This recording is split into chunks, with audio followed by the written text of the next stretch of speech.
From Kern Government Television, welcome to this week's Kern County Board of Supervisors meeting, originating from the County Administrative Center located at 1115 Truxtun Avenue, Bakersfield, California. Kern County's vision is to create and maintain a customer-centered county government designed to garner the confidence, support, and trust of the people we serve. Today's Kern County Board of Supervisors meeting will convene momentarily.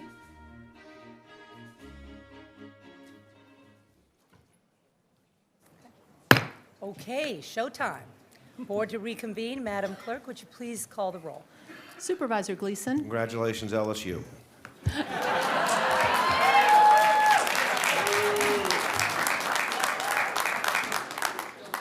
Supervisor Scrivener. Here. Supervisor Maggard. What a suck up. Here. Supervisor Couch. Here. Supervisor Perez, can you beat that? I can.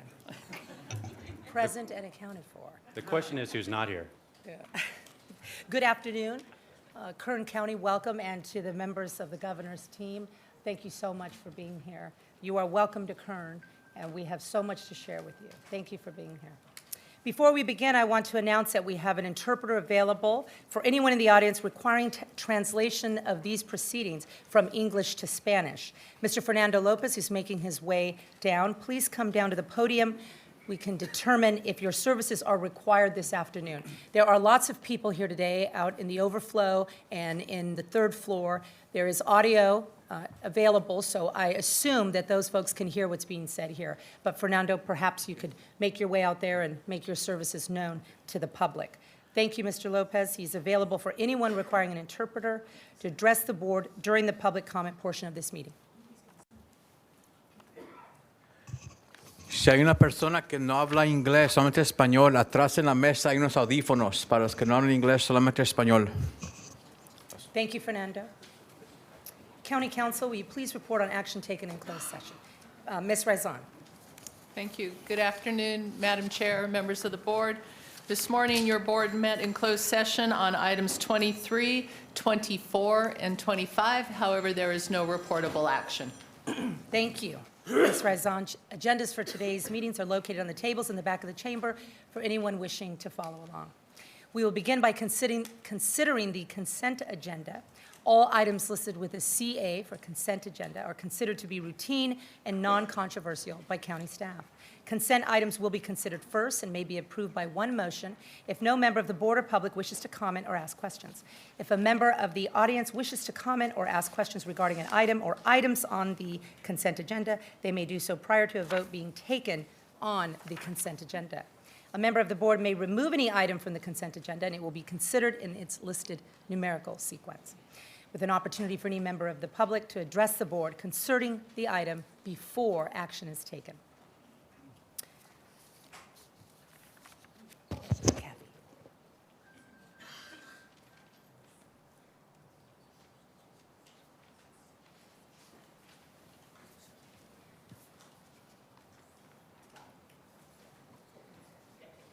Thank you.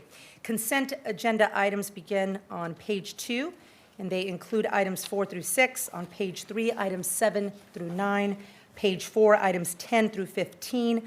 On page 5, items 16 and items 18 through 23, with the exception of item 22, which has been withdrawn by the department and will not be considered at this time. On page 6, items 24 through 27. Are there any members of the public who would like to, and 28, thank you, Kathy, 28 through 31.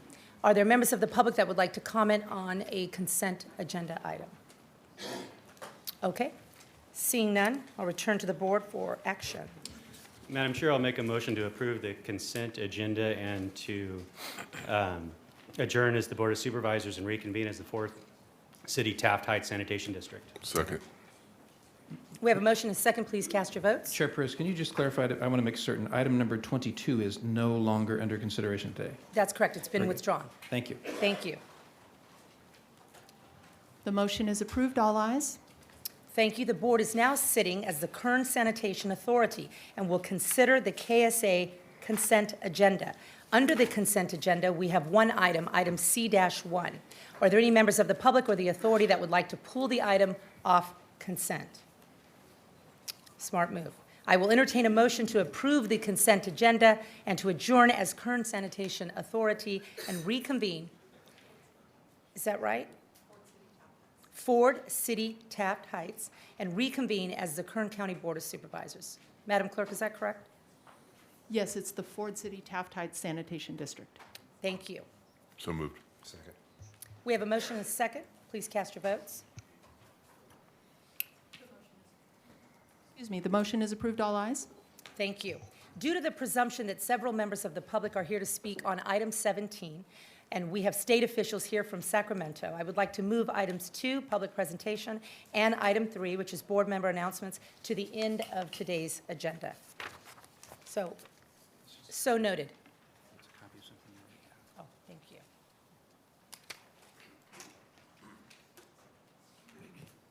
Okay, we're going to move then to the reason we are all here, which is item number 17, response to the December 10, 2019 board referral regarding state policy and actions on oil and gas permitting, and requesting presentations from state officials, oil industry representatives, and general public on the economic impacts to the local oil and gas industry.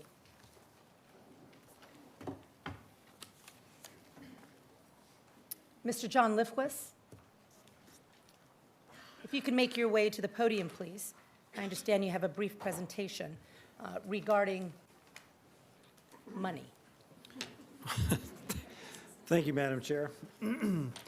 Members of the board and distinguished guests, it's an honor to be here. Can you state your name, sir? John Lifquist, Kern County Assessor Recorder.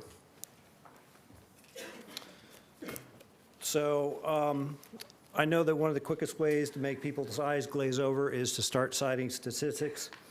I have a few numbers and statistics. I'll keep it brief.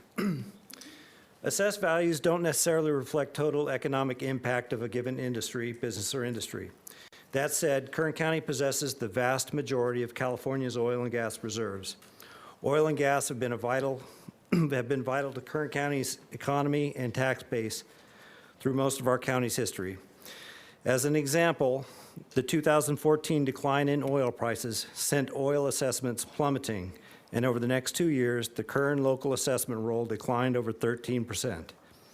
Since 2016, we've seen oil prices partially recover, and growth in other areas of the economy has stabilized our assessment roll, but we're far short of where we should be.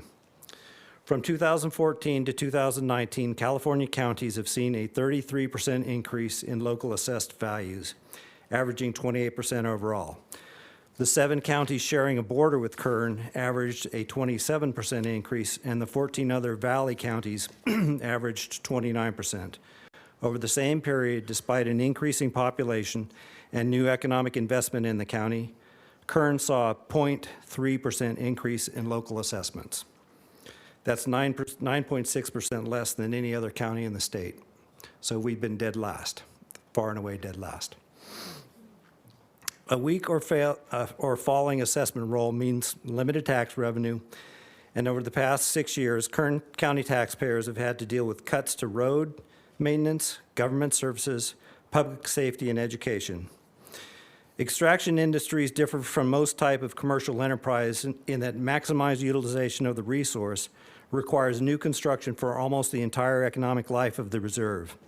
Lack of new construction shortens the economic life of the field, lessening calculated reserves and therefore the market value of the assessed market value and the assessed value.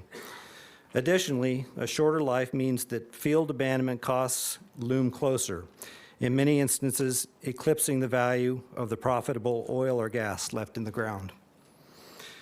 Lack of new oil field construction will ultimately shorten the life of Kern's oil fields and reduce the value of one of Kern's most valuable resources, cuffing our economy, hobbling local government, and limiting government services, endangering our population, and negatively impacting Kern schools and the Kern County taxpayer. Any questions? I'm going to ask my colleague. Do my colleagues have any questions, or would the state representatives have any questions, Mr. Lifquist? Okay. John, I assume you'll be around and available, and we may have questions for you later. I will. Thank you. Thank you very much.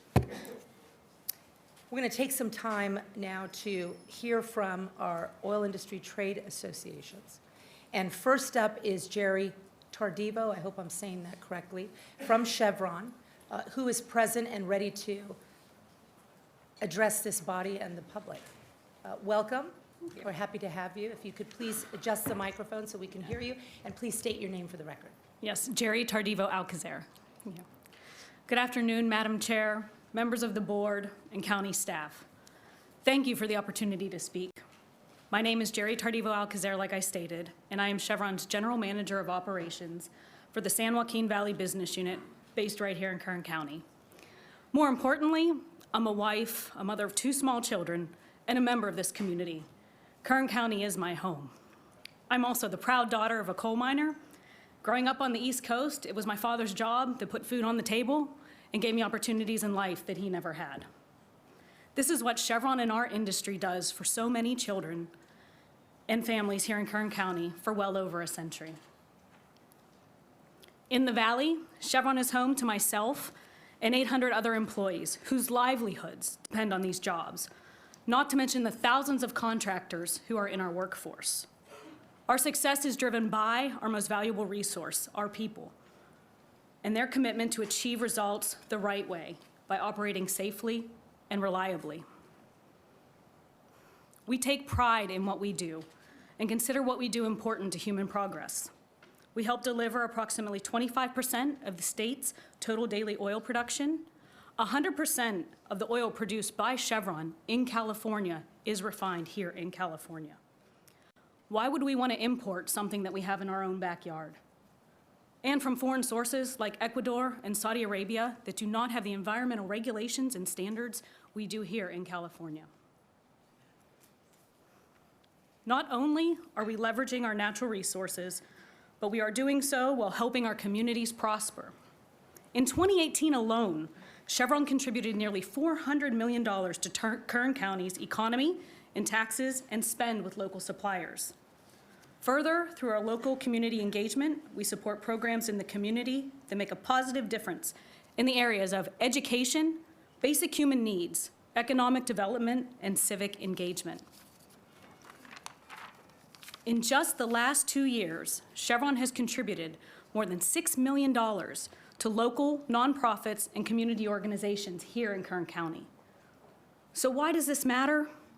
It matters because it helps sustain organizations like the Bakersfield Police Activities League, which serves over 600 of our youth.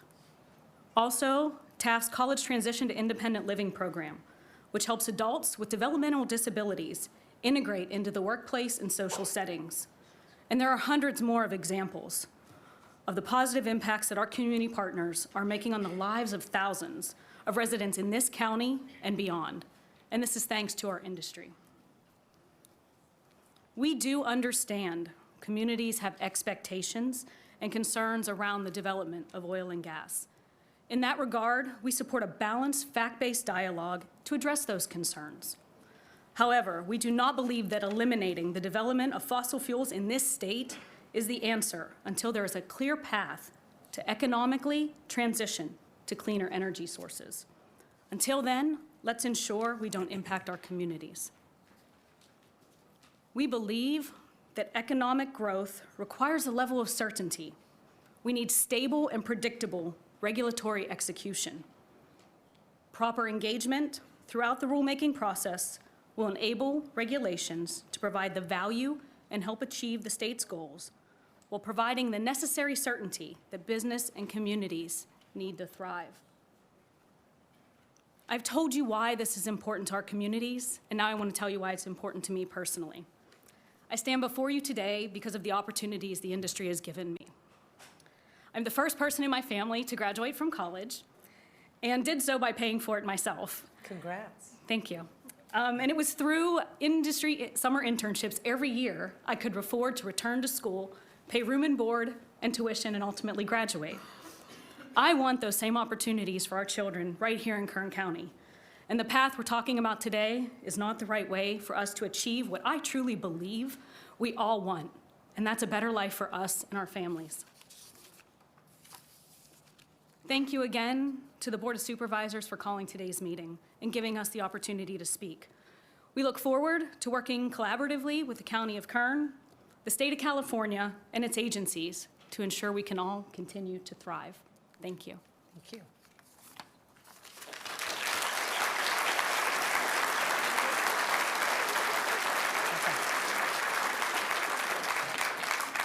So my clerk is asking if we could please hold the applause until the end. We have a lot of speakers.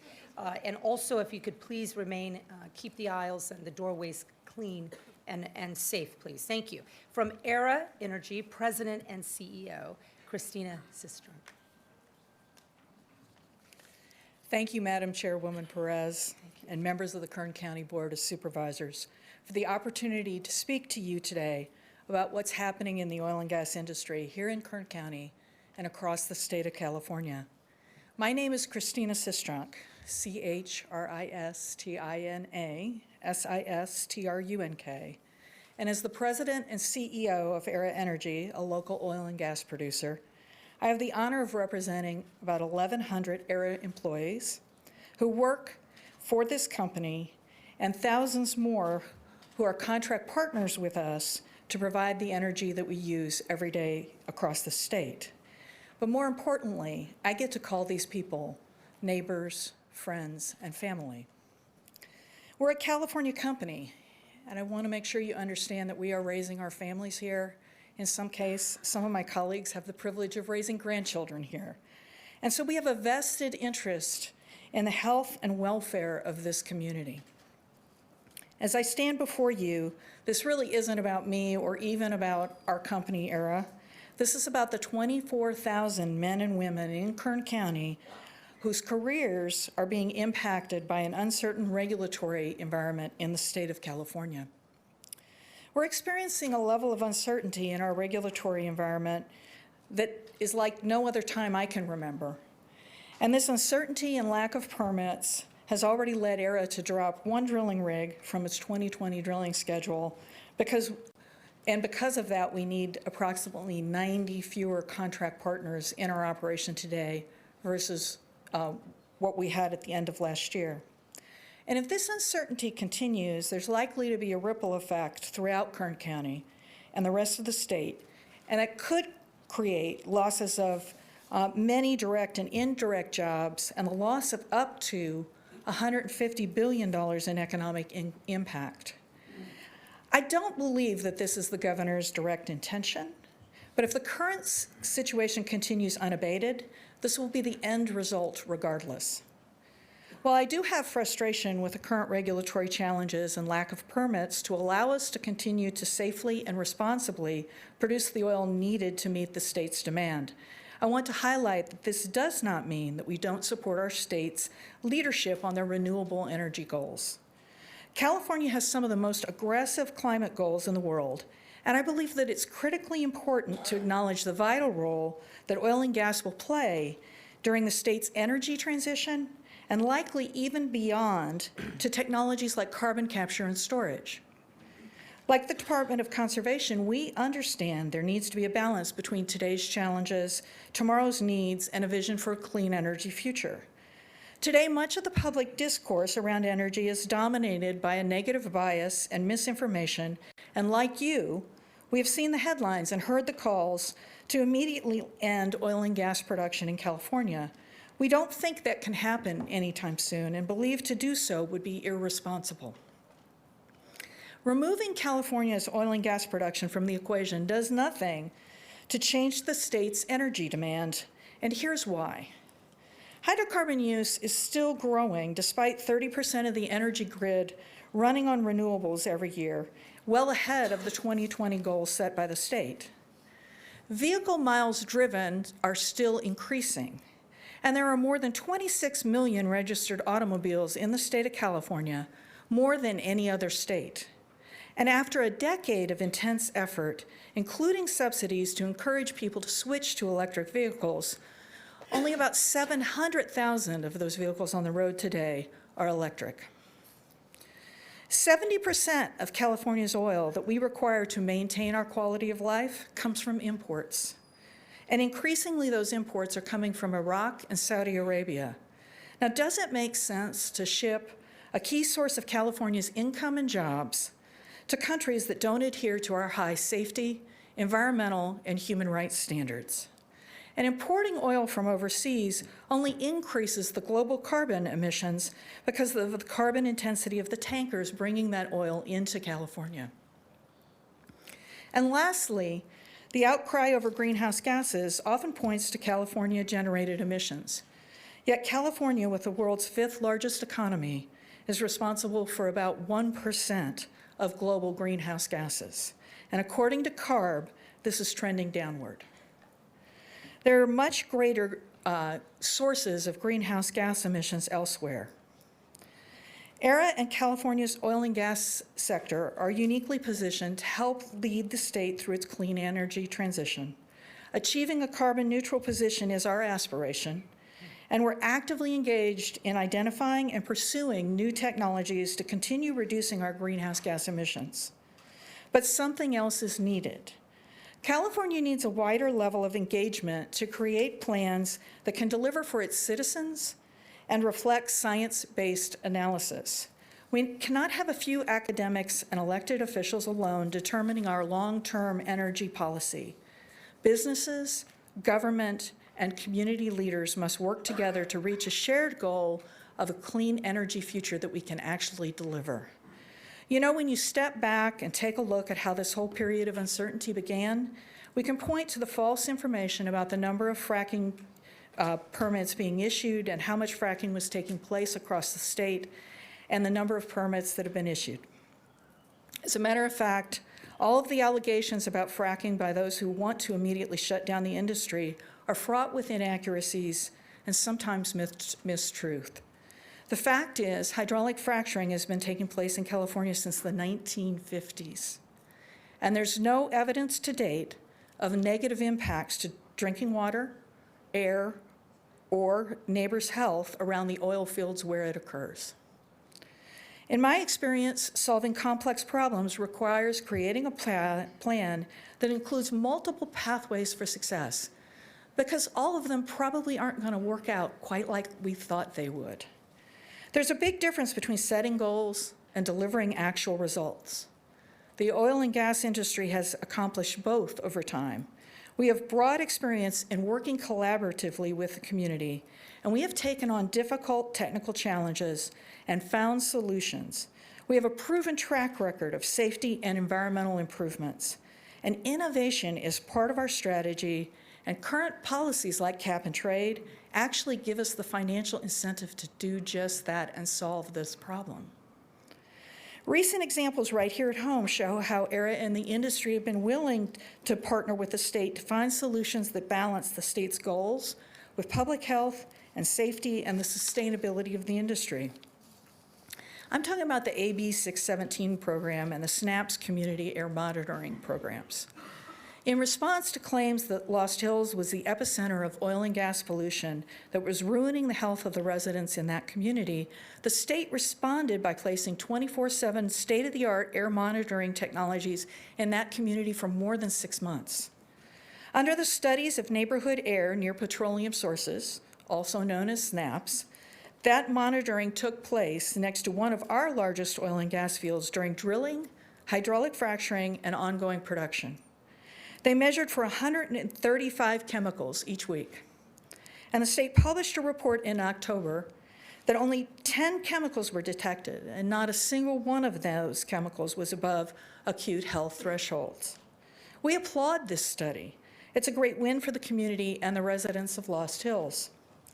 Similar to SNAPS, the state and the industry listened to concerns from residents about the air quality, particularly in the valley, and implemented AB 617, which requires the California Air Resources Board to develop a monitoring plan for the state and then select the highest priority locations to deploy community air monitoring systems.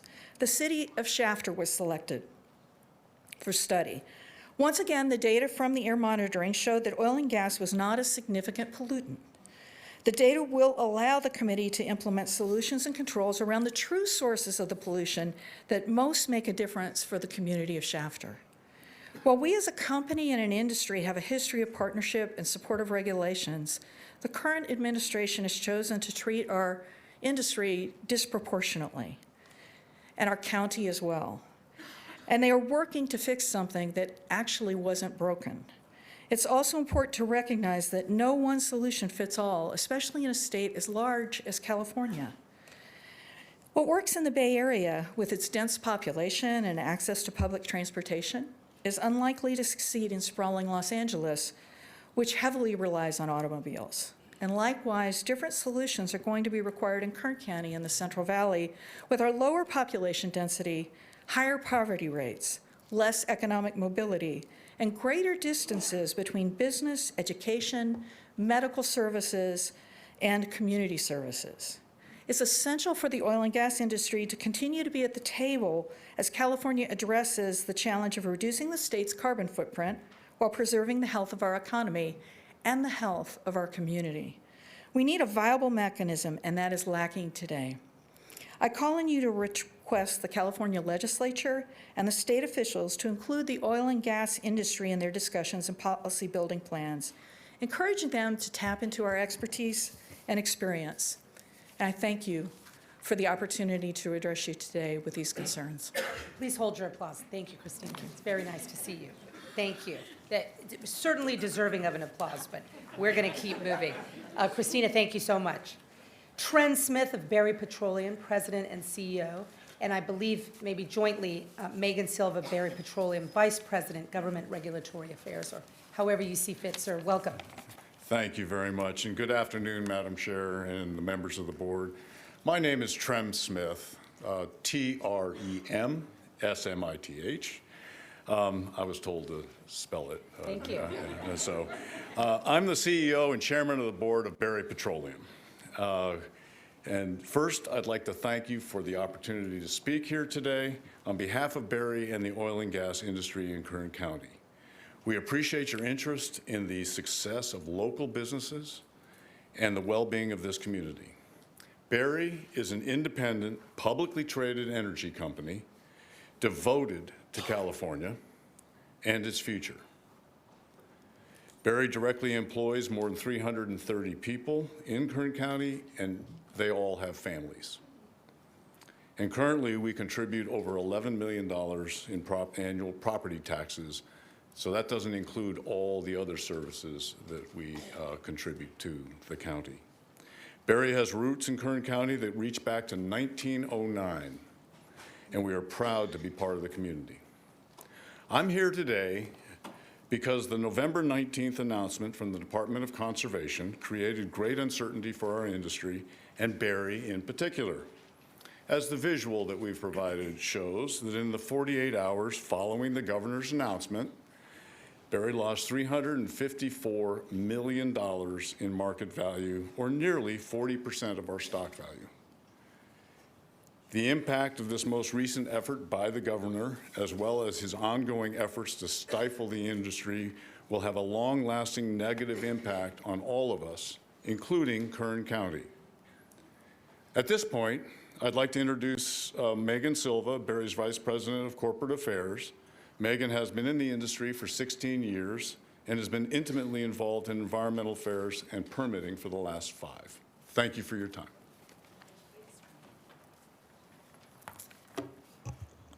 Good afternoon, members of the board. My name is Megan Silva, M-E-G-A-N-S-I-L-V-A. As Trim mentioned, Berry was significantly impacted by the November 19th announcement by the Department of Conservation. This loss in value for our business and our assets has serious implications for Kern County, which relies on companies like Berry for tax revenue. This announcement has also made it increasingly difficult for Berry and other operators to plan our business. While the initial announcement was released on November 19th, operators did not receive clarification and technical direction until January 7th. This is just one example of what the industry has been facing over the past 5 years. Since 2015, there have been extensive regulatory changes, including SB4, Wellstar, pipeline management regulations, the aquifer exemption process, project reviews, underground injection control regulations, as well as idle well regulations, just to name a few. The industry has seen their assessment rates significantly rise to fund CalGEM's budget increases for IT modernization, Wellstar, and additional staff. This year is no different, as the agency is asking for 128 new positions. We, the industry, have worked tirelessly to incorporate all the new requirements to comply and have provided extensive amounts of time, information, and data to assist multiple agencies, including CalGEM, CARB, DTSC, and the state and regional water boards. All of these studies accompanied the new regulations. What we've seen out of all of this are increased fees, permitting delays, and a large amount of uncertainty on when permits will be approved. We cannot continue to run our business in this manner. In addition to these impacts, the new oil and gas initiatives are likely to cost jobs. The Bakersfield Californian recently reported approximately 90 jobs that were cut due to reduced drilling, and this is just the beginning. Barry is deeply concerned that many policymakers in Sacramento may not fully appreciate the impacts of this announcement on Kern County or the importance of companies like Barry that provide locally and responsibly sourced oil and natural gas to California and have the desire to grow in California, specifically in Kern County, under reasonable economic conditions. As you know, or maybe most of you have heard, the oil and gas industry is an important part of economic prosperity in Kern County. Our industry provides good, high-paying jobs with unprecedented upward mobility.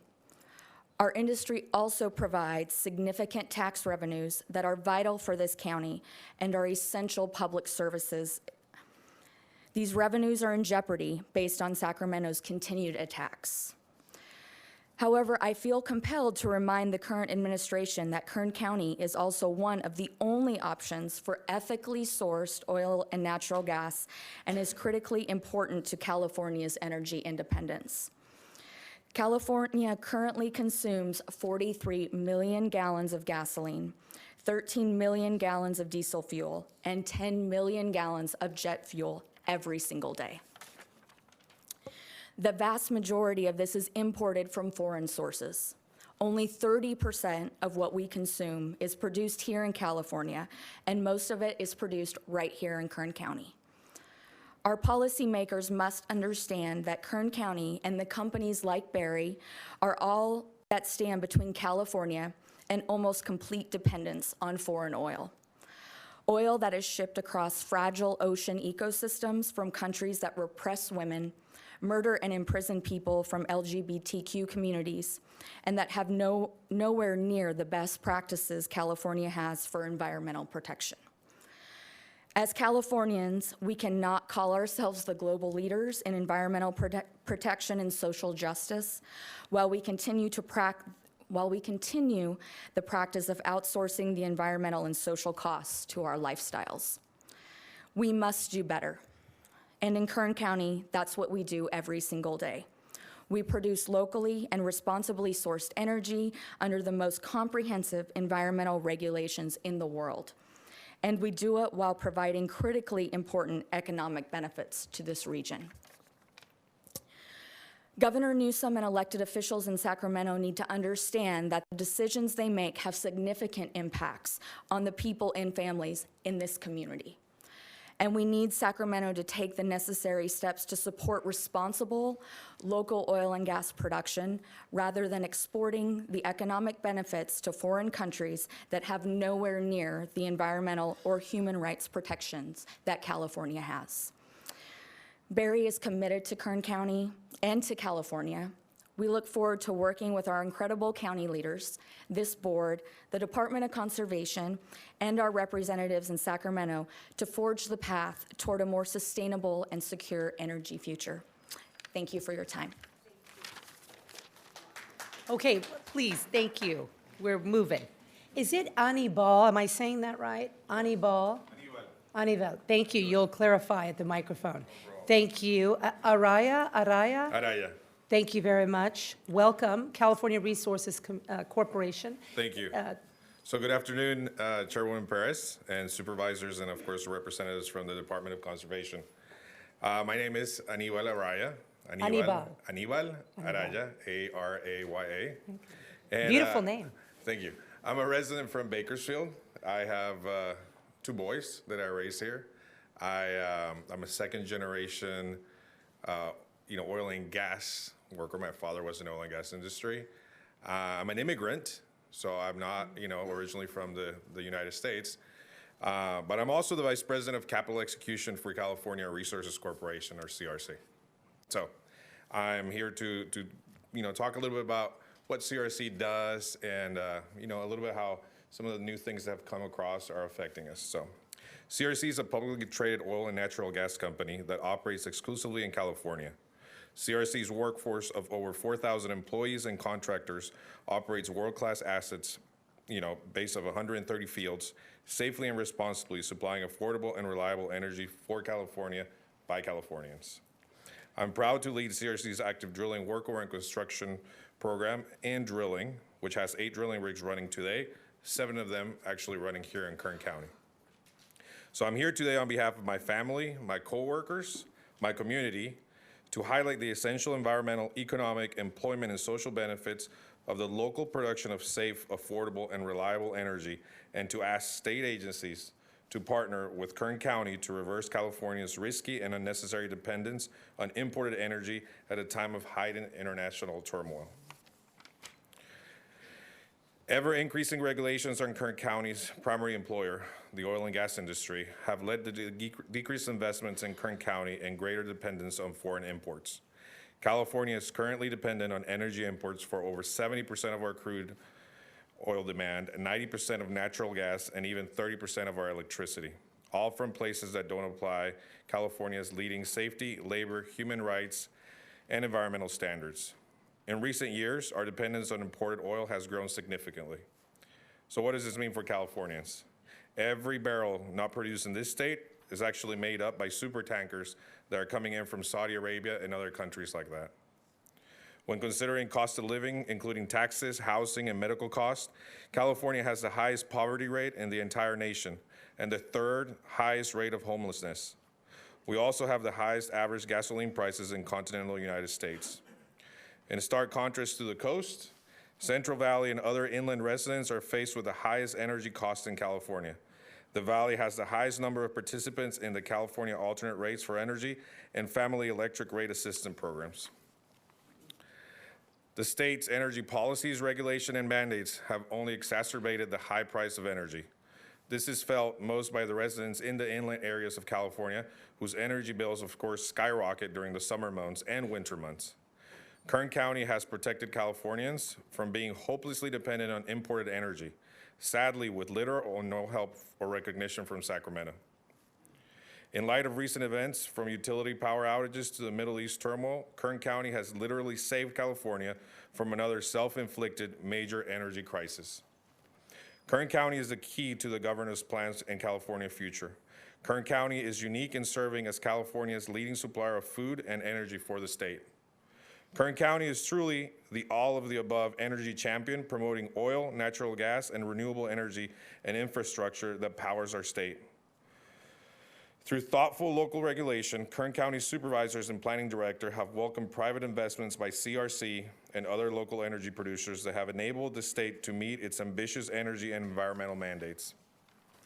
If we want to achieve a more inclusive and sustainable society, Kern County's diverse, reliable, and local energy supply should serve as a model for the administration and the entire state. Despite the tremendous oil in place that Kern County fields have and the county's efficient permitting process, Kern County has dropped from being the #2 country in the U.S. for oil production, county, the #2 county in the U.S. for oil production to #6 in just 3 years. Our state also has similarly dropped from being the 3rd largest oil and gas producer to the 6th. Saudi Arabia, Iraq, and Kuwait have gladly replaced local production with California consumers, sending $25 billion a year out of state to import crude oil. State policies that apply unpredictable and constantly changing permitting processes with multiple overlapping agencies are the key reason for the drop in local oil production. Some service companies and producers have already left, sending much-needed jobs and tax revenues out of the state, while working Californians and disadvantaged communities throughout have suffered. Your agencies and the administration have the power, but more importantly, the obligation to reverse this unsustainable trend. Kern County and local energy producers are doing our part to reduce California's chronic dependence on imported energy. Local oil and gas operators have worked with all state and local agencies to implement and adhere to California's comprehensive regulatory programs, which have expanded significantly over the past 5 years. So I'd like to provide some examples from CRC on what Kern County's approach to encouraging investment means for innovation and sustainability. CRC and our predecessor have invested over $13 billion in Kern County in the past 2 decades and adopted technology and leading practices to safeguard people and the environment. We have reduced emissions even beyond those mandated by California's and Kern County's leading regulations.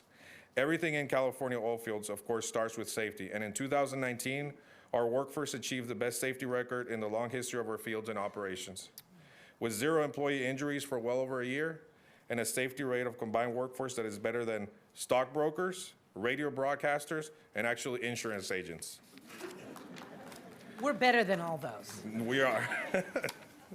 So in addition to serving as California's largest oil and natural gas producer, we're a net supplier of electricity to the grid and a net water supplier to ag. CRC has facilitated 640 megawatts of planned or operating solar projects through surface use agreements that provide solar developers the large surface footprint they need while reserving drilling pads to access our minerals. When we acquired Elk Hills from the U.S. government, it didn't recycle or reuse any produced water. As a matter of fact, today we recycle 64% of our produced water at Elk Hills directly into our operations. We set aside 8,000-acre habitat conservation area and obtained a 50-year state permit to expand that to 25,000 acres at full field development. Our flagship fields at Elk Hills and Kern County and Kern Front, already have lower carbon intensity than Saudi crude that the state chooses to import. And we're also implementing 2030 sustainability goals for water recycling, renewables, integration, methane emission reduction, and carbon capture and sequestration, which align with the state goals. Foreign oil producers do not share California values and ignore safety, labor, human rights, and environmental standards. It is time for the administration, state agencies, and the legislature to stand with the working people of Kern County to stop promoting foreign energy imports and delegating the state's environmental stewardship to foreign countries. The administration has an opportunity to encourage reinvestment in Kern County under California's leading standards by implementing predictable regulatory processes and removing needless delays across numerous state agencies. Any proposed legislation or regulation that further increases dependence on imported energy would be irresponsible government. Certainty and predictability allow for efficient business planning, which will attract global investors back to California and drive capital investment in long-term energy projects. Restoring these investment dollars would sustain and increase thousands of energy, construction, and government careers that currently the state actually, disfavor. The policies disfavor this. I'm proud of the safety and environmental performance of our all California workforce. We work constructively with state agencies like the Department of Conservation and CalGEMS to implement California's comprehensive oil and gas regulations and remain committed to doing so. So we urge the administration, state agencies, and the legislature to stand with Kern County and the working men and women of the Central Valley. We ask that you help us make California more self-sufficient and ensure that every barrel of oil consumed in California meets California standards. Muchas gracias por permitirme aquí la posición y poder hablar con ustedes. Thank you very much for the opportunity here. Anibal, thank you. Congratulations on all of your success. Thank you. It's remarkable, Appreciate your it. ascension and what you do for the Central Valley. Really, hats off to you. Thank you. Thank you. Rock Zierman of SIPA, if you could make your way forward. It's good to see you. Welcome. Good to see you. Thank you, Madam Chair, members of the board and administration. Really appreciate the opportunity to speak today. Rock Zierman, California Independent Petroleum Association, ROCKZIERMAN. Yes, that is my real name. It rocks. Yes, thank you. You know, this morning, 38 million Californians woke up and demanded over 1.5 million barrels of oil. And they did that yesterday, and they're going to do that tomorrow. And as you've heard, only 30% of that demand is met by in-state production. The other 70% has to be tankered in from foreign countries. Increasingly, that's from the Middle East, with the #1 importing country being Saudi Arabia, a country, as you've heard, that does not share our values when it comes to human rights worker safety, protection of the environment. And so it's very key that we recognize that until you reduce demand of our product in the state of California by 70%, you're going to need every drop of oil that we have here in Kern County. Now, we've heard a lot from the governor about wanting a just transition to an alternative energy future, and we're willing and able to have that conversation. But let me just say that it's not just to make Californians export their wealth to Saudi Arabia. It's not just to put these folks behind me out of a job so that we can employ people in Iraq. It's not just to curtail the tax base here in Kern County that pays for police and fire and sheriff and schools and roads so that we can increase tanker traffic into the Port of Los Angeles, the #1 source of air emissions in the LA basin, as we found out this week in the LA Times. So that's not justice. And I think if we want to talk about justice, we shouldn't be talking about getting off of Kern County oil.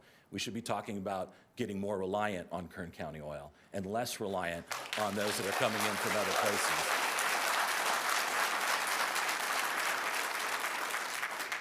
And we can do it, and we want to partner with you. Right now, on your desk, are 64 projects from my members representing 2,000 wells we're ready to go drill tomorrow if we get permission. Unfortunately, none of those projects, we've gone 2.5 months without a single project being approved. We've gone months and months without any aquifer exemptions being approved. We've gone over 7 months without any well stimulation being approved. And we understand that there's a lot of pressure, but we need government to do their job. And we're ready to partner with you to do that. We have supported getting increased revenues to Dogger, now CalGEM. We are disheartened to see the desire for 128 new positions, especially since those aren't people who are going to be looking at permits and helping us stay in business, but they're primarily enforcement and inspection and folks looking to put us out of business. And I think that's the wrong avenue. We've always stepped up and said, we will do our part. We will abide by future regulations, more increased regulations. We'll help fund, because we fund 100% of all of your employees. We'll fund more if that's needed, but we got to partner because some of those, a small portion at least, need to be looking at this permit backlog so we can stay in business, so we can produce oil, so these guys can keep their jobs, so we can meet the energy demands of Californians and stop exporting our wealth to countries that don't like us. Thank you. Thank you, Rock. Appreciate that.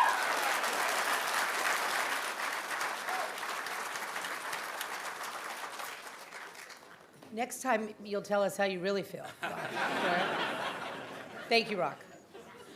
Tim Crawford, Sentinel Peak Resources.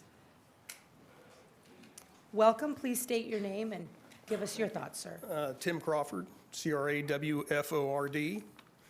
Thank you, supervisors, for having us here today to speak on the importance of the oil industry to Kern County and to California. I'm Tim Crawford. I'm Chief Operating Officer for Sentinel Peak Resources. I've personally worked in the Kern County oil industry for nearly 4 decades. We raised our 4 kids here. Several of them work in the oil and gas business. I think they're in the audience today. This is home to us. Our company is the largest oil and gas, privately held oil and gas producer in the state. We employ 270 people directly, and we contract with at least another 400 to 500 hardworking Californians each and every day. And we're the 6th largest taxpayer in the county. It is important that our state legislators, regulators, and you, the board, understand the impact that the recent moratoriums have had on our business and Kern County's economy. The recent moratoriums have impacted our company, we believe, disproportionately. We operate only in the state of California. Half of our production and most of our future development has been disrupted. Our company alone has placed on hold hundreds of millions of dollars in investment here in Kern County. Work we had been performing for decades, safely, under the most stringent environmental regulations probably on the planet, is now at risk. Now, we're all supportive of sensible regulations, but when those regulations have the intent, if not the impact, of shutting down oil and gas production, that's another story. The recent actions taken by the state discourage investment and force companies like mine to place capital-intensive projects that would employ hundreds of people, on hold. It reduces the amount of taxes the county and local economies collect, and it touches all businesses, schools, and county services. In short, it harms Kern County. I believe we're blessed to have this commodity in abundance here in the state, and particularly here in Kern County. It's something that we should celebrate and produce, and for the benefit of all Californians. So thank you. Thank you for your time. Really appreciate it. Tim. Steve Layton of E&B Natural Resources, President. Please come down, Steve. Steve here? Fabulous. Thank you and welcome. If you could please state your name for the record, sir. Thank you, Madam Chairman and Board. I appreciate having the opportunity to be here today to speak. My name is Steve Layton, President of E&B Natural Resources. And in the interest of time, I'm just going to say amen to all the good points that have been made by the others.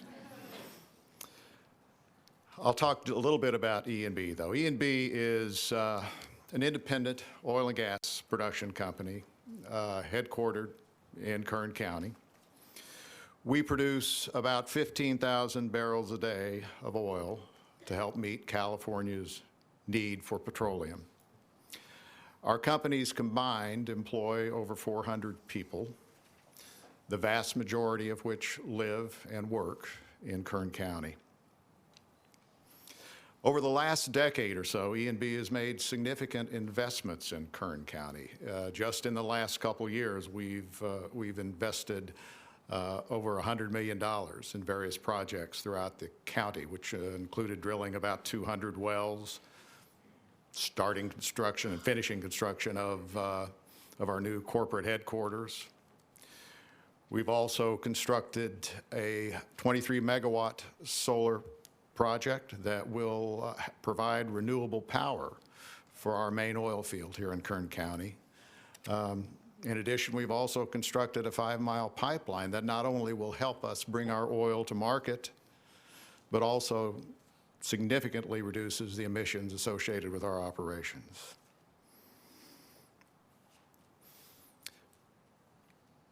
I have to say, though, with the uncertainty facing the industry, this coming year, our capital budget has been significantly reduced. We'll be ready to go again when that uncertainty is lifted. But until then, we aren't going to be doing nearly as much as we have in the last few years. That said, I'm very, very grateful to the board and the leadership shown in calling this meeting today, because it promotes a dialogue which is important between the state, Kern County, the oil industry, and many other stakeholders that are interested in oil and gas production in California. We do support you taking action today that not only protects our investments, but encourages future investment. So I hope we can continue to bring people together, as you have, so that there can be a better understanding of the industry and its benefits to not only the local economy, but also to the environment. Thank you for the opportunity to speak. Mr. Layton, thank you. Thank you very much. Is Les Clark here? I don't see him. Am I missing him? Oh, he is here. Wow, a popular guy. Les, if you could make your way down, I certainly would appreciate it. And I will be calling after that Jim Elrod and John Spalding. So if you want to tee up and prepare to make your way down, certainly your perspective is so appreciated and so important. So here comes Les.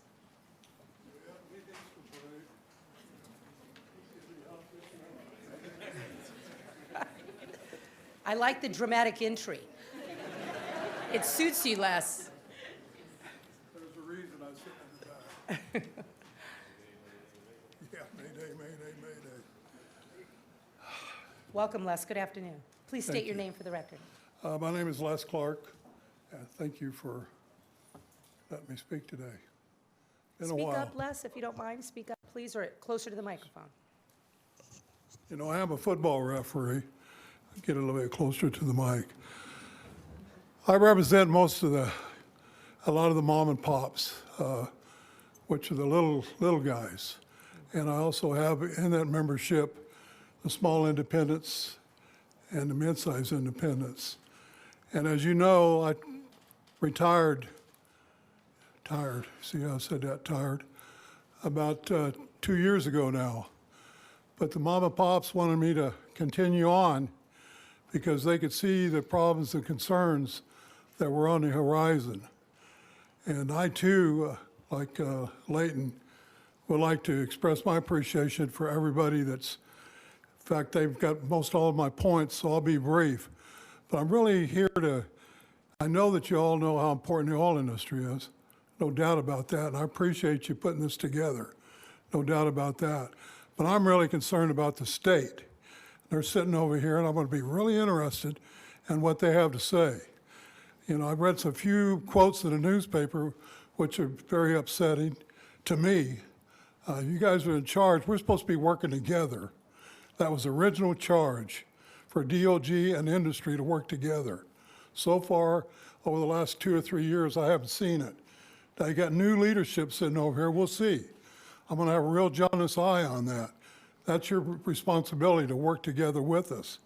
And I'm specifically concerned about AB 1057. You people know that we do not qualify for bonding. And so does Lemon or Lyman, whatever her name is, the author of the bill. She knows that too. So what you effectively have done is put us out of business within a year or two. That's effectively what's going to take place.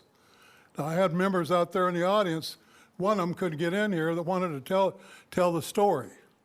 He couldn't make it in here Why, Les? because he couldn't get in. Well, we're going to be rotating folks out when we start doing public comment, so they will get a chance to be heard, I promise you. Well, we'll see if he's still out there. He's PO'd #1, so we'll see if he's here. He said that I could speak for him. Maybe I can't. But my problem is back to the state.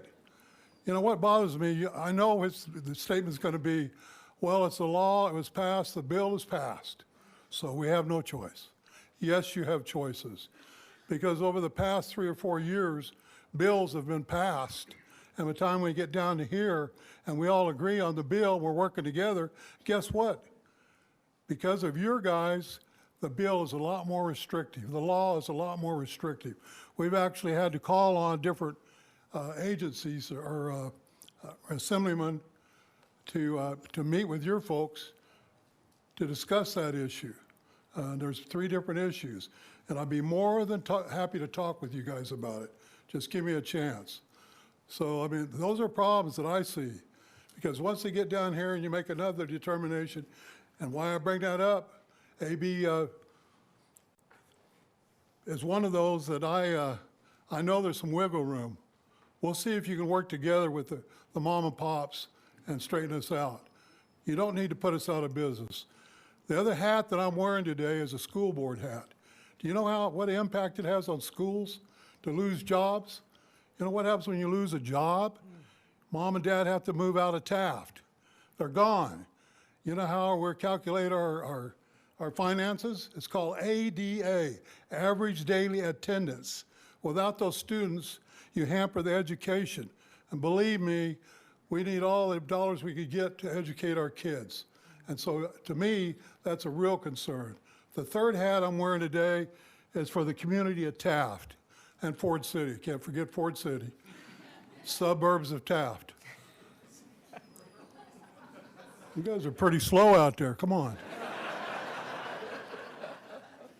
But I have to tell you, you see the impact it has, and everybody's talked about their legacy. I have 10 grandkids, and I have 3 kids and 3 great-grandkids, and all of them live in the Central Valley. Do you think there's anything I could think of harming those kids? Come on. In fact, 6 of them live right across the street from me. And oh, by the way, I got protection too here today. I brought my son. He's about 450, so if you guys want to talk to him, get out there and talk to him. That's all I'm going to say about that. But anyway, if you see your neighbors lose their jobs that you've grown up with, and you've earned their trust, and vice versa, and they have to move. I have a secretary right now. That's what's going to happen to them. They're moving to Texas. God almighty, Texas of all places. But they're moving to Texas. That's the impacts that you guys are having. And I appreciate the supervisors, and I'll get off my stand here. I appreciate you all listening to us, I really do. But I want to tell you something. I'm not happy with you guys. And I'll be really interested. I'll be really interested to hear what you have to say. It's going to be very interesting. Thank you. Thank you, Les.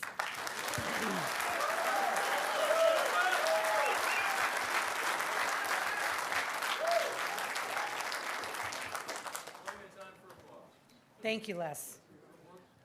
I'm so happy to hear. Very, very happy to hear from my friend and partner in this community and local hire and closing our skills gap, Jim Elrod, such a wonderful, wonderful partner to Kern County. Thank you for being here. Thank you. And for giving the governor's staff a new and important perspective on this issue. Thank you. Floor is yours. Thank you very much, Supervisor Perez, Chairman Perez. Thank you. Thank you to the supervisors for allowing me to speak today. I'd like to thank Supervisor Scribner for actually pushing this to get us to here today. And I'd like to thank the delegation from Sacramento to be here today to hear our concerns. Thank the assemblymen and senators who took time out of their very busy schedules in Sacramento to be here to support this. My name is Jim Elrod, Jimmelrod. I'm the business manager, financial secretary of the International Brotherhood of Electrical Workers. I am not directly related to the oil industry, but we do partner in the oil industry, and our contractors do work out there. Something that I haven't heard yet that I'll bring a few stats to is the amount of jobs in California. There's 152,100 direct jobs related into the oil industry. There's 365,970 that are support jobs with the industry. San Joaquin Valley, which is the valley that we all live in here, it has 23,520 direct jobs. And it has 38,940 support jobs. Kern County, which is probably one of the biggest supporters in all of California, except for the LA area, but in the San Joaquin area, we actually employ 14,213 direct jobs with 23,900 that work in the industry. So my time today is going to be spent on the role that the IBEW plays in the oil and gas industry. So we have approximately 800 members in the IBEW that work in the electrical industry. We presently have over 120 direct jobs and 20 support jobs. So these numbers that I'm going to give you are strictly for Kern County. They don't go outside the Kern County. So in the oil fields right now, between the employers we have that work in the oil fields, an average annual income based at 2,000 hours of $81,600. That's from the lowest paid individual, which be a first-year apprentice, up through our general foremans. So $81,000 a year is a really nice income that you can afford to support a family on and raise a family and help put your children through school. So that's nothing to sneeze at. It's very difficult to find that anywhere outside of the oil industry.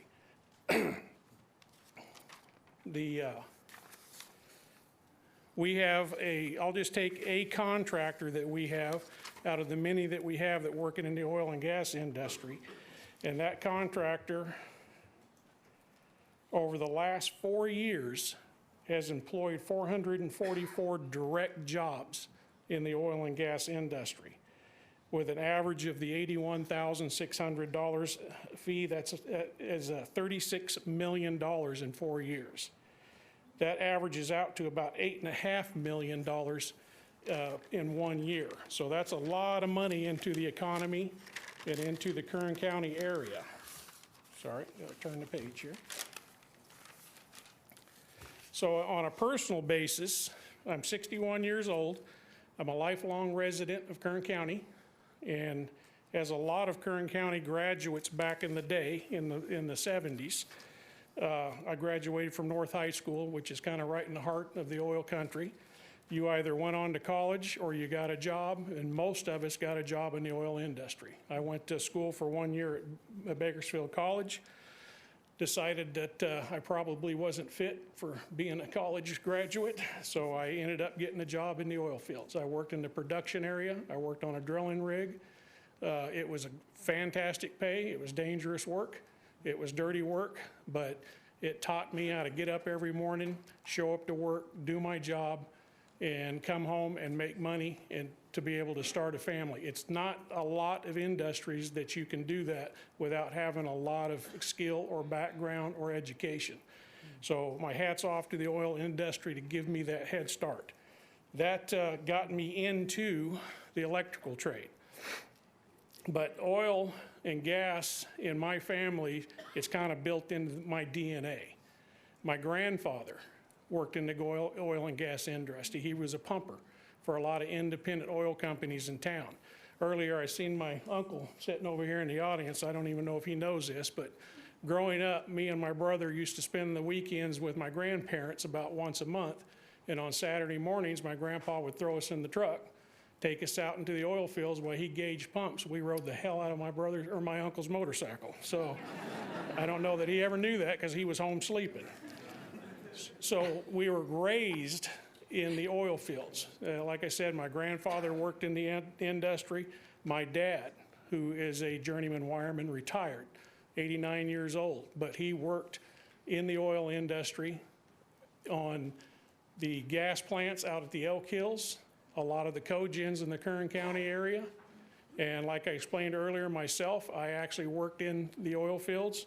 When I got in the electrical trade, I worked in the oil fields. I worked at Elk Hills and built the power plant. I worked at all the power plants in Kern County, built them. So there's been a lot of oil and gas opportunities that, although we're not directly related to it, are providing jobs for Kern County residents. And it also has provided a lot of opportunities for Kern County residents to get into our apprenticeship programs through the building trades. So the importance of us maintaining this in Kern County is vital. And, you know, it's been mentioned before, it's terrible that I got to follow some of the more educated and better speaking people who know their industry a little better. But at the end of the day, like has been spoken earlier, if we were to legislate out oil and gas industry in California today, the cars, the trucks, the trains, the buses, they're not going to stop running tomorrow. They're all going to continue to go up and down the streets. The asphalt's made from oil products. Plastics and drugs, pharmaceuticals are made from oil products. And what'll happen is we'll start importing more from countries like were mentioned before, Venezuela, Saudi Arabia, where they're going to pump tons and tons of pollutants into the atmosphere to tank that oil over here. And then we're going to still use it. At the end of the day, we've lost all these great jobs and opportunities for California residents, the tax revenue that these cities and towns need, plus the state. I think at the end of the day, you're working with some of the finest and smartest people in the industry, in the oil and gas, and they need a seat at the table. They need to be able to sit and have these conversations to be able to make this. We're already the cleanest in the world. So anytime that you're going to cut a barrel down and bring it in from somewhere else, you're polluting the planet. So we need to be concerned about California jobs. We also are concerned about the planet. So every barrel oil we produce here is the cleanest oil in the world. So we're helping the environment across the planet by producing the oil here. So I heard it spoke this week that we need to start making the transition to a cleaner source of power.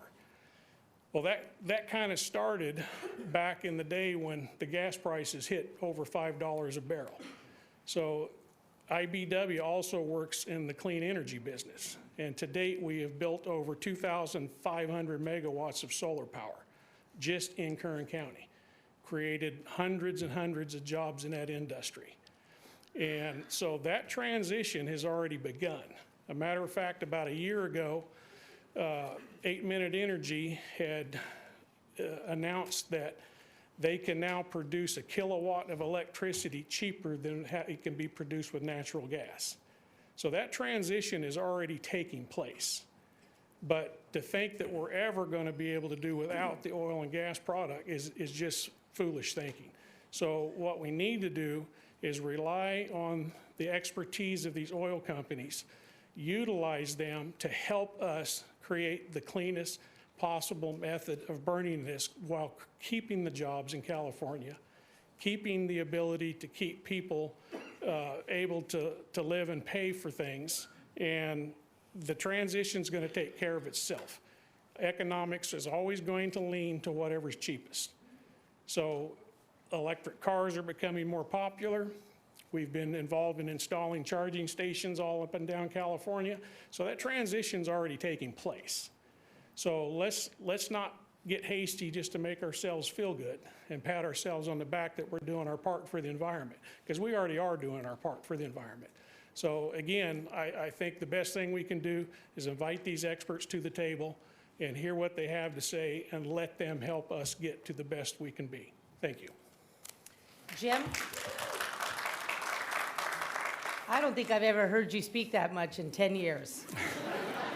I mean, you are usually very, very brief, and I really appreciate your motorcycle confession here, made for the first time. I've never heard so much personal information about you, and it is a delight. And I'd like Mr. Williams and the governor's group to know that IBEW, Brian Holt, and Jim Elrod employ or give the employment opportunity to every single person I have ever sent to them, whether they're my former clients at the Public Defender's Office, whether they're people who are struggling with homelessness and instability.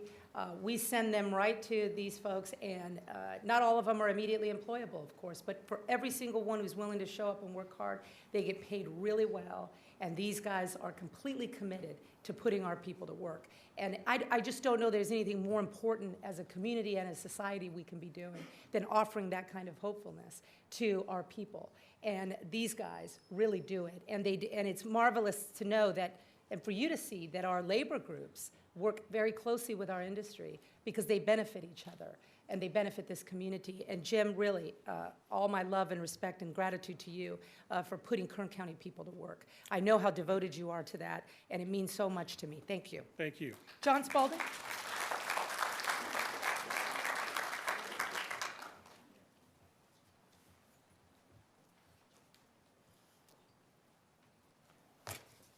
How do I follow that? Madam Chairman, members of the Board of Supervisors, my name is John Spalding. I'm the Executive Secretary of the Kern and Ynomono County Building and Construction Trades Council, which represents over 6,000 men and women, of which approximately 1,000 are apprentices.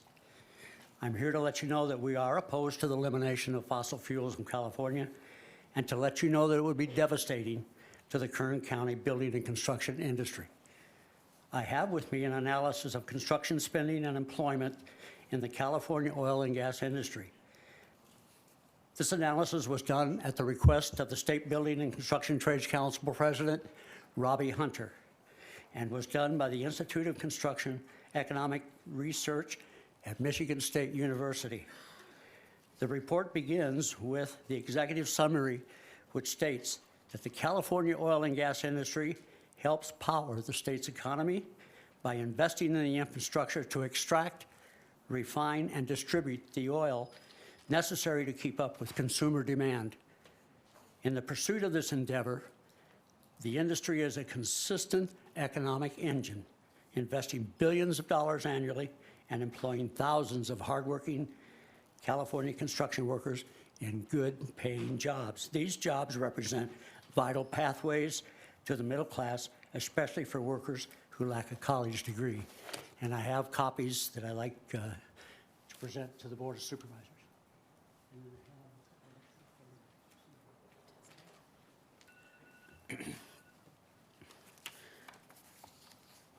We cannot support legislation that will eliminate our jobs and makes us victim to foreign oil, especially when we can be self-reliant for the continued growth that we are to expect here in California and especially here in Kern County.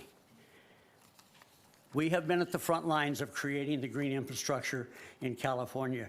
Every major wind and solar project has been built by the building trades, and most of it over the objections of environmental activists. Know that the jobs created after the wind and solar projects are built are not many, and definitely not as good paying jobs needed to sustain the middle-class income we have come to expect. Thank you for providing for this forum. Thank you, Supervisor Scribner, for getting mad and raising the voice. And we support your recommendation to authorize the Planning and Resources Director to implement preparation of an economic impact report. Thank you, Madam Chair. Thank you, John.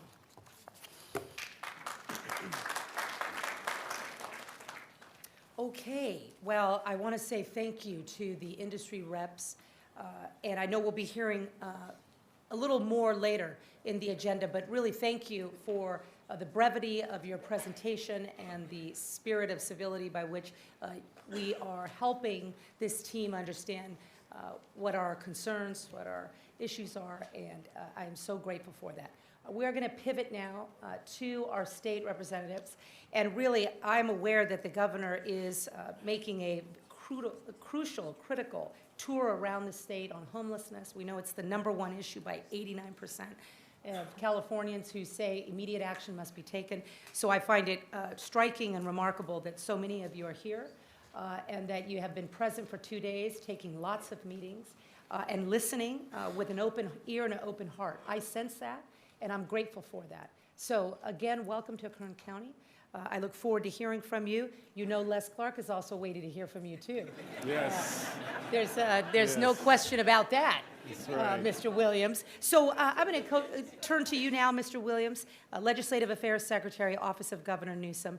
Really, thank you for your graciousness, your time, and for really listening to Kern County families and workers. The floor is yours. Thank you. Thank you, Madam Chairwoman, and members of the Board of Supervisors. It's a pleasure to be here. I also want to acknowledge, maybe they don't want me to, but I'm going to say it in this way, our really strong state elected officials that you have representing Kern County, Senator Melissa Hurtado, Senator Shannon Grove, Assemblymember Rudy Salas, and Assemblymember Vince Fong. We don't agree on everything, and they know that. But I can tell you how hard they work for you in Sacramento. You should be proud of them. You're here. And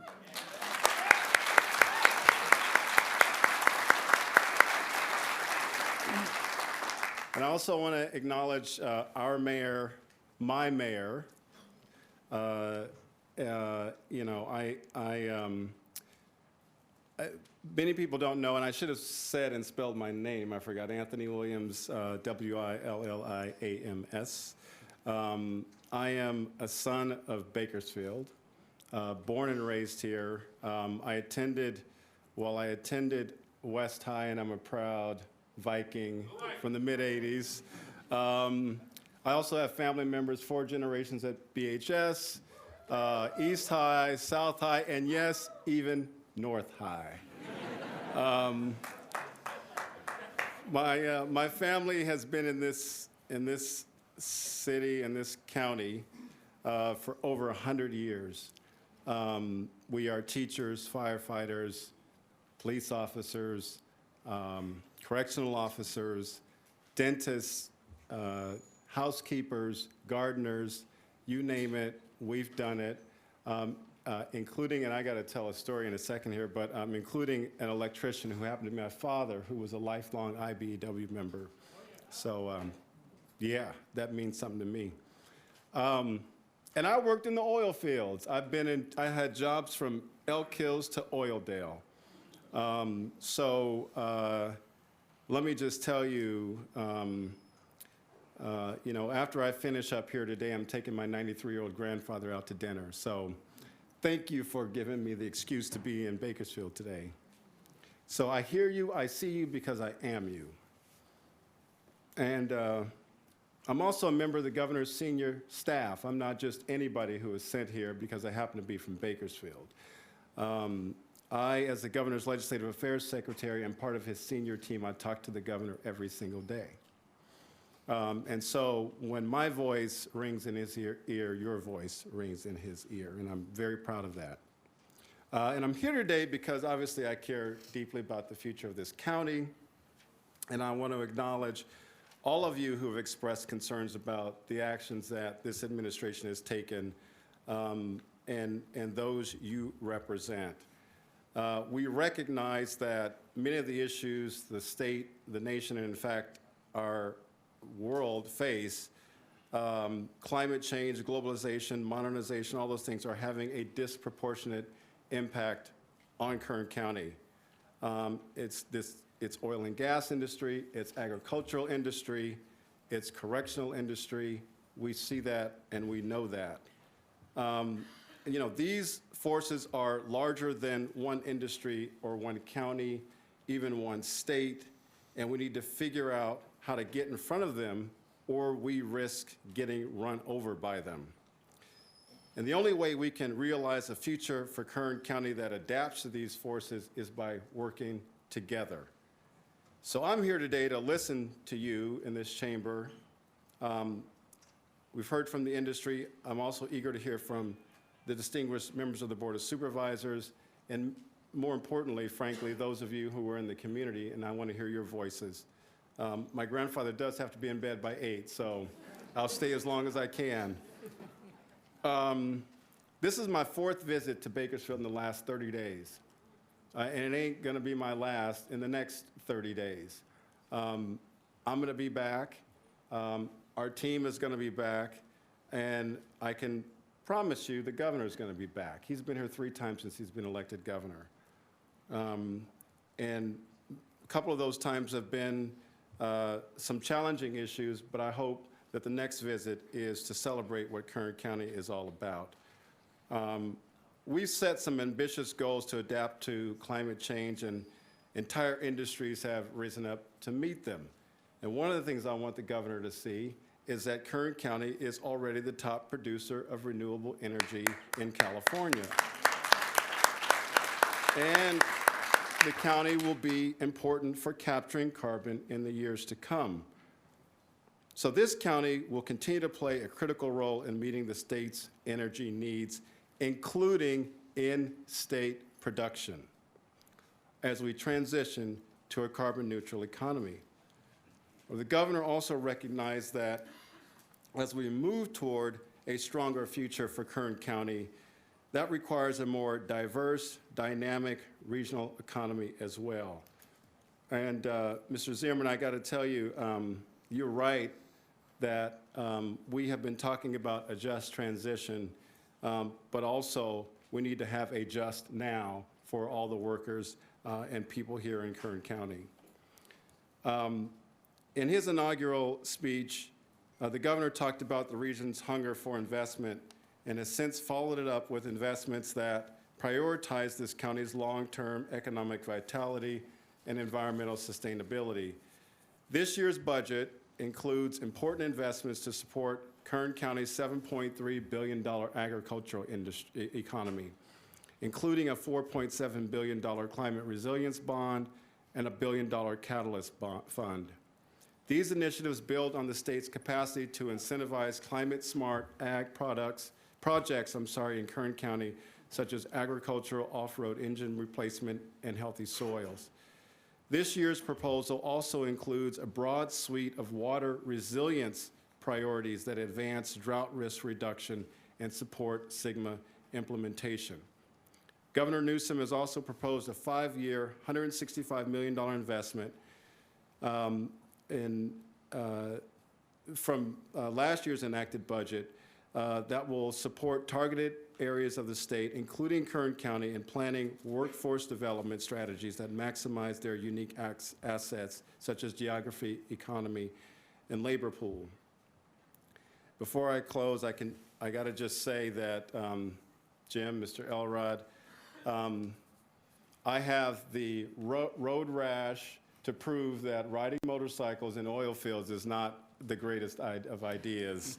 Because I used to do that myself when my best friend's father, who was a janitor for oil in the fields, would load us up in the truck, and we'd have not much to do but ride those motorcycles around. So, but just to finish up here, meeting the unique challenges facing this county will require all of us to look towards the jobs of the future and the jobs of now as we address issues like inequality and climate change that have been brewing for decades. And that's why I'm here, to listen to all solutions that will make this community and our economy more resilient. And I look forward to continuing our work in partnership with all of you, with the county, to realize a brighter future for the county, my county, and for our state as a whole. Thank you for your time. Thank you. Thank you, Mr. Williams. Are there questions right now from the board? Okay, after we hear from all three representatives, then we will certainly open it up to a question from my colleagues. David, it's not every day we have a cabinet secretary in Kern County.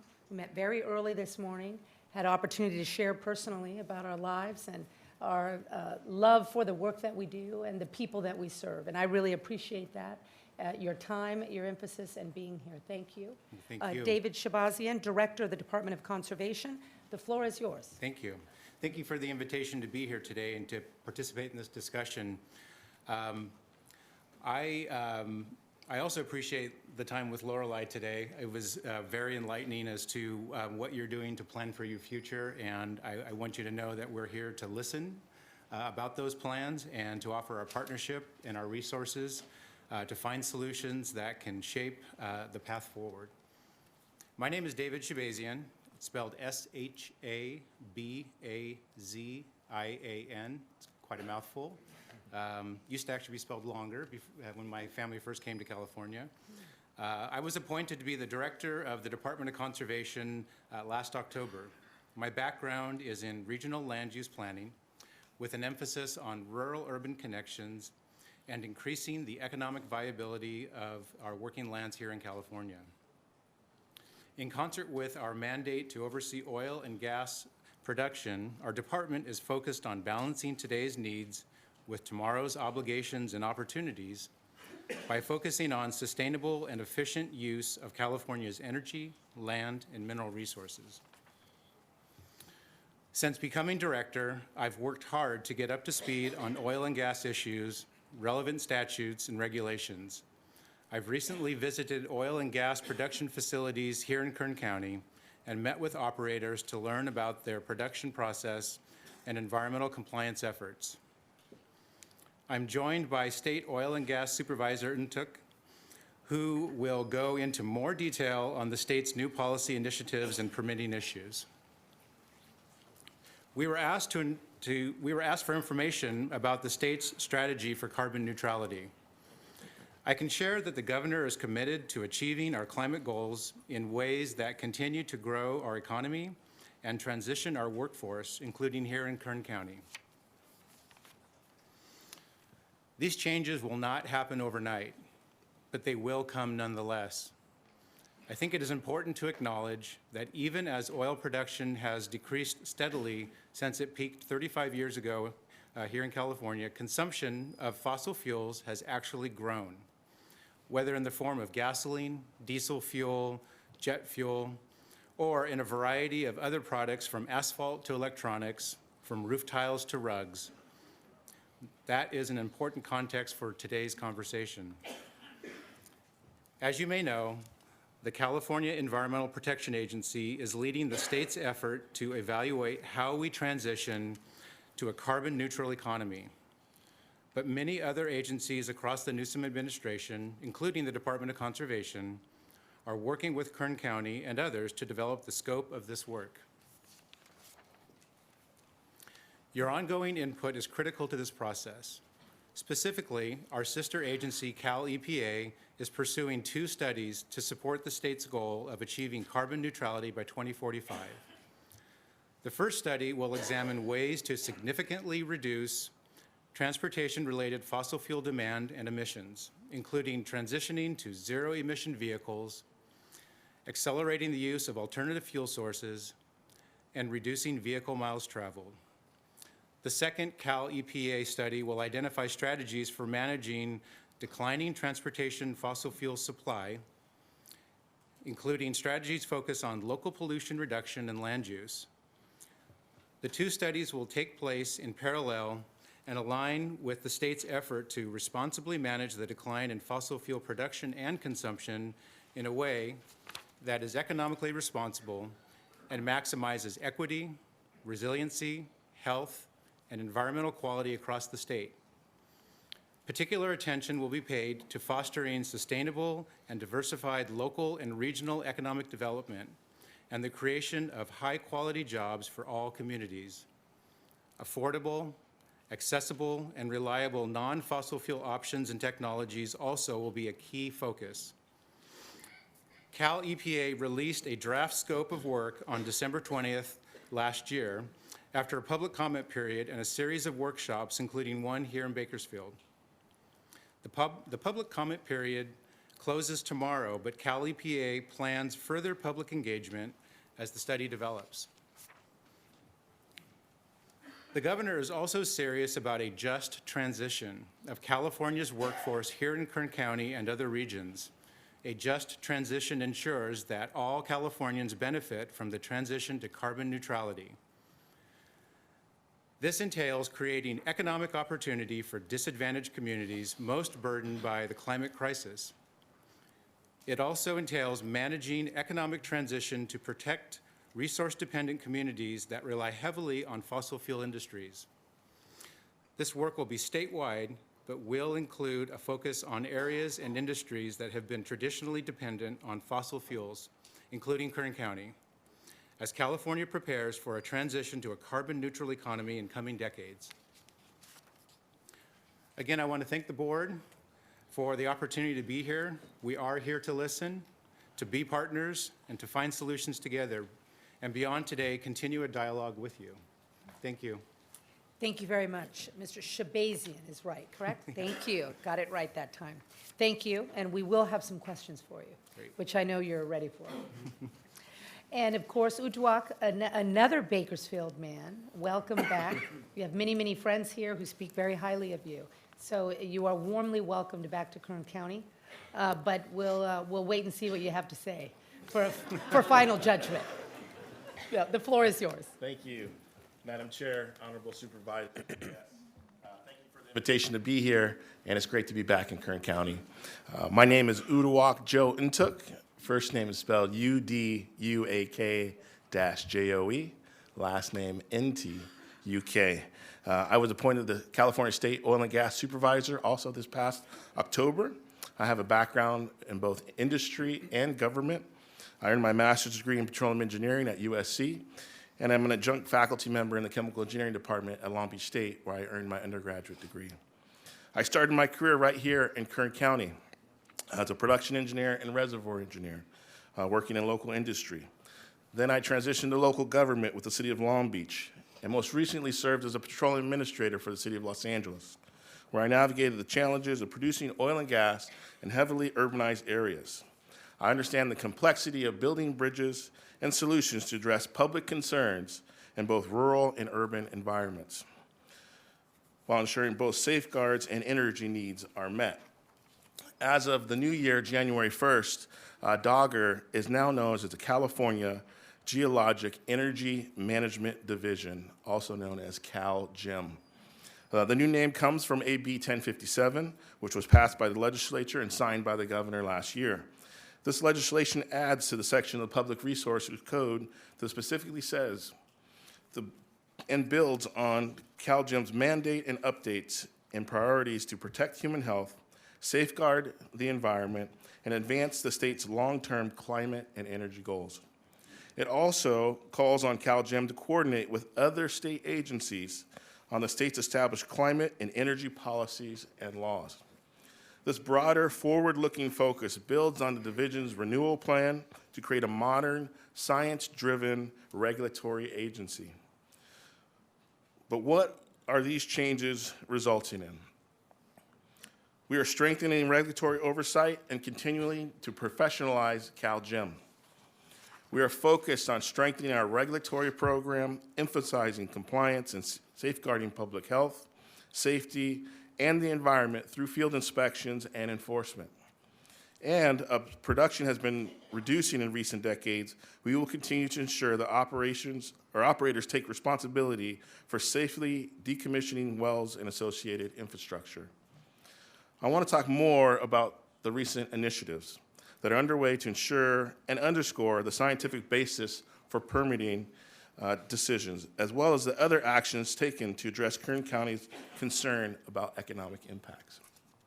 First, CalGEM has requested an independent review of its permitting process for well stimulation and underground injection control.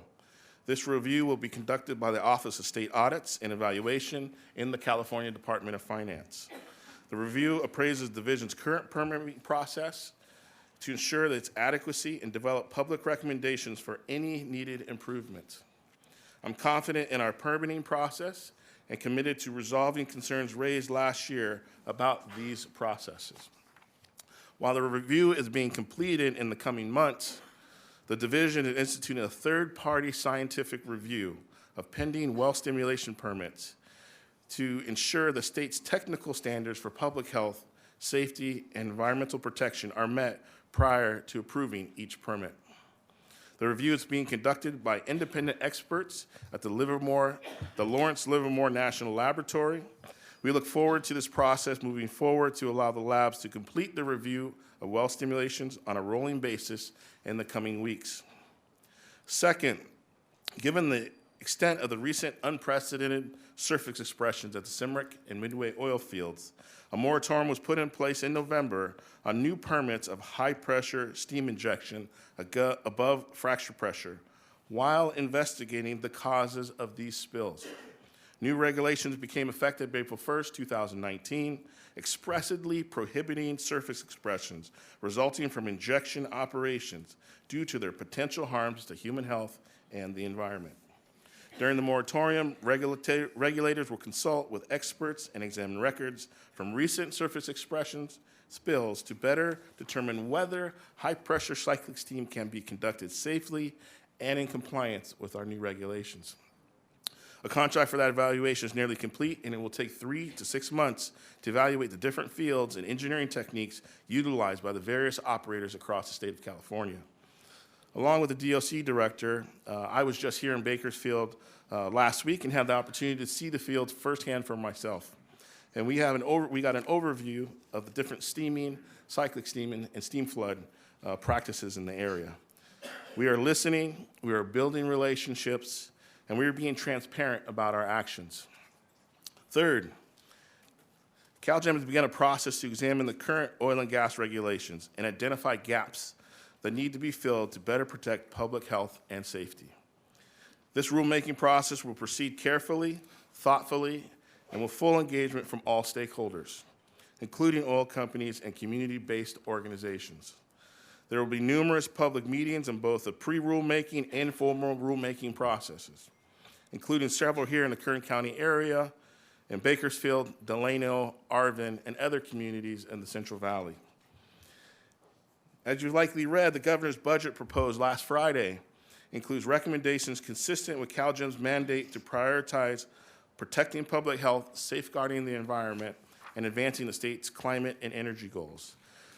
This budget proposes 128 new positions phased in over 3 fiscal years to help us strengthen oversight, increase transparency, enforcement, and bonding level evaluations.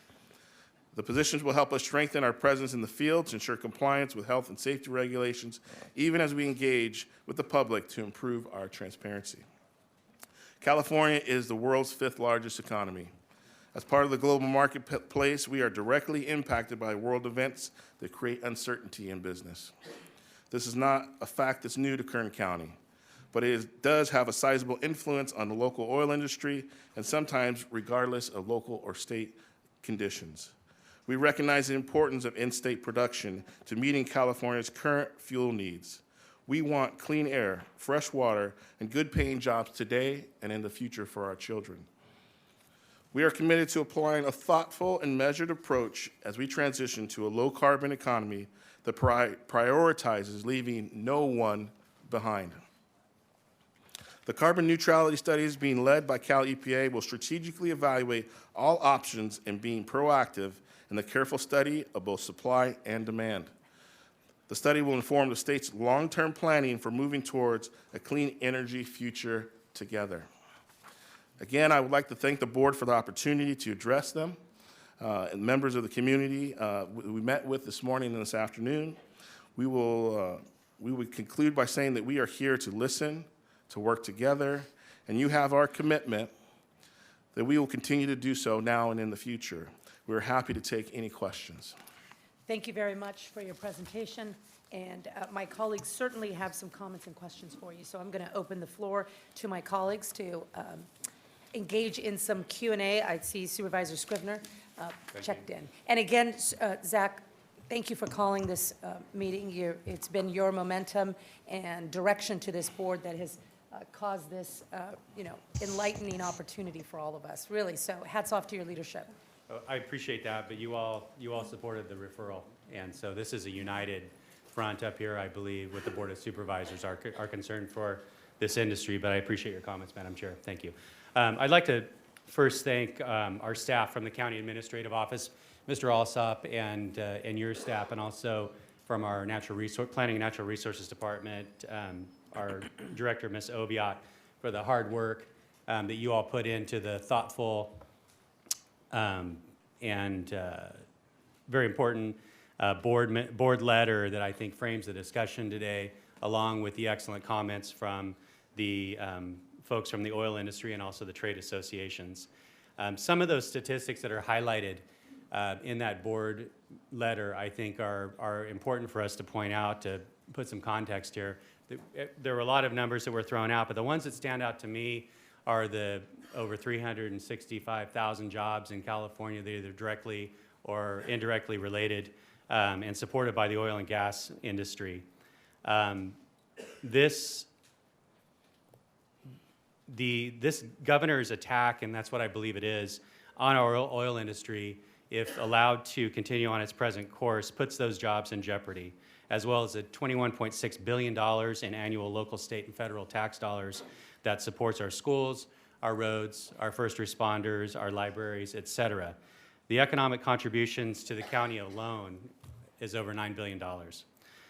The governor's recent announcement of the moratorium on new high-pressure cyclic steam permits, a hold on the issuance of hydraulic fracturing permits, and 90% of those are in Kern County, which I think demonstrates how this is clearly an attack on Kern County specifically when you go after those kinds of permits. In addition to the policy directive to phase out fossil fuels in the state completely, I believe sent shockwaves throughout our community. We heard from Berry Petroleum that showed us that their stock dropped 40% overnight once this announcement was made. So what does that do to investment that wants to come here into the county? It dries up. Work gets stopped. Capital investments that were planned are put on hold, and that all costs jobs. And so to me, the governor's attack on our oil industry was a clear threat to our jobs, our tax base, and our ability to prosper as a community here in Kern County. What other industry provides high-wage career opportunities for non-college graduates, where you can earn $80,000 a year, as was said earlier? What other industry in our county contributes more to our nonprofits and to our institutes of learning? There aren't any. And the governor's attack on our oil industry in Kern County is totally unfair. We have the cleanest, safest, most environmentally responsible industry in the country. Since 2015, with our oil and gas EIR and permitting, Kern's standards to mitigate for air, water, and greenhouse gas has far surpassed state law and any other oil-producing county in the state. To date, Kern's oil companies have paid a whopping $85 million to clean up the valley's air. $85 million to date since we started that permitting process. Those fees are paid to the San Joaquin Valley Air Pollution Control Districts for projects to offset the impacts from new drilling to ensure a no net increase in air pollutants. No one has done more than this industry to clean the air in the valley. So I want to truly and sincerely thank the members of the governor's administration who are here today, because it's important for you to hear us and also to help us understand why the governor is doing this. I realize the governor is under pressure from environmental extremists who want this administration to do more to regulate the oil industry, and these activist groups clearly have the governor's ear. I will assure you, however, this board listened to these concerns through thousands of pages of comments and analysis and hours of testimony on the oil and gas EIR local permitting in December of 2015. I think this board remembers that. We actually had an oil and gas company and mineral holders who wanted no additional regulations whatsoever, and they sued us over these regulations, but we pushed forward. We added significant additional costs to oil and gas extraction, exploration, and even maintenance to address all of these concerns. Any new well drilled and any older wells reworked are under the new permitting system. But CalGEM is responsible for making sure any older wells meet the criteria for abandonment, and I want to see more money being sent down to us from the Orphan Wells and Abandonment Program. I understand that a lot of money is being spent in coastal counties on that program, and yet again, the money comes from our Kern County businesses. So we need more of that to be here. So I'd like to direct Ms. Oviatt, please, to contact CalGEM. They're sitting pretty close to you right now, and work on understanding how we can get funding for abandoned wells, particularly since it appears they are being given significant money and new staffing positions for implementation of regulations. So that's not a question, that's an ask of you all. Our regulations go beyond state regulations and are more protective than any other jurisdiction. Rather than continue to ignore our regulations, you should be advocating that other jurisdictions in California impose the same strict mitigating air down to no net increase limitations on disturbance on the site plan, information on operations, and access and imposition of noise restrictions. These are all mitigations that this board adopted and other jurisdictions in the rest of California have not. We provided more environmental protection with permit certainty, exactly what we have done in the renewable energy sector. We know that demand for oil in California is only increasing. We had some of our speakers that spoke to that. We produce roughly 40% of the oil and gas that we all use here in our home state. The rest is imported. And so where do we get it? And I put together a slideshow as I was researching, and there are some images. I think the pictures really can tell a lot more than just talking about it. But I want to warn everybody that there are some graphic images up here. We did our best to censor it, so they may be disturbing. So please, if you could pay attention to that, or please bear that in mind when you're watching. The first slide basically shows our oil production. So according to the California Energy Commission, our state has increased its importation of foreign oil from 150,000 to 350,000 barrels a day since the year 2000. That 350,000 barrels a day is more than half of the 650,000 barrels of net imports into the United States. So California clearly does most of it.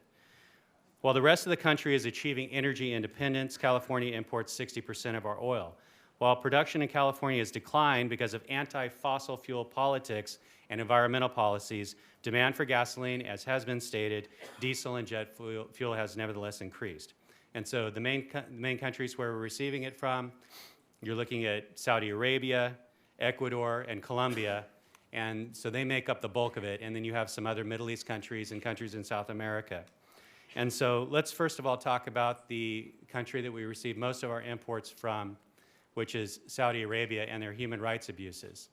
The lack of women's rights, restrictions on travel, the list goes on about how women are treated substandard to men in Saudi Arabia.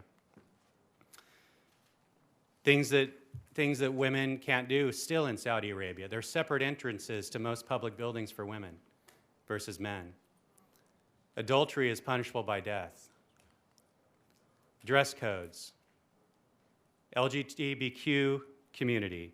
They're persecuted, harshly punished, and sometimes worse. The lack of freedom of religion. The lack of freedom of the press. I'm going through these quick because I know we have a lot of speakers that we're looking forward to hearing from. It's among the 10 most censored countries in the world. These images, we blocked them out, but those are folks that have been beheaded and hung for various offenses. These are more. These are public executions that occur, paralysis, eye gouging, and other medieval punishments that occur to folks in Saudi Arabia. Not to mention the national security risks of having so much oil coming from the Middle East, particularly with recent events. California has more crude coming through the Strait of Hormuz than it produces here at home. We bring more through the Strait of Hormuz than we produce here at home. So the result is California remains at the whims of foreign powers in the Middle East. These are just some images of oil fields in Iraq. More spills, more fires. Now let's talk about South America, Colombia. Guerrilla attacks on pipelines put the oil supply there at risk and obviously caused tremendous environmental damage as well. These are more examples of that. This is a Colombian oil spill. More fires. These are guerrilla attacks, more guerrilla attacks on the pipelines. This is a river that is full of oil. And I would offer that this is worse than a surface expression that the governor came down here to visit recently. This is Brazil with sea turtles, more of that. This is Ecuador. These are the rainforests where you have about 500 endangered species. And this is what's happening to their habitat in those countries. And so, moreover, all of this foreign oil comes in through our ports. A recent LA Times article reported that the ports are now one of the leading causes of pollution in California, with the diesel burning trucks, ships, locomotives, and cargo handling equipment. Not only are the ports choked for capacity, they are now choking neighboring residents with their pollution. More foreign oil imports will only make this problem at the ports worse. That's the end of my slideshow. Appreciate everybody's indulgence of that. So the question is, why would this administration pursue policies that will destroy domestic production in California, only to send our jobs and our treasure to these countries with terrible human rights records, little to no environmental controls? If we want to be good stewards of our environment and protect our fellow man, which I'm sure this administration wants to do, why would we not instead produce our oil here, where we do it safely and responsibly, protecting our environment, our workers, and our communities? This, in my opinion, is the hypocrisy of the governor's attack on Kern County, and I don't think we're willing to accept it.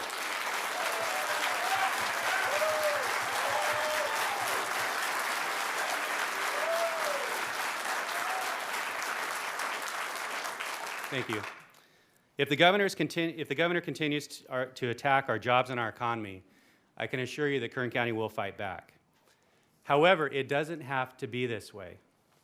I believe that we can both achieve our goals for California. We all acknowledge that fossil fuels will not be the primary energy source forever.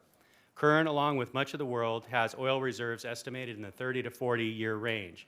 And these ranges can increase with new technology. They have in the past. They may continue to in the future.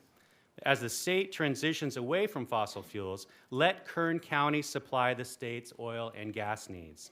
Let the administration concentrate on reducing demand for oil to transition off of carbon. Don't attack the supply side here at home. And by doing so, Kern County and the rest of the state's producers can make all of our needs in the future. We can meet all of our needs.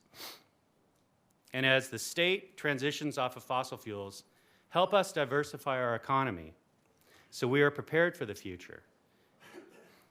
But don't destroy our economy and prop up the economies of countries that are bad actors and put our energy security at risk.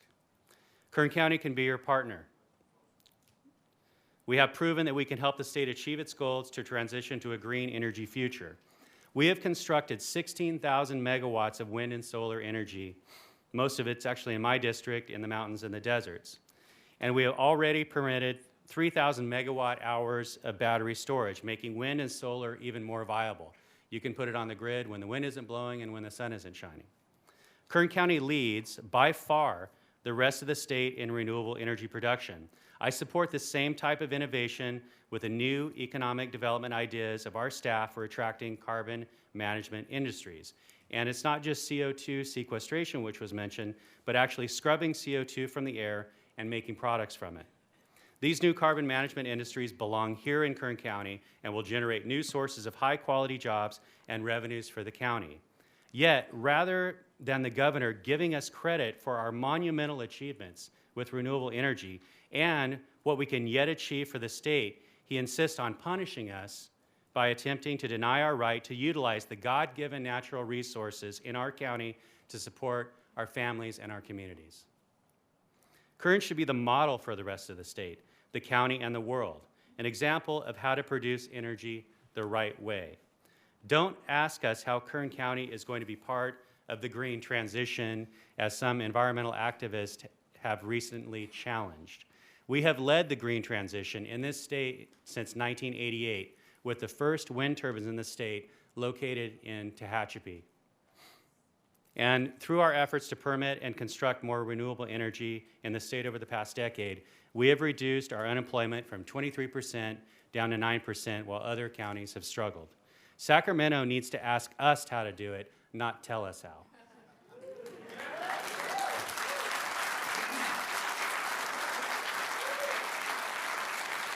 And with all due respect, we did it here first, well before this administration existed.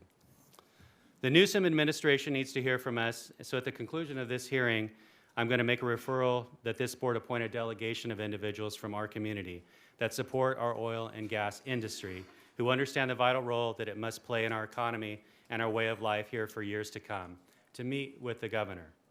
We must compel him to cease his attacks on our county and explain to him how we can be a part of the solution that he envisions. And so that's going to be a request, gentlemen, for your help for us to get that meeting scheduled. I appreciate your attention, and thank you for your time, and thank you to all of you for being here. I look forward to your comments soon. Thank you.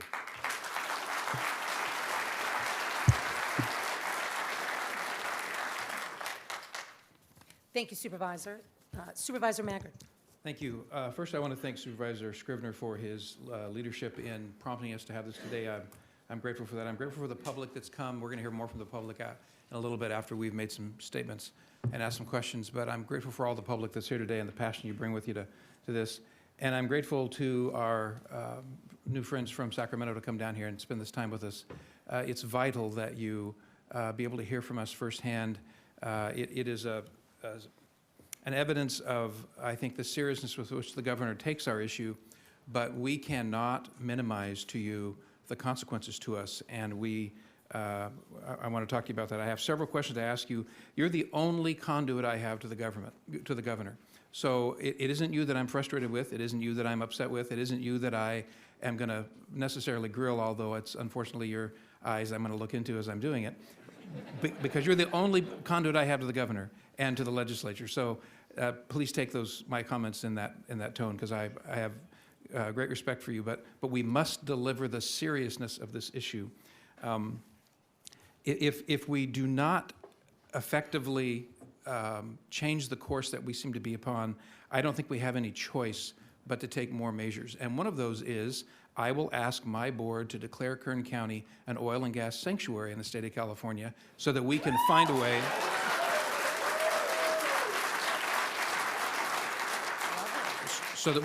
a way to salvage the incredible, immense, earth-shattering consequences this will cause to tens of thousands of people that we represent, our friends and neighbors, and I'm glad to find out today, some of your family and friends as well. So, Mr. Williams, I hope your voice resonates like never before in the ear of the governor, to use your words. He needs to hear the seriousness of it. And I'm grateful for that, and I'm going to ask you a few questions now, if you don't mind, and then a couple questions of industry, and try to find a way for us to get where we need to go here today, in my hope for where we're going to go. So can you tell me first, and this is not to be antagonistic, I want it to be a dialogue back and forth. Can you tell me first, what is the rationale of the administration of the policies that call it carbon neutral, if the oil, 350,000 barrels a day being brought into the state, if that oil is dirtier than the oil we produce, what is help me understand the logic of how that is carbon neutral?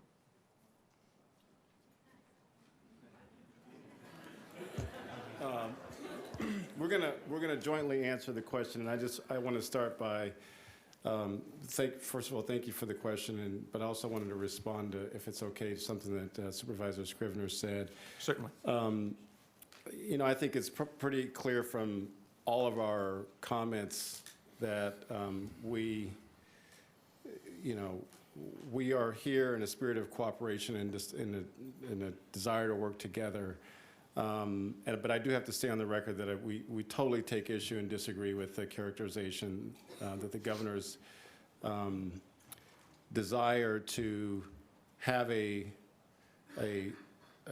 oil and gas production system in this state that is done ethically and environmentally safe for the public and workers who do the work, and understanding that how that gets done is something that needs to be obviously be done cooperatively, but so totally take issue with the characterization of that being an attack on Kern County or representation of some sort of hypocrisy. I just have to say, in the strongest terms, that we completely disagree with that. In fact, it is the opposite.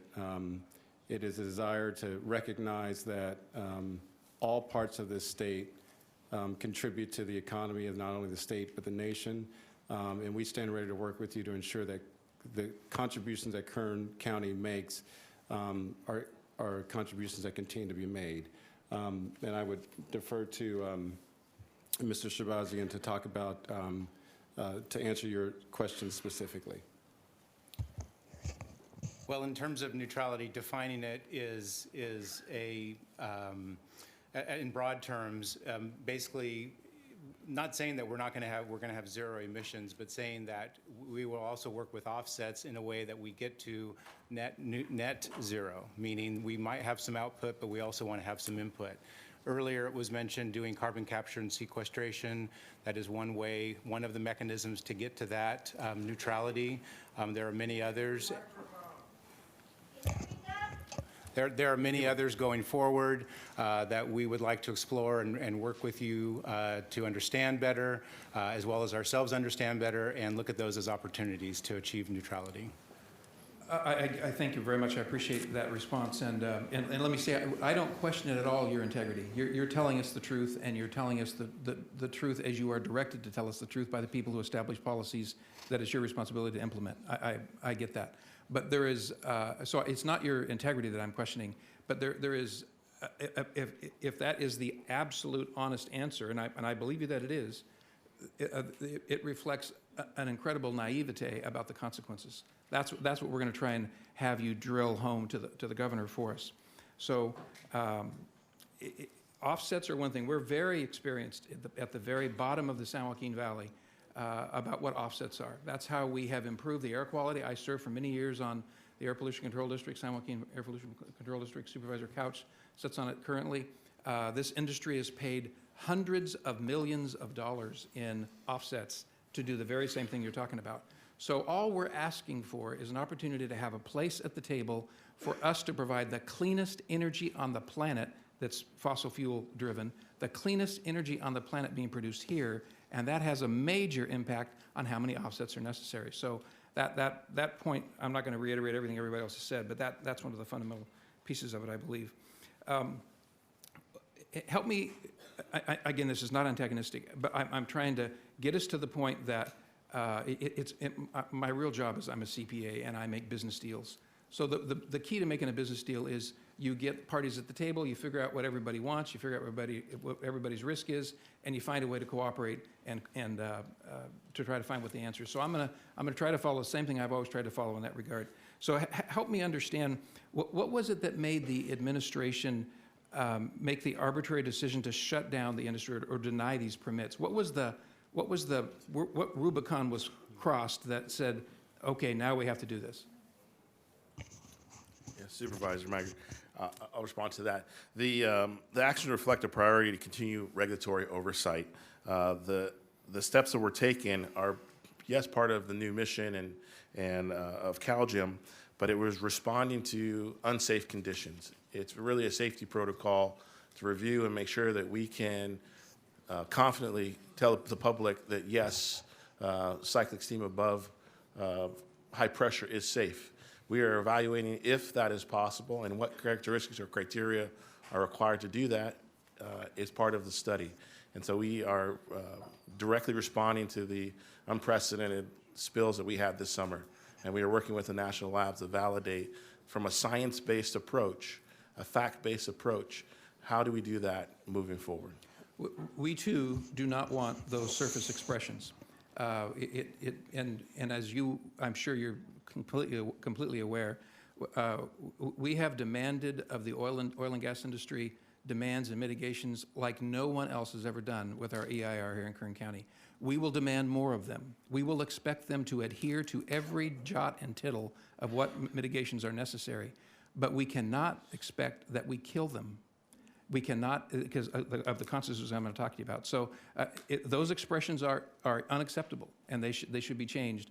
But arriving at how we mitigate that and moving forward with haste is a fundamental part of what I'm going to talk to you about, because as I'll explain to you in just a few more sentences, a date is looming harshly on the future, after which it is too late. The consequences have occurred, and we will see the walls begin to tumble here in our economy locally. It is of some concern to me that part of your mission statement, as I understand it, says, this is the very end of one of the paragraphs, that it includes, but says sound engineering practices to regulate drilling operation, and here's the part that worries me, permanent closure of energy resource wells.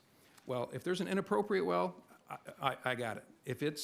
But that statement is pretty broad, and that was drafted long before there were surface expressions 25 miles to the southwest of us here. So would you like to say something about that, Mr.? Yeah, and to the moratorium, it is very narrowly focused. Currently, we have approximately 59 permits that are within the categorization of the cyclic steam moratorium. This past year, we issued more than 8,000 permits statewide. The reference that secondly, the reference you're speaking to about the permanent closure, that's an activity that's been ongoing that's requested by the industry when they request a notice of intent application. We have been plugging and abandoning thousands of wells across the state for many decades. And so that last portion actually was unchanged in the statute. And this past year, industry actually applied for more abandonment permits than new drilling permits statewide. It's a good time to touch on the abandonment part. If part of the transition is to transition from operation jobs to shut-in jobs, shutting fields down, those are not the same jobs. They don't pay the same. They're not the same skill set. The economic consequences to the families that made $81,000 a year, as somebody pointed out, and now somebody who's going to make $40,000 a year is still dramatic. So I'll come back to that in a second here. Do you have, or who can you tell me has the authority to resolve these issues immediately?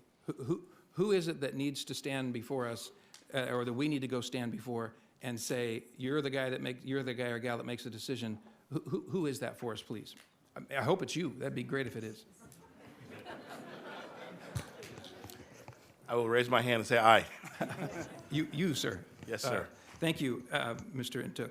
I appreciate your willingness to do that, because that's critical. This timing thing's going to come up here again in a minute. If we wait, one of you said, I think it was you, Mr. Intuk, that, and when Mr. Shabazian said the same kind of thing, that it's a thoughtful approach. It's a careful study.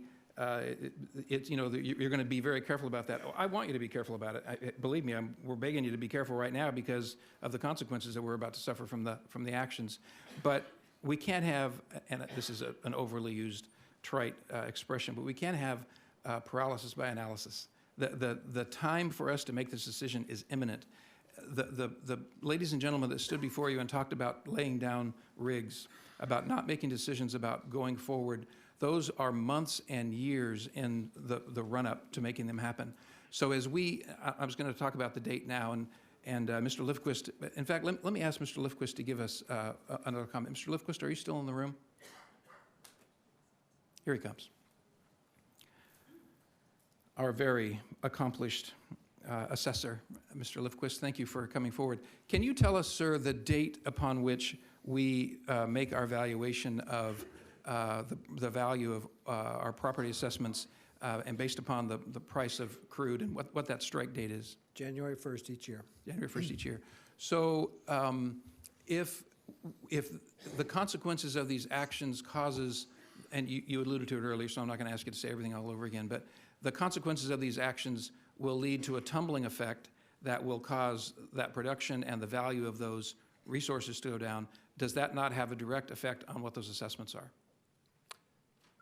A directive, it possibly not immediate effect, but we will start to feel the effects shortly. Thank you. I appreciate that, Mr. Lifquist. So what the point I'm trying to make is by January 1 of 2021, if we don't have this dialed in, we have a serious problem. Our assessments go down. We will see them begin to drop. We will see not only the economic consequences of the jobs that are lost, and I'll talk about that in a moment, but the real consequence to this county government is that if we don't have those assessments and we don't have that property tax revenue, thousands more people will become unemployed. We will not be able to have a hospital deal with tens of thousands of emergencies a year. That will have if that hospital can't operate, it has a consequences of blowing up every other emergency room in Kern County. That is a devastating consequence. We won't be able to make sure that we even have enough deputies. We're struggling enough as that is right now, enough deputies to cover patrol on the street. The consequences within county government will be an earthquake that will collapse the walls of our ability to serve our people. So in addition to the jobs that are lost in the industry, there are the unintended consequences of the jobs and the services that are lost upon the people of Kern County. Mr. Lifquist, I'm going to go on for a while, so you don't need, unless you want to make another point, sir. I would just like to make a comment. I think there's a question mark on the 2020 assessments. I think there would be a crucial effect by 2021, yes. 2021, thank you, sir. So that's 1 year out, thank you. And the timing of when these decisions are made, it can't be October 1st of 2020 that we're trying to be ready to go on January 1 of 2021. The critical path to get to that decision about what rigs are up and what consequences are and what jobs are there, that is months in anticipation for that. So I would like to find a way for you to tell me, if this is possible, in the next 60 days, what information do you need from us to tell you, to prove to you, to absolutely guarantee to you, so that you can make a decision to open up the floodgates on those appropriate drilling permits? Thank you. Again, to clarify, the actions taken by the governor and our agency are not about shutting down domestic production or an attack on Kern County. We recognize the importance of in-state oil production. We are working very rigorously with operators who are impacted, who have submitted notices of intent applications to process them as soon as possible. We are currently awaiting some additional data from operators to validate some of the subsurface modeling so that we can issue permits. But until that time, where that data is provided and a public document is created from the national labs to outline how that is safe from a scientific perspective and a third-party review, we are on hold until that point. But we are meeting and talking daily to advance that information and get to that deadline very soon. Remember, I'm not being antagonistic with you, but it's my job to advocate for my people. You represent a governor who is immensely powerful. What does he have to do to motivate that lab to get it done so we can move forward? We are waiting on information from operators.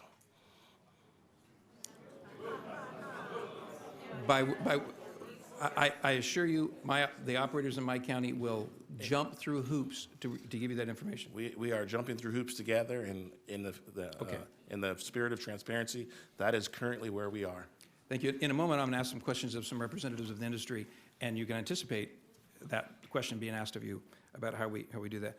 It is not just, however, the decrease in barrels of production from 424 million in 85, 424 million barrels now down to 161. That isn't just because of demand or issues in the industry. A lot of that's because they can't get permits to drill, and it's harder and harder to do that. So that's a significant aspect of it. So,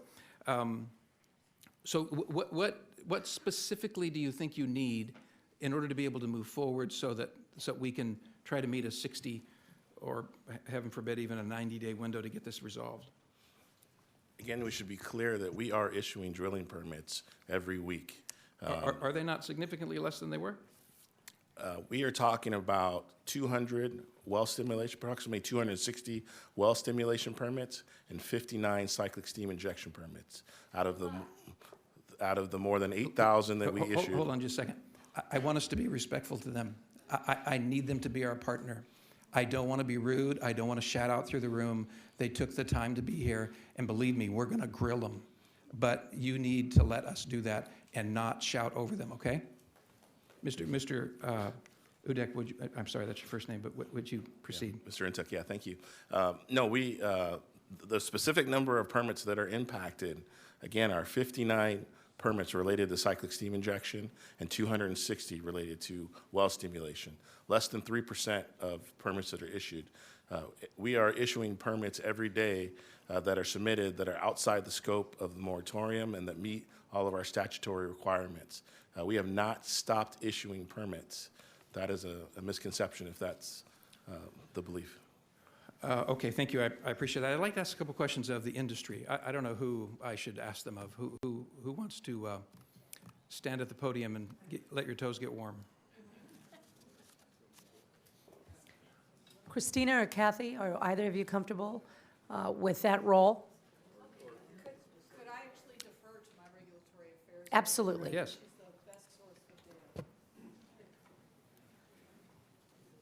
When you come down, can you state your name for the record, please? Good afternoon. My name is Lauren Gentile, Lauren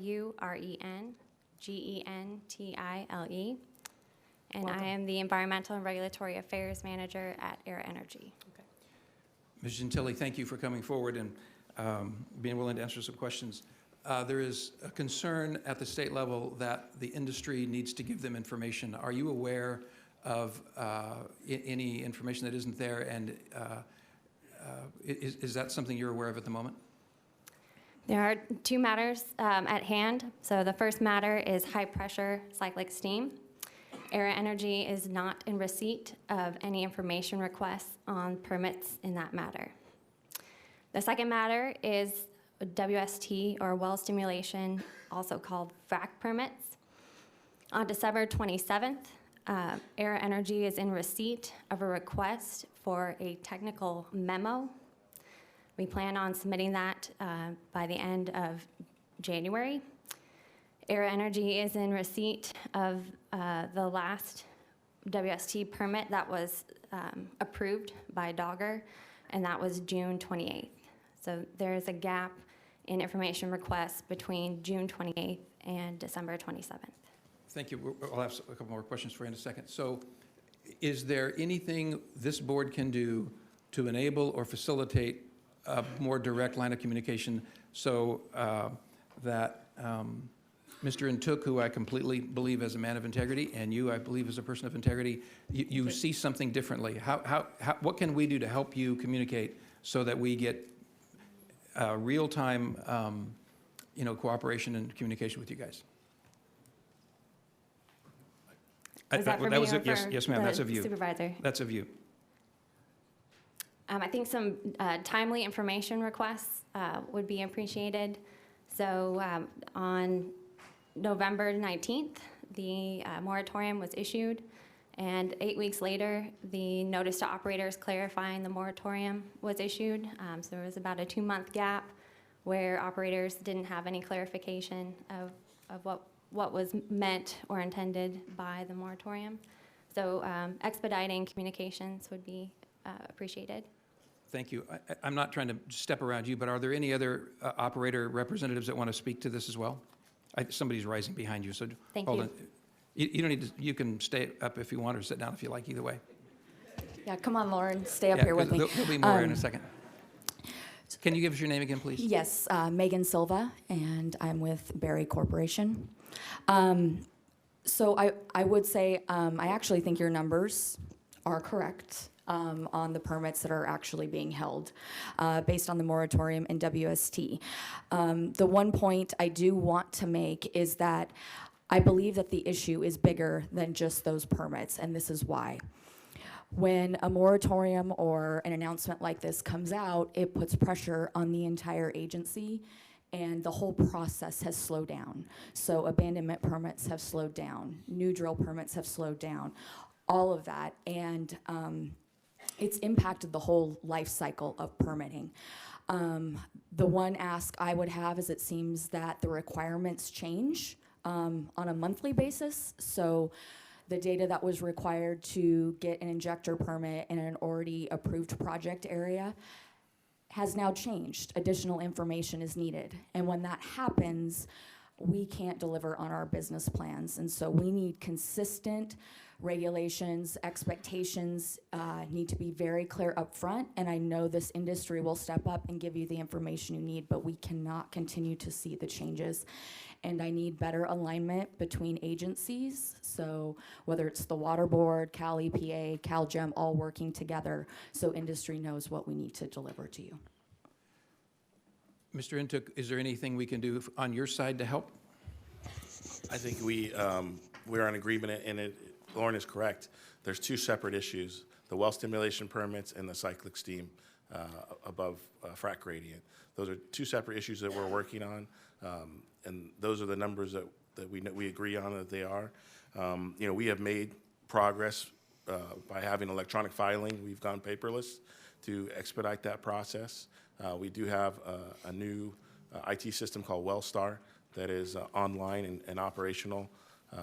But we are going to continue, and you have my commitment to continue to work together to get this information through the national labs and back out as soon as possible so we can use it to make permitting decisions and move forward past the moratorium. Thank you, Mr. Intuk. Could you clarify for me, does one permit equal one well, or does one No. permit equal a number of wells? No, it's not necessarily a one-to-one correlation. You could have, for a single well, 2 or 3 permits. A drilling permit, a well stimulation permit, a rework permit, depending on what happens through the cycle, just even the initial cycle of drilling a well. So, it's not necessarily that direct correlation of one-to-one. It can be more nuanced and larger. Okay.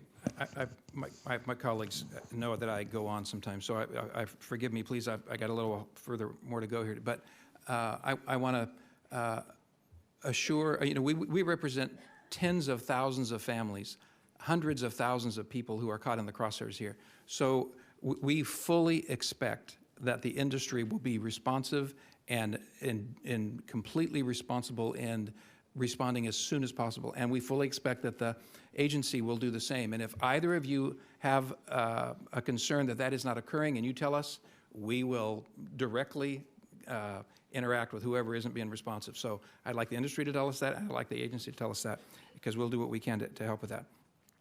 For the industry, what is your desired outcome? What would you like to see different tomorrow after we had this hearing today?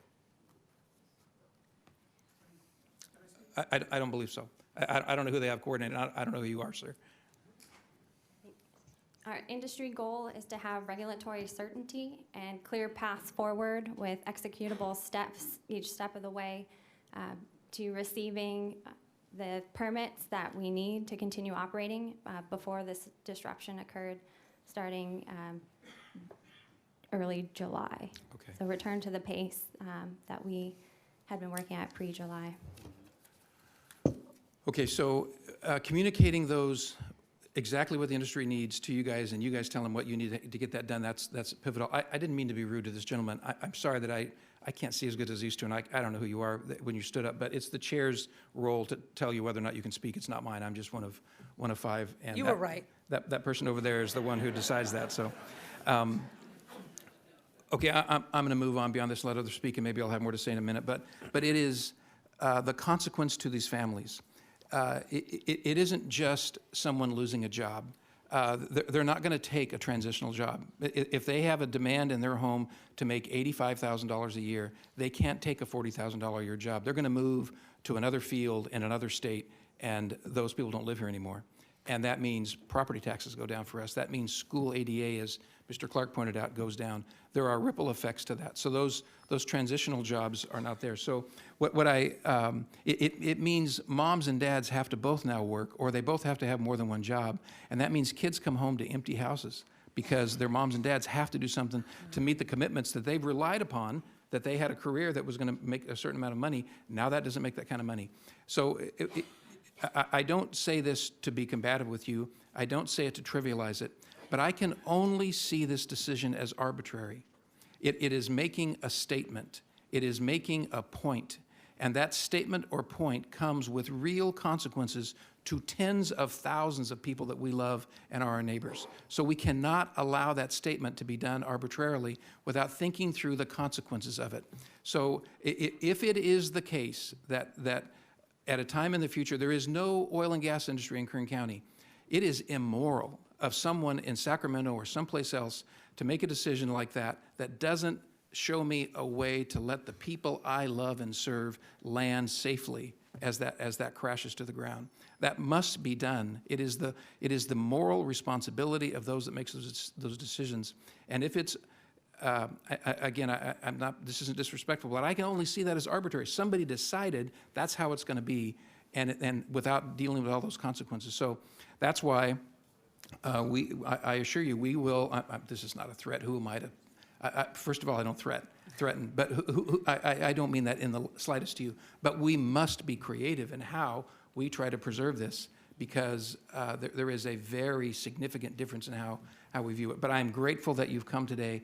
I sense your spirit of cooperation. I completely believe your sincerity, and I'm confident that you will convey to the governor the sincerity and the seriousness of our concerns. So before I turn over the mic, do you need to say anything? Thank you for asking. Yeah. No, I would just say again, no, I do appreciate the words, and I just do have to take the opportunity to say again, we obviously disagree with the premise that it was arbitrary. We want to get this done. We want to get it done right. And as I've said in some of the meetings that we've had over the last couple of days, we will act quickly, but we will not act hastily.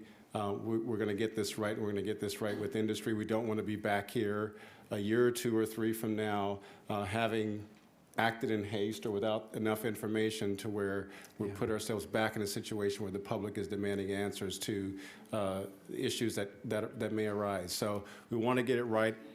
We want to get stability into this industry, and we want to make it stable for the long term. And we build around this economy and this industry as we work to, again, diversify and stabilize the economy overall. I thank you for that. I'm not going to wait a year or two or three. But in a month or two or three, we're going to ask to have another one of these to see how we're doing. So I'm sure that my colleagues will do the same. So we want to move quickly. I'm not saying we're going to take a year or two. I said we don't want to be back here a year or two after having acted hastily and not gotten it right. I appreciate that. Chair Perez, I yield the floor, and I would reserve the opportunity to speak again if it's appropriate. Supervisor Maggard, thank you for your eloquent remarks.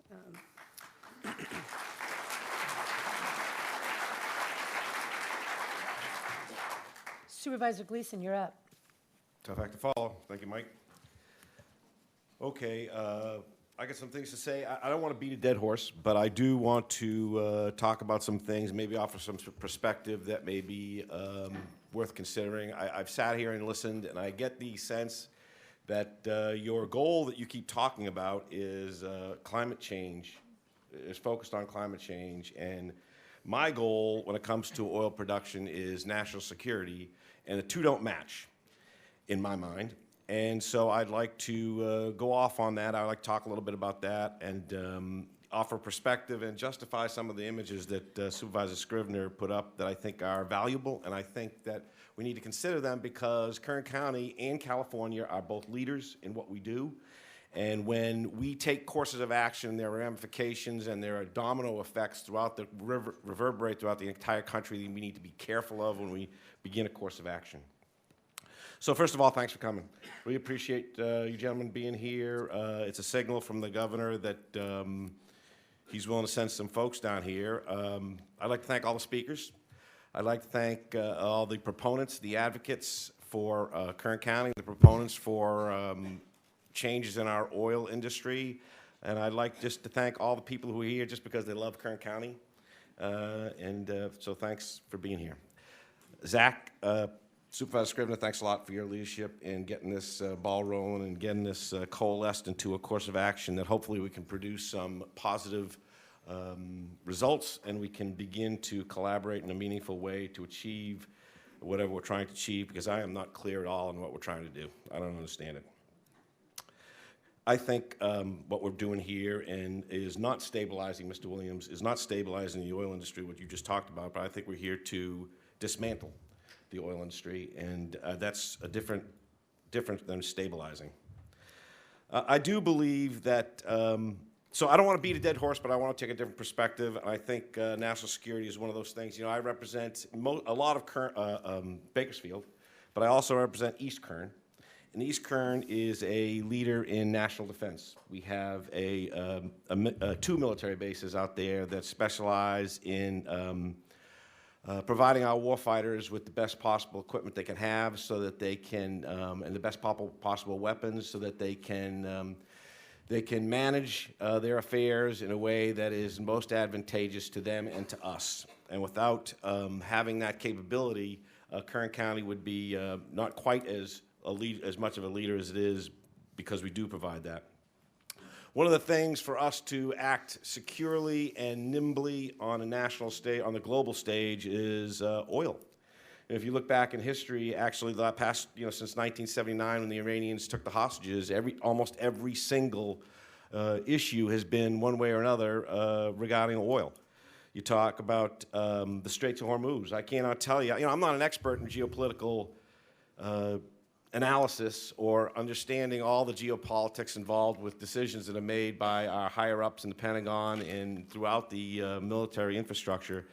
But I can tell you, I sat through enough of those geopolitical briefs, sitting down, bobbing in the Persian Gulf, to understand the importance and the value of maintaining free passage through the Straits of Hormuz.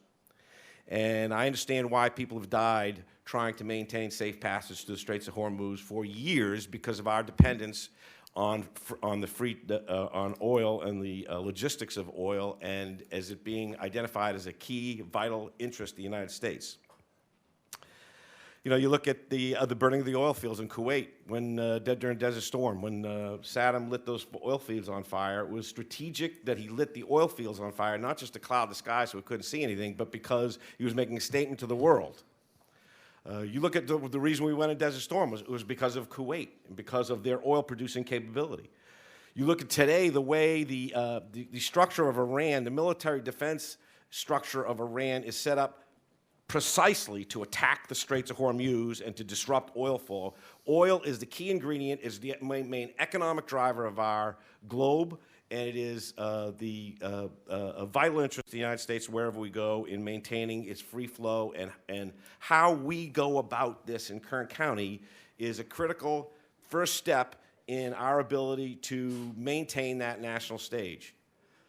Recent events in the past couple weeks, you saw the president, whether you like him or not, you saw him move in a way and do things in a way that maybe 10 years ago we couldn't do, because of his ability his understanding that we are leaders and we are independent in oil, and we are leaders in the movement of oil. Not only are we free to make decisions, are we oil independent, energy independent, but also other countries throughout the globe are now relying on us and need to cater or to show favor to us in certain ways that they didn't before, because we have achieved this national independence on energy. And it's not just oil. It's all about all fossil fuels. It's about electric. It's about wind power, solar powers, all those things. I drove down here today, and I drive through the desert. Anyone who lives in the desert drives through the desert. The desert has changed. Kern County has led the way in energy and energy management throughout California, and we will continue to do that and collaborate with all agencies, providing that balance that you talked about. And we are eager to embrace that, and eager to change, and eager to make contributions to make our globe a safer place, make our globe a healthier place, take care of Mother Earth, create a better environment. We're all about that. We're leading the charge. But to say that we need to shut down our oil industries by 2045, to me, it just is not making sense or to curtail our production so significantly that we're going to significantly damage Kern County, our economy, our people, our culture, our way of life, in order to achieve an objective that I don't know what global climate change, what impact California is going to have if we shut down all oil. You know, what is the net effect of that?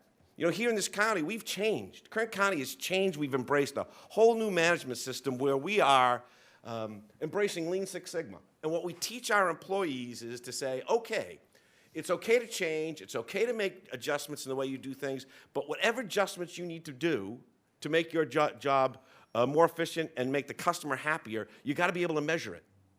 So my question to you, I'll start with you, Mr. Williams, is you talked earlier about carbon-free goals, and you mentioned stabilizing the oil industry. And I'd like to know from you if you could take a minute to explain to me exactly, precisely how we're going to measure the success. If we destroy the Kern County economy, because I believe this is going to have significant impact. Maybe destroy is too strong a word, maybe it's not. But it's going to have significant impact on our ability to live a lifestyle down here. What measurable positive impact are we going to have created by doing that? Well, the state has already set statutory targets that we're required to meet in terms of our climate goals. Those are clear and laid out in statutes in terms of our reduction on emissions and reliance on fossil fuels that can result in those emissions. And so, you know, the values that this administration reflects is first of all the state law and the desire for California to participate, but not just participate, but lead the way in ensuring that we have an impact around the world on climate change. Could you describe that, Mr. Williams? Could you? I'm sorry. I'm from New England. I typically interrupt people. That's I all don't right. mean to. I hear. I lived in Massachusetts for a while. I value too. everything that's coming out of your mouth. Sounds like I hear that too, but. So could you explain to me what that is? I mean, I don't know what is that? What are we trying to? What are we going to achieve by this just transition that we talked about of reducing our oil production here in Kern County? What are we going to achieve on the global scale? What percentage or how is that going to translate into success on global climate change? Well, I'm not sure if you're asking me to reflect on what have already been international treaties and agreements on targets for reduction of fossil fuels and reduction in greenhouse gases and the temperature of the climate that creates. I'm not going to get into like what the specific targets are, but what I can say is that we understand that while we contribute to that, and we may agree to disagree on whether we, to what degree human activities contribute to global climate change, the fact of the matter is to your second part of your question, which is what are we doing to ensure that as we migrate to a clean energy future, we are making sure that we are not only protecting and taking care of folks who are working in those jobs now, but that we're building an economy that is inclusive of those and the generations that follow them. And so that's, I think, is the imperative. And we can sit here and argue about what targets and percentages we should get to. The fact is it comes down to jobs and it comes down to people. We get that. We can walk and chew gum at the same time, I think, and that's what we have to do. And you know, that's what we're here to talk about. That's the partnership that we want to have with you. We, again, and I've said it over and over again, see the value and the essential contributions that this county makes to the state and national economy. We want to continue that, and we want to be a partner with you on making sure we get there. Thank you, Mr. Williams. No Appreciate worries. it. Appreciate it. Mr. Shabazian. Did I get that right? I'm close. You know who it is, I was talking to you. You talked, sir, about thank you very much, Mr. Williams, for your comments. I really do appreciate them. Mr. Shabazian, you talked about a just transition. I'm not sure I understand what that is. Could you describe this just transition and how this is all going to lay out? Well, I think Mr. Williams was a good start to a response to your question, which is California has an opportunity to lead in this space of transitioning to a carbon neutral economy. And a just transition is making sure that we are able to continue to keep jobs in communities and jobs that help support those communities as we move into other industries and other forms of energy production and other ways of achieving carbon neutrality, that the job balance is there, that we're not leaving people out. Thank you, sir. You said that. I heard you. Could you give me an example of that? Could you give me some granularity to that? Because where I'm sitting, those are just words. And I'd like to have a little more understanding of what those words mean. And how can I help shape those words if that's what it takes? I think it's happening here in your county today. You are moving into alternative sources of energy. It's creating jobs. You're looking at opportunities in sequestering carbon, which would create more jobs. And that currently is balanced with the oil production that's in your county. So you're in a transition period. You're creating jobs. You may, in some point in the future, lose jobs. That's the balance. That's an example of one balance that I could give you.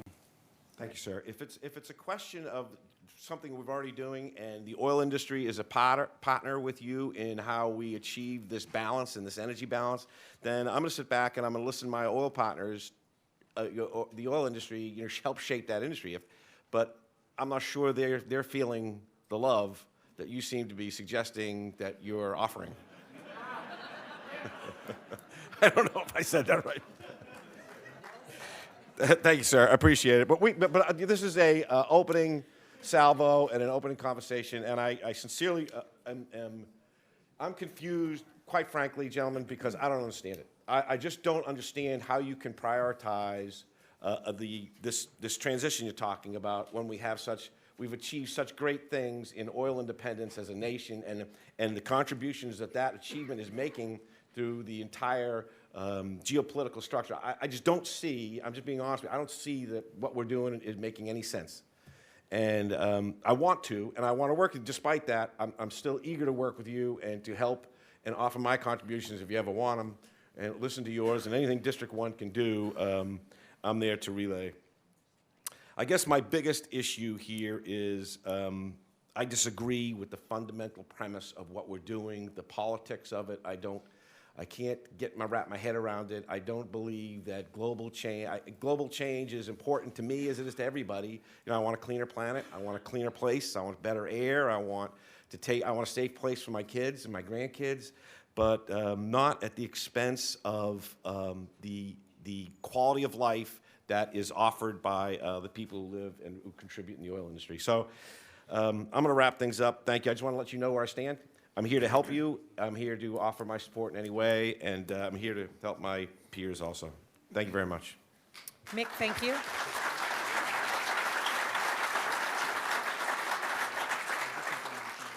Mick, thank you. Supervisor Couch. Thank you. Thank you all. I'm going to be pretty quick, but I want to get right to some questions. I want to thank everybody for coming today. I want to thank and say that I agree with the sentiments and the comments by my fellow supervisors. I know the answers to some of the questions I'm going to ask, but I'm going to ask them anyway because I want other people to hear the answer, and I don't know the answers to some of the questions I'm going to ask. But Mr. Williams, I want to ask you a question about, I'm going to start, and I'm going to be all over the place because I jotted down a lot of notes on various things. You mentioned the law a moment ago that the administration is trying to comply with. Which law?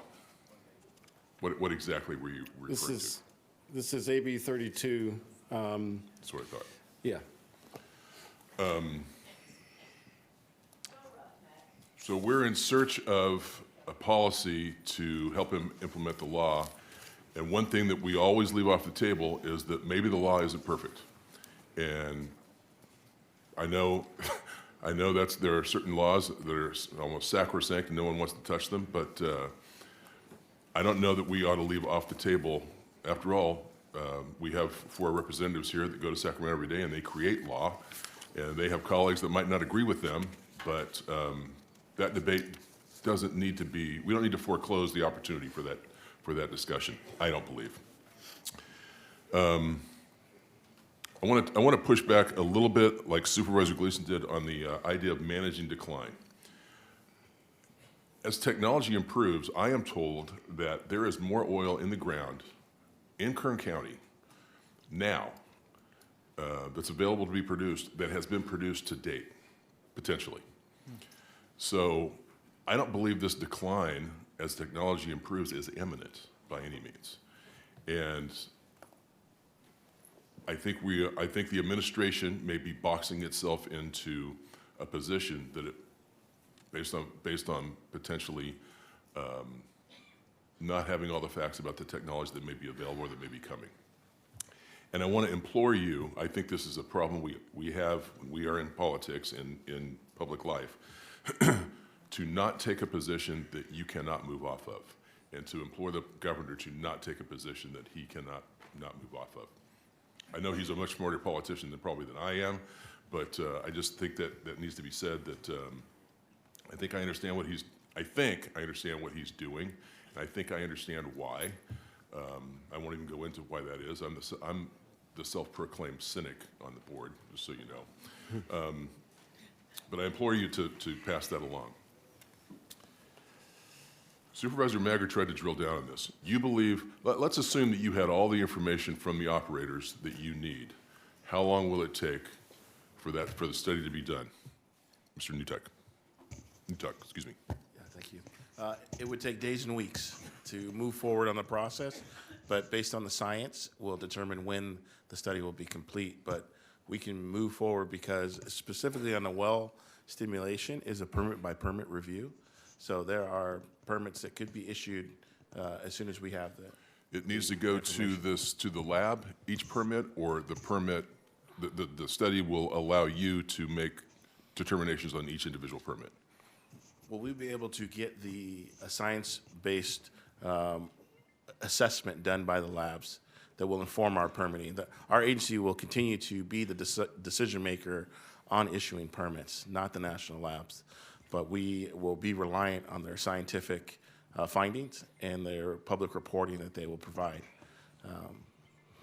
But we are, as soon as we have that information, we can continue to move forward. Does the administration consider natural gas to be clean energy?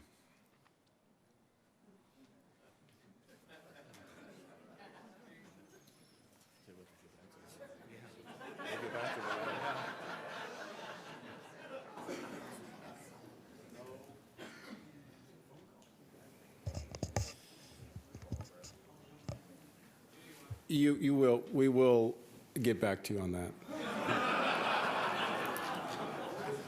I mean, if you're trying to make a point, you've made it, and we can answer your next question. Well, it used to be considered clean energy by environmentalists. Yeah. And they implored people and governments like this to move in that direction, and that's happened. And now it's considered by many not to be. I'm just curious.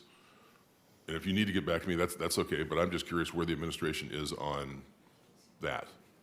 I didn't do it. I didn't honestly didn't ask that to make a point. Fossil fuels, so yeah. I'm sorry. Say it again. The administration has a goal of reducing its reliance on fossil. Understood. Reducing the reliance on fossil fuels. Well, a question is sort of in that line: is it safer? Does the administration believe it is safer for the environment to produce oil locally or to import foreign oil, as a general rule?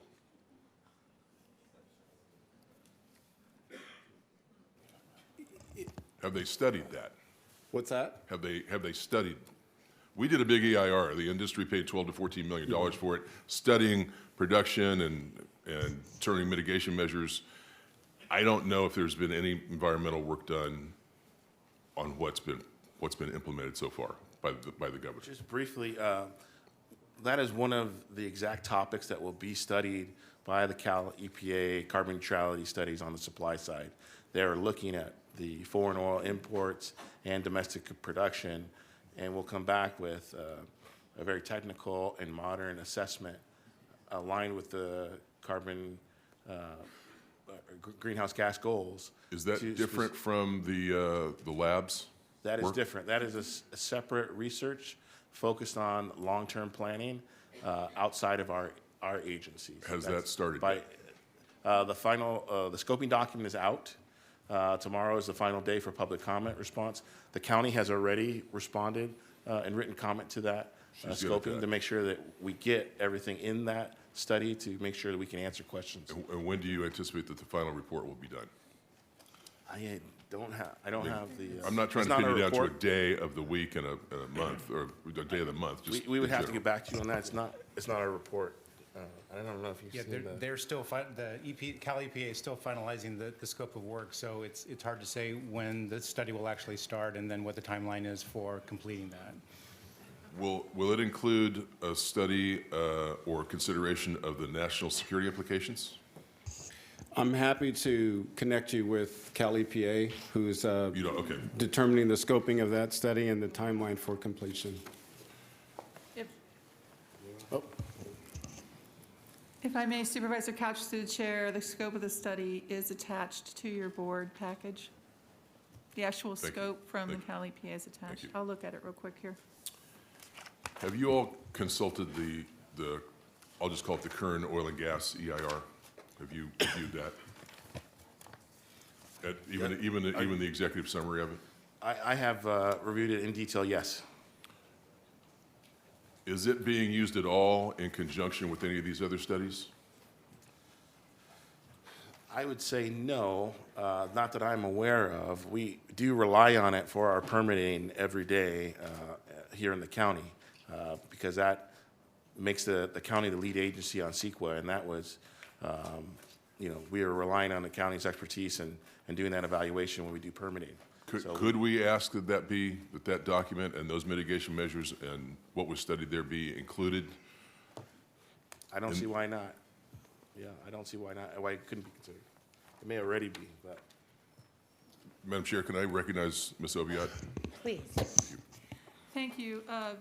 Supervisor Couch through the chair, was your question, would the Kern EIR be a resource for UC Santa Barbara in the Cal EPA study? Was that your question? Yes.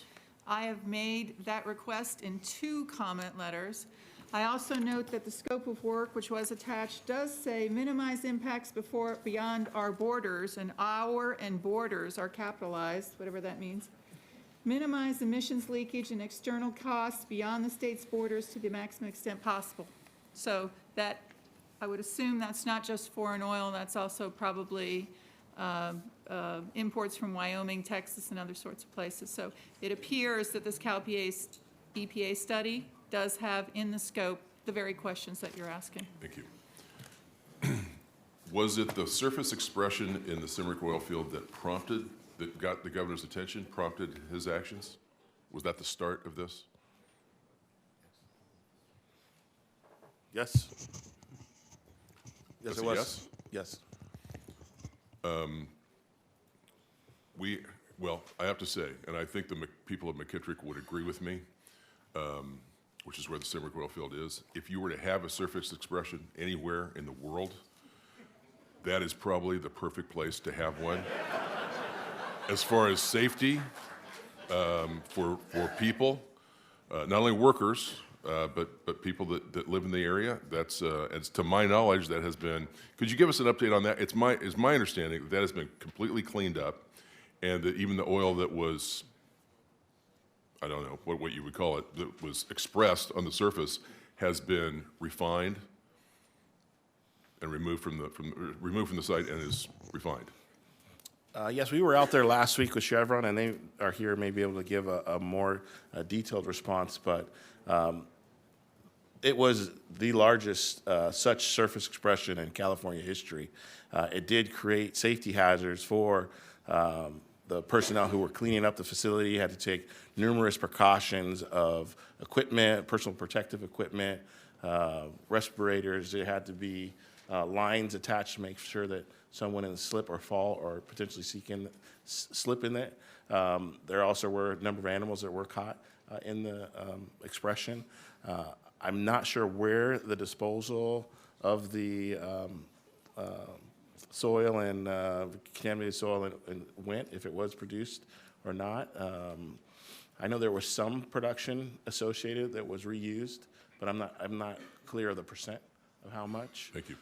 And we have been working diligently with Chevron on a remedial plan for the Simrick field to de-energize the field, to make sure that there's not the subsurface pressure to have any high energy based surface expressions happening again. And so we are working together right now and have weekly updates and meetings with them about Simrick. So I don't know if Richard or Billy want to come up and say anything in more detail, because this is a very specific Chevron issue. I've been there and I've seen it, and so I appreciate that, but I don't, if they'd like to, I'll let the chair recognize them if they have a desire to do that.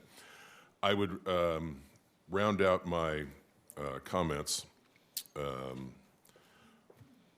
by saying I represent the 4th District in Kern County, and it is made up of much of the oil fields. Not all, but a lot of it. It is also made up of many, many disadvantaged communities as defined by the state. And I don't want to say the right hand doesn't know what the left hand is doing. I don't want to put it in those terms, but I think there needs to be a broader look at what different departments may be doing,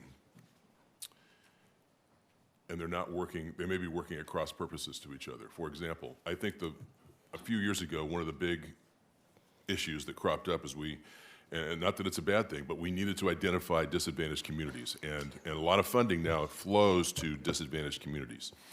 We also, obviously, the number one issue, I think, on the governor's mind and everyone's is homelessness. The actions, not just on the steam permits and the well stimulation permits, but a managed decline of the oil industry, I think, can have a devastating impact on the very communities that are now being described as disadvantaged, and it can create even more homeless. Many of the people that work in the oil fields are not, I mean, the average salary is $81,000. That means the lowest salary is far less than that. And they're not getting rich necessarily in that. They hope to provide for their families, and they hope to get promoted, get raises, and do better. And so I would just hope that we keep in mind that I'm sure in Sacramento this happens all the time. You've got certain people that are working on one thing and other people that are doing something, and they're not necessarily working towards the same goal. They're not, all the horses are not pulling in the same direction. I want to thank Mr. Zierman for his comments, because I thought they were right on. And lastly, maybe not lastly, but I want to mention, can you comment on Les Clark's question about the bonding, AB 1057?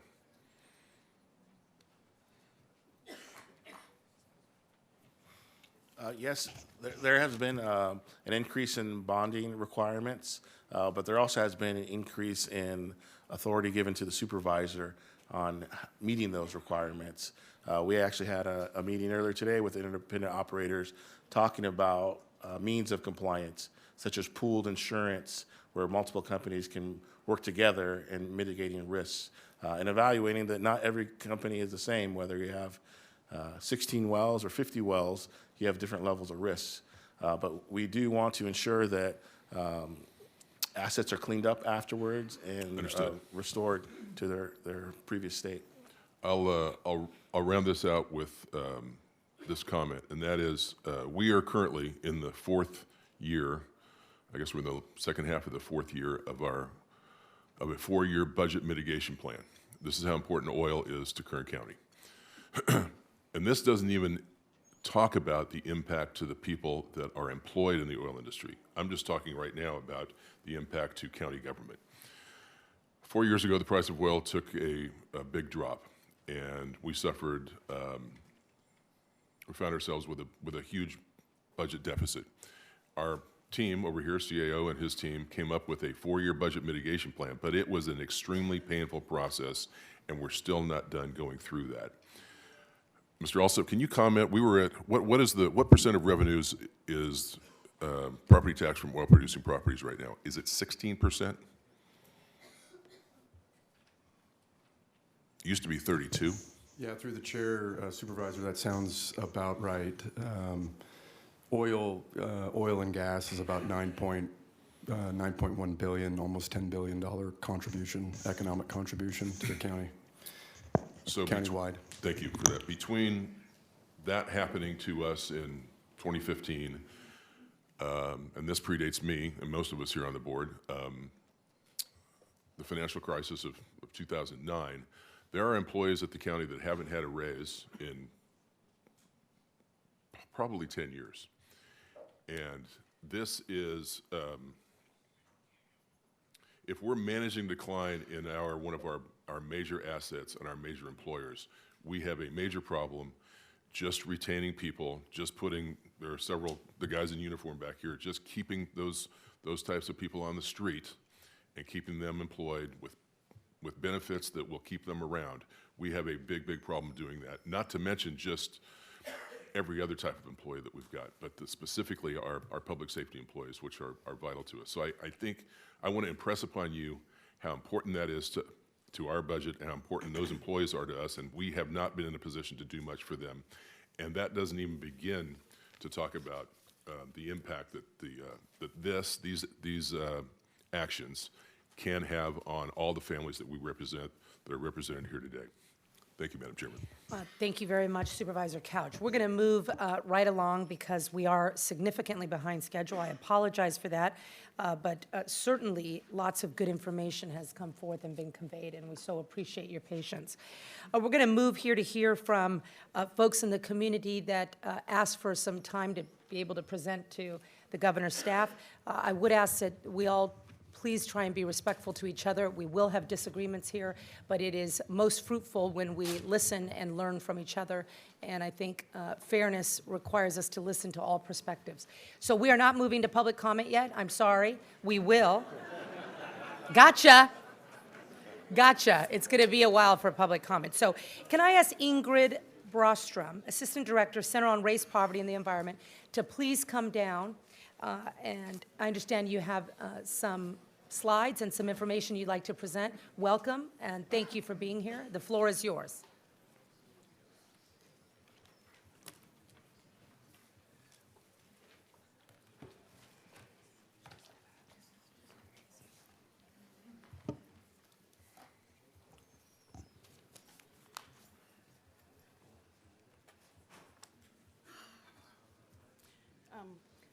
We have some slides. I guess I'm just waiting for them to pop up. In the meantime, I will say that my name is Ingrid Brostrom. I'm with the Center on Race, Poverty, and the Environment, and we do have a slide presentation, and so I will be joined by a couple of associates to take over an explanation of a couple of the slides. Okay, thank and you. I'll let them introduce themselves when that time comes.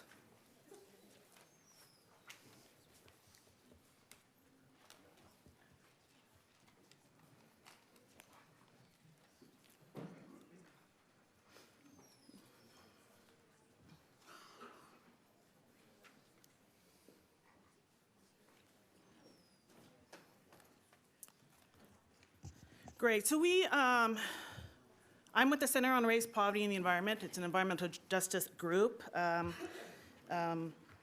based in Delano, California, and we work with many different community groups in Kern County. And one of the main issues that residents are concerned about is the health and safety impacts of the oil and gas industry. I'm also part of a new coalition called Voices in Solidarity Against Oil in Neighborhoods. And this is a collaborative effort with many groups based in Kern, the Central Valley, and Los Angeles, where most of the impacts are felt. And we're working as a coalition to address the health and safety of residents in near proximity to oil and gas. Before I get to the first slide, I did very quickly want to address process here. We expected to be given equal time as the industry, and we've been told we have 15 minutes to present, and so I believe I must have misunderstood. But I do believe as we embark on this process, that there needs to be equal space for all stakeholders, especially stakeholders from Kern County. And unfortunately, we had many residents sitting in the back couple of rows and outside that were unpaid and took their time to be here today. And unfortunately, most of them have had to leave.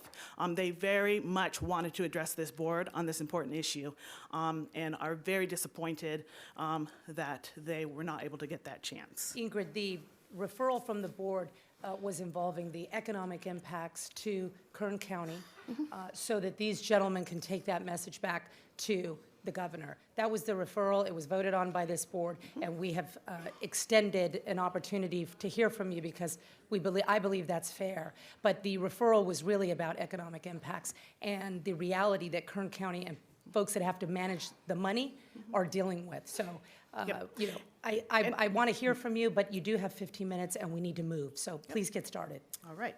So environmental justice is not only about environmental health. It is about economic justice as well.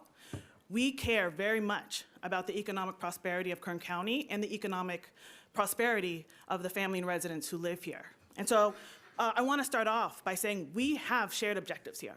We may have differences of opinions on how to get there, but at the core, what we want is we want a thriving and prosperous local economy in Kern County. We want good, well-paying, safe jobs. We want healthy places to live, work, play, and pray. And we want increased investment, state investment, to Kern County to help make these things possible. And so instead of labeling people that might disagree with the approach to the oil and gas industry as quote-unquote environmental extremists, which I heard today, I would hope that you could see that we have shared objectives and that there would be an open mind to differing perspectives on how we can achieve these goals, which I assume that everyone in this room shares.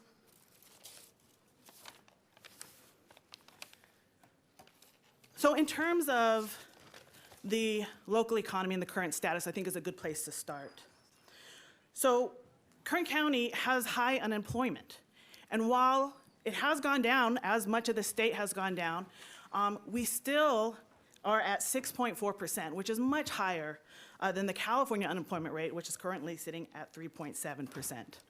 At the same time, we have high rates of poverty. Kern County is at 22.6% versus the California rate at 15.1%. And we are trying to maintain the status quo. That's what I heard today. We are trying to keep on holding on to our past, and this is what the past has gotten us. The fact of the matter is Kern County is non-diverse. It is heavily dependent on a couple of resource extractive economies. The world over, extractive, non-diverse economies don't fare as well as diverse, non-extractive economies. And we have a real opportunity in front of you with state investments being on the table to really move into a new direction. So looking at the current economic situation, we should say, is this good enough? Is this good enough that we're always lagging in the state in terms of our poverty rates and our unemployment rates? And I would venture to say no, that we need to look for diversification, and we need to make sure that we are actually at the lead of the economy and making sure that our families are prosperous here.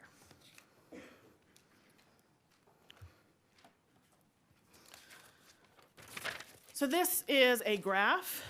I don't think this shouldn't be a surprise to anyone, but the oil field production in California has been decreasing since 1985 pretty consistently. So there's been an overall decrease by 56%, and that decline has been steady.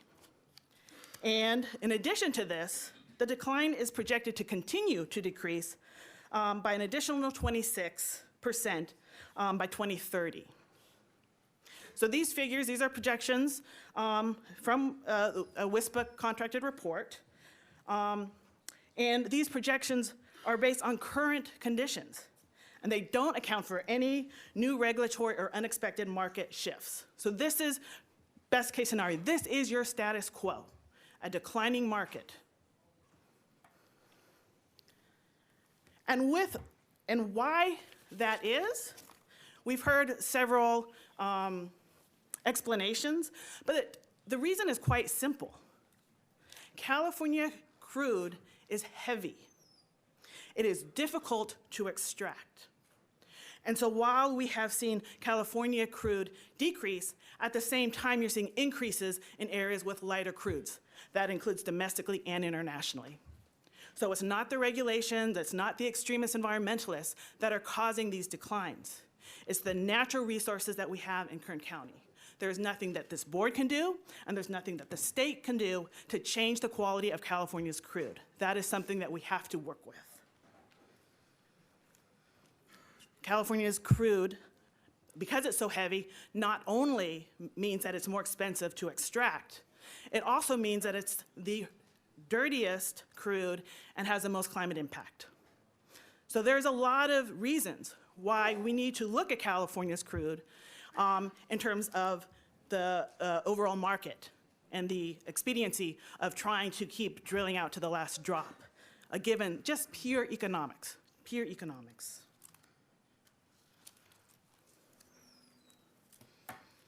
Now I want to shift over to the workforce trajectory. These numbers, again, come from a WISPA contracted study. And I think we heard some figures in the hundreds of thousands. This is the extraction workforce market segment.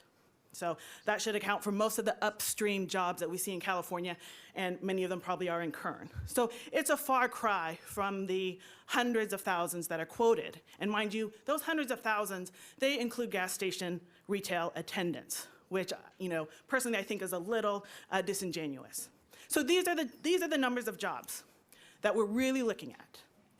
And we can see, even projecting just to 2022, that there will be an additional drop if the status quo remains. If the status quo remains, we have to plan for decreasing jobs no matter what because of the declining production in California. But there is some good news for Kern. So you look at this graph and you say there's 3 buckets. There's actually 4. At the very left of the page, there's a tiny blue sliver that represents 0.3% of the workforce composition of upstream oil and gas, the upstream oil and gas segment. 0.3%. That represents workers under the age of 22. That's recent grads. That's your young population coming into the workforce. They are not going into the oil and gas segment. They're not. The other interesting thing to note about this graph is that over 77% of the workforce is over the age of 35, and over a quarter of the workforce is over 55. These numbers are actually good news for Kern County, because it means a sizable percent of the workforce transition needs can be offset by older workers eventually leaving the workforce. Now, mind you, no one has ever said that oil and gas production is going to stop tomorrow. It has to be gradual, it has to be over time, it has to be managed, and it has to be planned. These demographics are good for Kern County. And just to put a finer point on these figures, here's a trajectory of the workforce composition. So you can see even since 2013 and 2015, you see the number of new workers, young workers, is decreasing at the same time that you see the percentage over time of the older workforce increasing as well. So this is just to show that this is a movement across time that we can only expect to continue. I'm now going to turn it over to my associate, Genevieve Gale. Hello, everyone. Hello, members of the board. My name is Genevieve Gale. I'm with the Central Valley Air Quality Coalition. And I wanted to weave in a thread that I feel has been a little left out in the conversation and try to bring it back into the discussion, and that's one of public health. And valley communities here in the San Joaquin Valley consistently rank as the most polluted communities in the United States. The American Lung Association puts together a State of the Air report every year using publicly available quality assured data from air monitors across the nation. And the 2019 report found that Bakersfield is ranked as the #1 most polluted metropolitan area in the United States for fine particle pollution. Fresno is #1, so we're right there with you guys. So what is this fine particle pollution? It's really fine particles in the air about the size of a cell or a bacteria that, when inhaled, cause an array of respiratory ailments. One can say that, but what does that really mean? I think what it means is that the majority of people in this room and in the atrium behind us have a loved one with a chronic respiratory disease. I know I do. And more so, what that means is that we've sat in an emergency room with our loved one struggling to breathe. I think most of us have been there, and we know what this air pollution means to our health and to our family. And what's so scary about the fine particle pollution is that it's so small, it can actually move from our lungs into our bloodstream, constricting or blocking blood flow to the heart and the brain. And so a CSU Fresno study examined the relationship between fine particle pollution and hospital admissions across the San Joaquin Valley. And they found that as pollution increased, so did admissions for childhood asthma attacks, but also because of that bloodstream connection, admissions for heart attacks for adults also increased. And so there's that direct connection between air pollution and respiratory conditions and heart disease and heart attack. And bringing it back to Kern County here, 1 in 37 people died of a chronic respiratory disease between 2013 and 2016. That's a rate 13 times higher than the rest of the state. And so why do we have so much pollution here? Well, we do sit at the bottom of one of the most polluted air basins in the nation, so it does collect. However, activities here play a part in the formation of the pollution. And so looking at state data of facilities, so these are stationary sources that we call in our world facilities, that emit 10 tons or more of pollution a year, these emissions must be reported to the California Air Resources Board. And then the state agency puts that data online in their online pollution mapping tool. And if you're looking in the San Joaquin Valley of the stationary sources, roughly half of that particle pollution is coming from oil and gas operations, and that's largely in Kern County. Please note I'm speaking of the stationary sources and not mobile sources, so we cannot say oil and gas emissions are the root cause of our air pollution. But we can say that an immense amount of pollution is being produced and directly emitted into one of the most polluted areas in the country, into a community already vulnerable to its impacts. And that's, apologize, this slide here. So again, that's the large stationary sources in the valley. And in addition to our fine particle pollution, there's also a host of toxic air contaminants that have been associated with certain oil and gas processes. For instance, benzene has been collected by some community air monitors in communities' fence line to oil and gas fields, and there is no safe limit for benzene. It is a known carcinogen, and the human body cannot handle it. And so I was about to pass it back to Ingrid, but you know, we've been talking about capital being reduced and profits being reduced and costs increasing, and that matters. Our jobs matter, the tax base matters. This is all really important. But I would also like us to remember, as I think we already know, the lengths and quality of our lives matter, the capacity of our children's lungs matter, the ability for my heart to go on beating matters to me. And so I hope that we can hold both the economy and our daily life and public health equally in mind and prioritize the both. Thank you. Thank you, Genevieve. I do want to just make the point that when we talk about health impacts and water impacts, we are talking about economics as well. The economics of school absenteeism and healthcare and work absenteeism is costing the county quite a lot. I'm going to skip over water and pass it over to my colleague, Rosanna. Thank you. Good evening. My name is Dr. Rosanna Esparza. Nice to see everyone today. Nice to see you. It's been a long day, I know. Thank you very much for being here with us today. I'm going to talk a little bit about setbacks and the health impacts and the dollar impacts of why this is so important and how we are using our land. I am a gerontologist. I spent 22 years as a clinician at a major hospital in Pasadena. I moved here because I was interested in doing something different with my retirement life, and I wanted to take on a challenge, and I did, and I came here. And I always tell people that when you move to a different community, you see the community through a different lens. And I have to say, this is one of the most welcoming communities that I've been in, and I continue to say it's one of the most welcoming communities.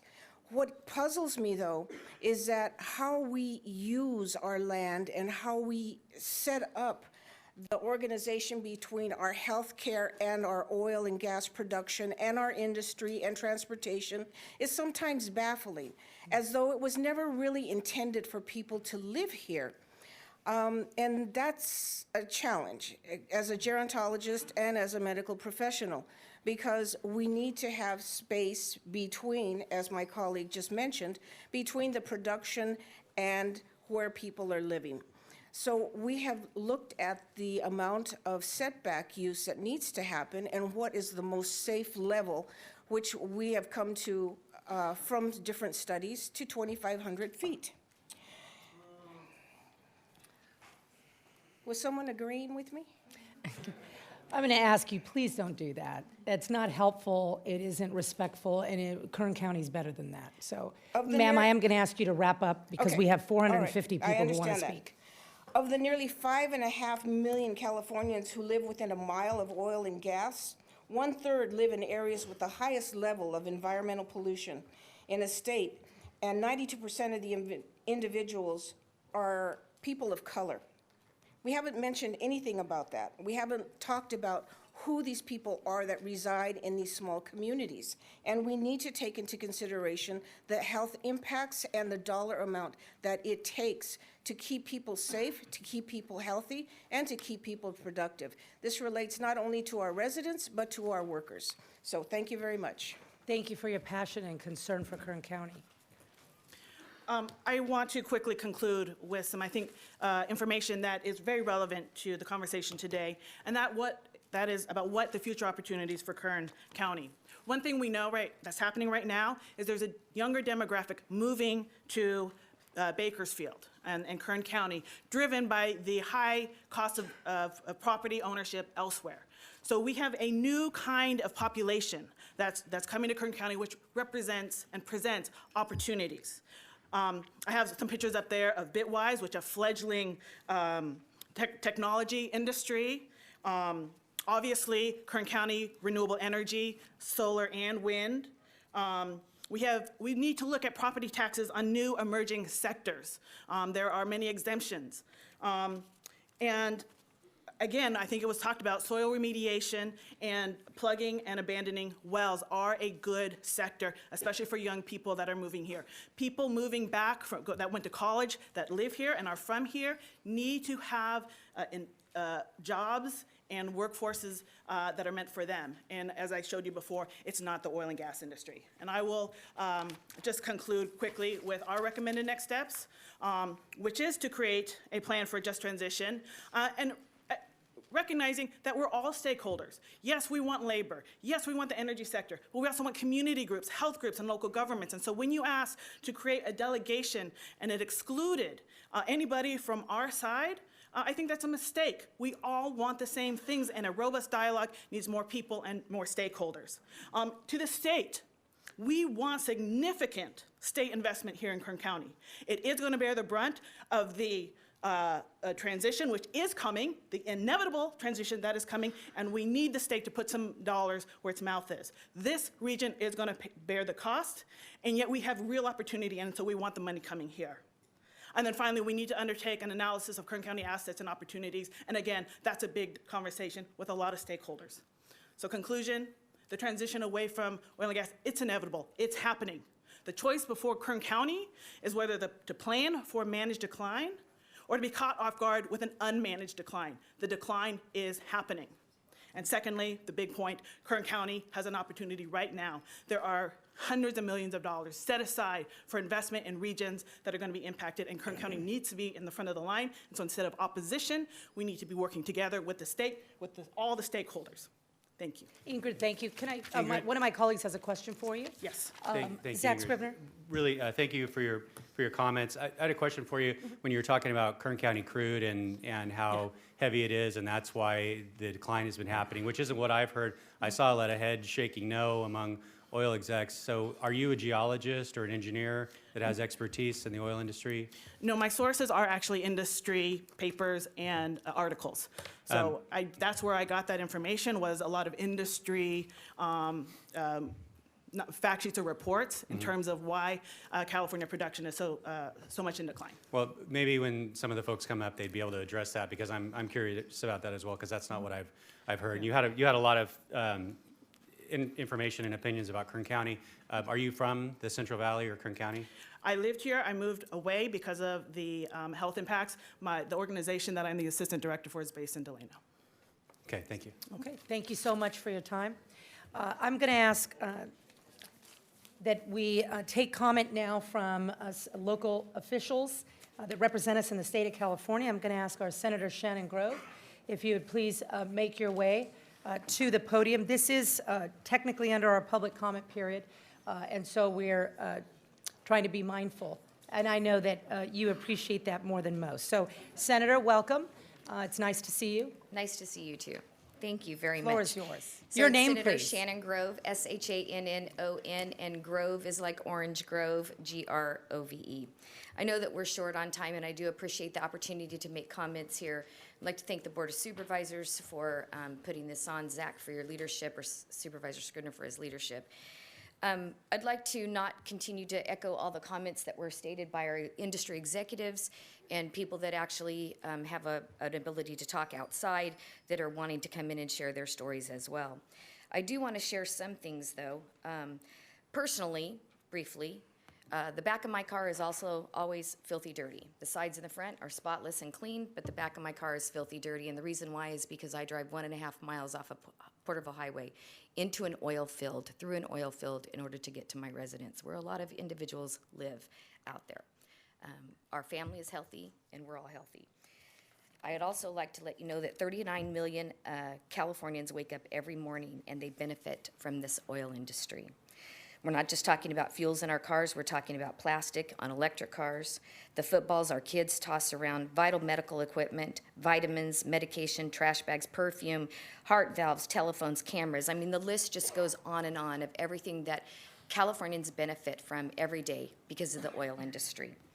The bottom line is, it's ridiculous to think that a path forward in this state without the oil and gas industry is even feasible.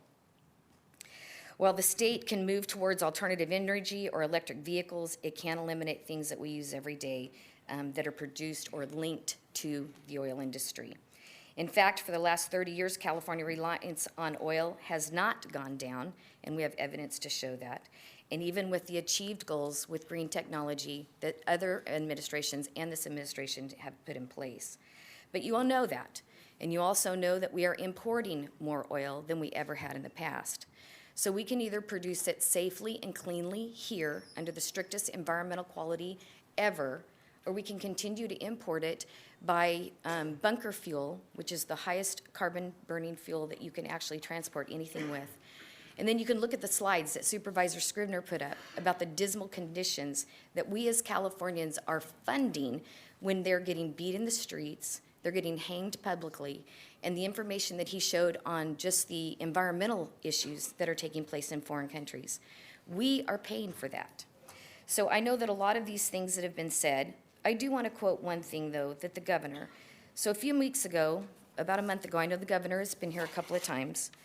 I got to find it, so I do apologize, because I had this great speech all written out, but I've changed it, so I know staff is probably having a heart attack in the back.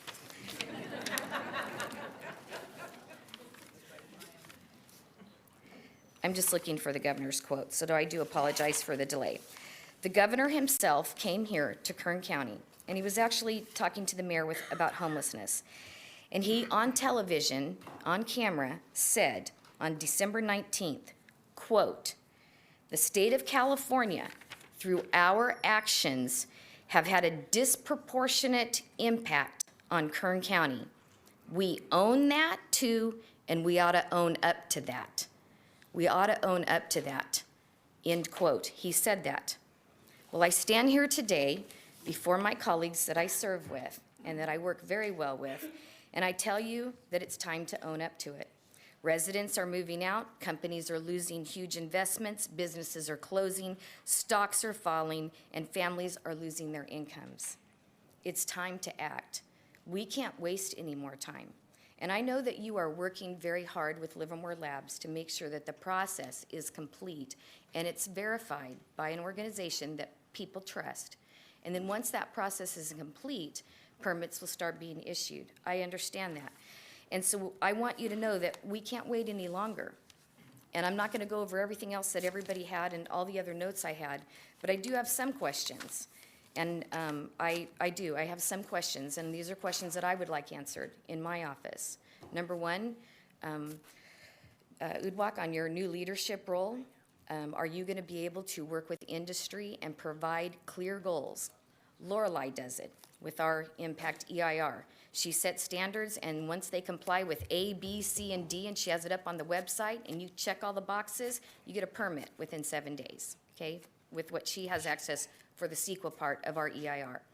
Are you going to provide a clear and direct process to industry and give them a box to check, and when they supply that for you, you will not continue to move the goalpost, but that you will issue the permit based on the information that's provided? So I'd like that information. I'd also like to know if there's going to be, what you talked about, transparency. And I'd like to make sure that that transparency is available to industry as well. There were comments that were made about the governor's goals and having carbon neutral goals, right? We all know he wants carbon neutral goals. The governor could eliminate every single oil and gas producer in the state of California, and California would not be carbon neutral. And we would actually be importing more oil from these dismal countries that are hostile to us and have horrific human rights violations.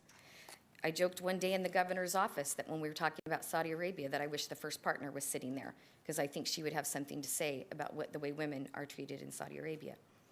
So there are things that we really need to address here, because the governor is blessed enough, he is truly, truly blessed to run a state that has one of the largest and most industrious oil-producing counties in the nation. And that is a benefit to him and a benefit to the state. And again, we do it in the cleanest, most environmentally friendly way.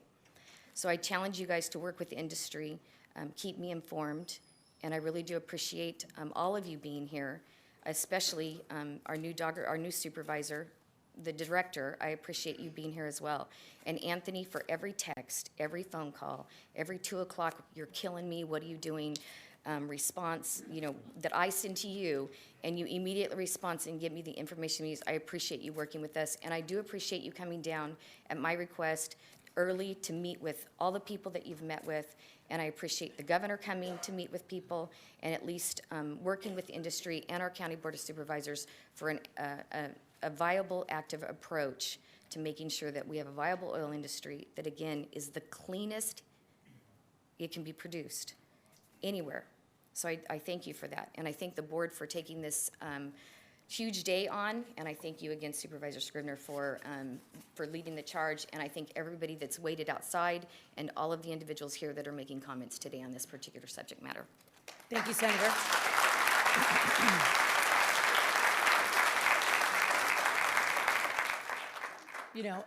I slightly went out of order. My apologies. I am going to call Kathy Reheis-Boyd, the WISPA president, to the podium, and I'd like to really highlight the amount of women that are at the highest ranks of your industry. I like that. I think it's righteous, and I don't know that that happens anywhere else. So Well, I have over 60% women in our organization and started the Women of WISPA initiative, so I'm great with WOWI. So the trend is moving in the right direction. Yeah, it's going Thank in the you. right direction. Thank you for Floor saying is that. yours. Good afternoon, Madam Chair, members of the board. My name is Kathy Reheis-Boyd, REHEIS-BOYD. Never do a hyphen, by the way, is my recommendation, because you're never an R or a B, you never know where you are. But we represent WISPA and our companies in 5 western states. California is our biggest state, but we also represent Washington, Oregon, Nevada, and Arizona. And I thank you very much for the interest of this board in the economic vitality, not only of the county, but of our industry. It certainly is to be applauded. I'm not going to go over the marks I would have made because everybody made them, but I do want to highlight a few things.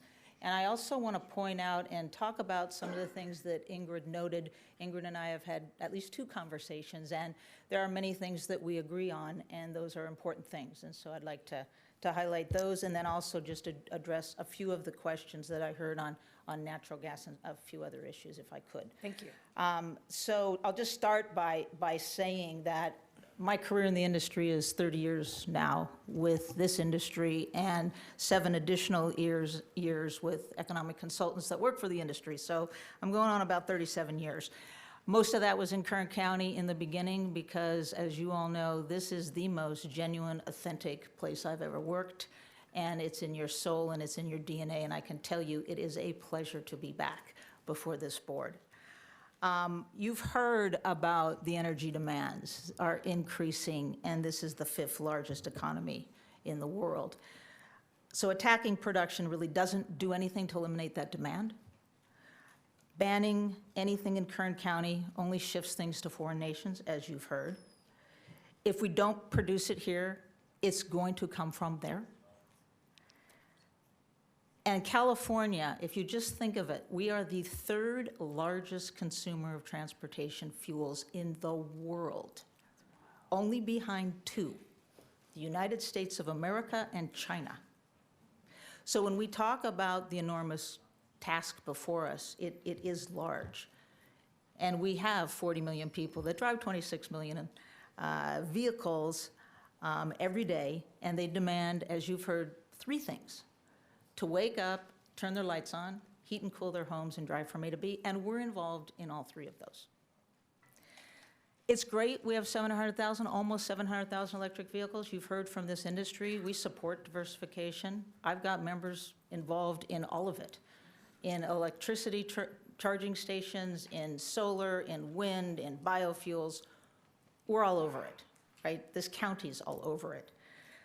There is a goal for 5 million electric vehicles by 2030 that the governor has set out, the previous governor has set out. That's a big goal. But 5 million 2030, carbon neutrality 2045. Big difference between 5 million, 26 million. The gap is significant. This county is all about the how we go about that, and you're going to have a lot to say about it. And again, I just applaud you for bringing everybody together. I don't want to talk about the imports. We all know it's 70%. You all heard about places that don't have human rights and labor environmental standards. But our plan, the state's plan, cannot be that we could curb production here, lose jobs, increase greenhouse gas emissions from transport of marine. There's no pipelines that bring crude here. It's just we either do it here or we bring it in by tanker. Decrease our energy independence and increase costs to consumers, impact affordability, and homeless. That cannot be our plan. I cannot believe that that is the governor's plan. And so we need to really make sure that we focus on affordability as we go forward. I also want to note on the interest on the natural gas side. Natural gas has been the single most important reason the nation has decreased its greenhouse gas emissions. There is no other reason. It is the reason. And so it is the cleanest fossil fuel. This state doesn't have a great policy on it. It continues to try to move away from it. Why? I don't really know, to tell you the truth. It makes no sense to me. So natural gas is definitely something that continues to be very important. And I'll just note, when we had the independent system operator come to our board of directors to talk with us about the critical place the state finds itself today, we have oversupplied on solar. The shift of when we need solar is moved into later in the evening. And what we have now found is we need to bring back and make sure we maintain natural gas facilities so that the lights stay on in the state. That is a thoughtful conversation we should have had before we found ourselves in this position. So again, I think, it's great that we have Lawrence Livermore Labs doing a study. Considering I've been doing this for 30 years, don't want to date myself, I've been through 7 studies. They've all come with the same conclusion. So we need to get the study done, we need to get moving, and we need to get permits flowing. I've also been through 7 peak oils. We're not at peak oil. We're not going to be at peak oil. The projections out in the future are 80% coal, gas, and oil for a very long time. So we need some of that reality, I guess, Chairwoman Letitia, in that conversation. So regulatory certainty, so we can plan, budget, staff, invest, and make sure we have reliability is really, really going to be key. A couple of things that I think Ingrid noted, and we had some forums in Tahoe where we talked about this with a group called CFE that balances economy and the environment. We know there's some things we can't agree on. We can't agree on everything. We're not going to agree that we should work towards demise of this industry, that we should keep oil in the ground. Those are things we're not going to agree on. However, there are many things that we found common ground that we can agree on. And that's exciting because I think the learning opportunities that we have from everybody with a diverse opinion are very, very helpful. So we're going to continue talking with each other. We're going to continue to address these issues that she brought forward. And I'll just note a few. We agree we've got to have a thriving economy. We agree we have to have healthy jobs. We agree we have to have healthy places and safe places to live. And we agree that we need more state investment. Right there, you got WISPA and the Center of Race, Poverty, and Environment agreeing on 4 really big issues. So I bring that up because we know we have to be better active listeners. We know we need to work with the communities to figure this out. If you're not familiar with AB 617, you should get really familiar with it. 398 was the bill that moved forward on really aggressive climate change goals. That wouldn't have happened if this industry didn't support it. We did. We supported the climate cap and trade program with aggressive extensions. Just why, like when Ms. Oviatt called me up way back when and said, you're not going to like this, but you all need to step up a game and we're going to do an EIR. It's going to take a lot of money, a lot of time, but your license to operate depends on it. And we did. We stepped up to the plate to do exactly that. And we will step up to the plate every time to meet every challenge. And my note on carbon neutrality, we will meet carbon neutrality without losing oil and gas production jobs, because that's what we do. Can you imagine producing crude oil in a carbon negative way? We can. We can envision it. So is the state's goals meeting climate change, carbon neutrality, or making this, shutting down this industry? Because we can meet them. That's the question. We can meet the goals. We did it on the EIR. We'll do it on cap and trade. We'll do it on every other climate policy that the states puts forward, and we're going to do it on carbon neutrality. And our comment letter, happy to send it to you all, talks exactly about that. So can we please talk about, with the state, with our partners, about increasing offsets for the cap and trade program? This group did it on the EIR. We're at the lowest offset level in cap and trade. 4% is what we get to use for offsets. It is the most economical way to meet our goals. We're limited to 4%. That's one we can do. And the last one I'll note is carbon capture sequestration. You heard it mentioned before. This state is blessed with the best geology in the nation for carbon capture sequestration. We need to get on with that conversation. We had a great conversation in 2015 when a blue ribbon panel was set up to do that, mapped it out, put it all together, didn't do anything except write a protocol, which is great, but we haven't done one project in the state. So we are really working very closely with the governor's office and the resources agency to start a carbon capture sequestration project, because you can meet your carbon neutrality goals without a transition away from this industry. And my last will be the innovation of this industry.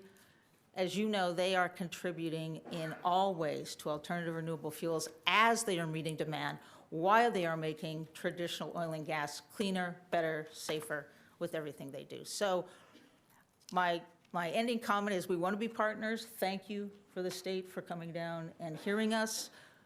But I am not a proponent of transitioning away from the oil and gas industry. I am a proponent about making sure we meet the state's climate change and community goals in ways that this industry can continue to thrive, make those things happen, and not lose a single job that we employ.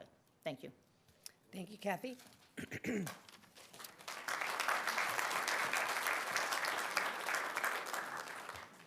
Good things happen when women are in charge. Could I ask Senator Hurtado, in that vein, to follow Senator Grove? Senator Hurtado, can you come to the podium, please? I see you and Senator Grove have been commiserating. It's always nice when we can have nonpartisan agreements about what's good for Kern County. And these kind of forums are just the place to show that unity. So thank you, Senator, for your leadership. And Senator Hurtado, it's nice to see you. Welcome. Thank you. Thank you, Madam Chair and members of the board. What an amazing turnout this afternoon, and it's always a pleasure to be here in grounded and boundless Kern County. I'd like to thank the governor's administration for being here and willing to listen to the people of Kern County. But more importantly, I'd like to take this opportunity to thank the Kern County Board of Supervisors and the community for putting this meeting together. It's extremely helpful to have this conversation, to have the space so that Sacramento can hear you loud and clear. So thank you for putting this together, and I encourage you to continue to do so. I am here to stand in solidarity with you and the people of Kern County. When I look around the room, I see people who are passionate and proud of the community that they live in. I see a community that continues to inspire me to represent a region that is often overlooked by the rest of California. So we're all here for the same reason. We care about our community, we want our voice to be heard, and we want to have control over our destiny, and that means a community coming together like you see here today. So I'll try to just keep this short and to say that I'm here to represent you all in Sacramento and to be in support, and always feel free to reach out to myself or to our office in any way that we can help. I'd be more than happy to do so, and I know I've heard from a lot of you regarding the severance tax that was going to be heard or expected to be heard in committee tomorrow, and we were very fortunate to be able to defeat that, and it will no longer be heard. So happy to help and support in any way that I can. Always feel free to reach out. Thank you. Thank you. Chair Perez, can I ask you a question? Oh, Supervisor Mike Maggard. Senator Hurtado, may I ask you one question? Thank you for being here today, and I appreciate your collaborative message that you gave us. Sure. Would you be willing to help us deliver to Sacramento, to the governor's office, to the legislature, and to the agency, the urgency that we have to find a solution well ahead of time, so we don't roll through a year from now and we start to see the train wreck of consequences in our property tax values? Absolutely. I mean, I feel like I'm already doing that. You probably don't hear it. I'm not out in the media and saying, hey, I'm doing this, I'm doing that, but I'm already doing that. The governor has heard, the governor's office has heard from me. I've been, like I mentioned earlier, been working on making sure that the severance tax, that bill disproportionately impacts Kern County, that it doesn't move along, right? And to make sure that everybody knows, that my colleagues know that this disproportionately impacts our region. And I will continue to do so, and happy to do so. Just feel free to reach out. Thank you, Senator. I appreciate it. Thank you. Yes, thank you. Assemblyman Vince Fong, thank you for being here all day. I know what a sacrifice it is for Sacramento folks to be away from your responsibilities there that are very serious, but I sure appreciate how patient you have been and listening to the various perspectives. Really, hats off. Vince, welcome. Well, thank you very much. Thank you, Chair, and thank you, Zach, for your leadership on this important matter. Thank you to my friends from the governor's office for being here and listening and enduring and persevering. But I will say this, the public wants and demands affordable and reliable energy. And the people behind me and the people outside, they provide it. And that's why it's important for you to listen. And I respectfully say that the governor's moratorium and the permit backlog makes absolutely no sense. There are already a multitude of studies by multiple state agencies that have already determined that our energy producers are operating in a manner that protects the public's health and environment. And I will say that what we know as a fact is that all oil produced in California is used in California, but it only accounts for 31% of the state's demand for oil, which means that we are importing 69% from foreign countries. And as Supervisor Scrivener mentioned, Kern County is synonymous with energy. And it is a false choice to say that you can't have a vibrant, productive oil industry and also support renewable energy. As I heard before, the oil industry is cutting edge, it's innovative. It is using renewable energy to actually enhance its production. So we should applaud them for that, and we should encourage them and support them when they go that way. Because if our economy is going to grow, and everyone says that California is now the 5th largest economy, is if it were a country, and if it is going to continue that way, we have to keep the lights on, and we have to power that economy. And to do so, it requires a strong Kern County. A strong California means and depends on a strong Kern County for that to happen. And Sacramento policies have greatly harmed the energy producers here in Kern County. 30 years ago, oil producers provided 1 million barrels per day. And now, today, we only produce 463,000 barrels. Again, this means that we are simply importing more foreign oil to our state, and there is no denying this reality. And so we have to look at all the policies that are coming through Sacramento through the lens of jobs and affordability. If there are no jobs, and if California is no longer affordable to live and work, then people won't be here anymore. And we see that exodus already happening. That is a consequence, a real-world consequence of what's happening in Sacramento. And so I appreciate the talk of the budget, and full transparency, you'll be testifying before me in sub 3. And so when you talk about the fact that you're asking for 128 new positions, Californians, and myself included, will not tolerate paying more and getting less. And that is what's happening. Our industries, our community is paying to get these permits, and they're not getting anything. So as we continue to pay, we don't get permits in return. And that means less production, that means lost jobs, and that means lost revenue for the county and for the state as a whole.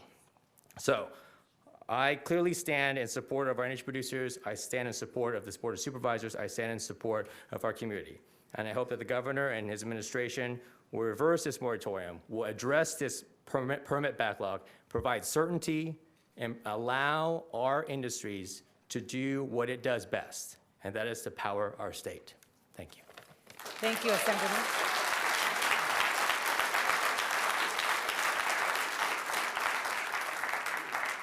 I see a gentleman with his hand raised. Sir, there'll be a public comment portion, and we'll get to you just as fast as we can, I promise. Okay, can I ask Eric Arias from Assemblyman Rudy Salas's office to make his way down, and then we're going to have an opportunity to hear from our sheriff and our district attorney. So you'll be up very soon. Please state your name for the record, please. Eric Arias, is spelled E-R-I-C, last name A-R-I-A-S. Good afternoon, good evening, members of the board, Madam Chair, staff, and the delegation sent down from the governor's administration. Thank you for meeting us here in Kern County.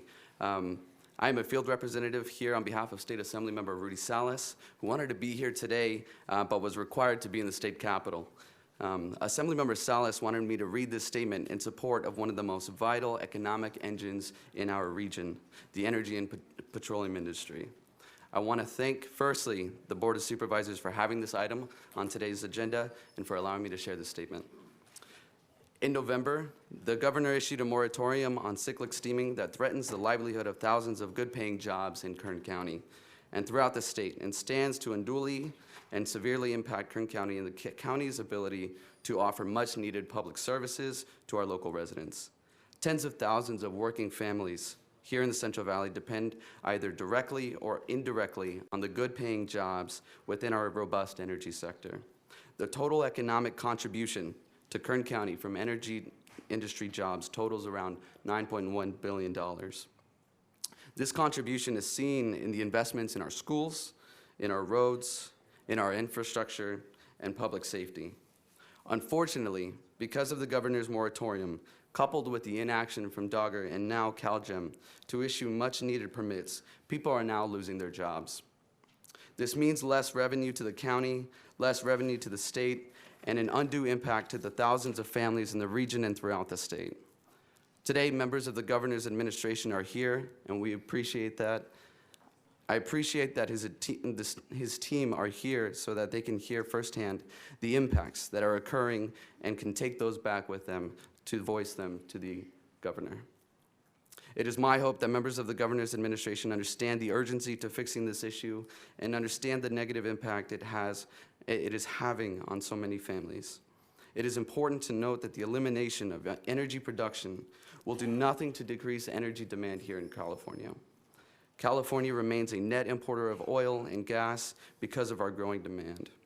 The question I pose to the administration is why wouldn't we want to have the cleanest, most well-regulated oil and gas coming from some of the most hardest working Californians in the world? In the long run, meeting demand with some of the cleanest and most well-regulated oil and gas standards with oil derived from Kern County and within the state will have a greater positive impact, especially when you consider that to meet California's energy demand, that the only options left are to import oil and gas from countries across the world that do not have the same environmental and worker safety standards as California, and thus increasing the chances of an environmental disaster via tanker transportation. It is my hope that this administration seriously considers the impacts of their decisions and prioritize the hardworking men and women of California that make up the world's most regulated and cleanest energy sector, bar none. It is also my hope that the administration will engage all stakeholders to find a balanced, scientific approach to dealing with our energy crisis that takes into consideration California's current and future energy demands. I look forward to engaging with all stakeholders to help protect our local economy and safety of our workers and the health of our communities. Thank you so much. Thank you, Mr. Arias, and thank you to the Assemblyman. We understand that he is busy at work for Kern County, and we appreciate him. So thank you. Can I ask our Sheriff, Donnie Youngblood, to make his way down? And also our District Attorney in any order that you two would like to be heard. Mr. Williams, Donnie Youngblood's my actual neighbor. We live 6 houses from each other, and so we have to get along. West High, East High, Vista, I went to all of them. Vista. Donnie, you reveal so much. Thank you. That's fun. Cindy Zimmer, the floor is yours. Good afternoon, Madam Chair, members of the board. My name is Cynthia Zimmer, and I am Kern County's District Attorney. I've been a prosecutor in this county for nearly 4 decades, and I have seen firsthand how imperative Kern County's oil and gas industry has been in helping to maintain public safety. Currently, our county's public safety infrastructure has been pushed well beyond its limits. Changes in state laws in the last 5 years have caused our county jail to be bursting at the seams with hardened criminals who have previously served their time in state prison. Gang violence plagues us, especially in our rural communities. And it is now much more difficult for me to hold drug dealers and serial thieves accountable for their crimes. During this very difficult time in which we've dealt with law changes, we've also suffered a fiscal emergency. This has been brought on directly by the decrease in the price of oil. Public safety employees, especially those in my office, have pushed onward despite handling more criminal cases with less staff and no wage increase since 2007. In the last few years, I have lost 43 prosecutors to other counties in California who pay a higher wage because we have been so impacted on our ability to recruit and retain competent employees. The Kern County District Attorney's Office prosecutes more criminal cases each year than does Sacramento County. and that Sacramento County has a population of nearly twice our size. In 2017 and 2018, Kern County had the dubious distinction of having the highest homicide rate per capita in California. The governor's proposals will result in the loss of jobs. And with a loss of jobs, that certainly means a higher crime rate. In addition, many criminal offenders will lose the opportunity to get and keep a good job. Oil and gas companies help to rehabilitate our offenders by hiring people with criminal records. These we call second chance jobs. They too will disappear, as will the hopes of many to enter the middle class. The governor's proposed regulations will have a disproportionate, disastrous, and permanent impact on our ability to protect our community. For those of us in public safety, this is clearly the unthinkable. Thank you.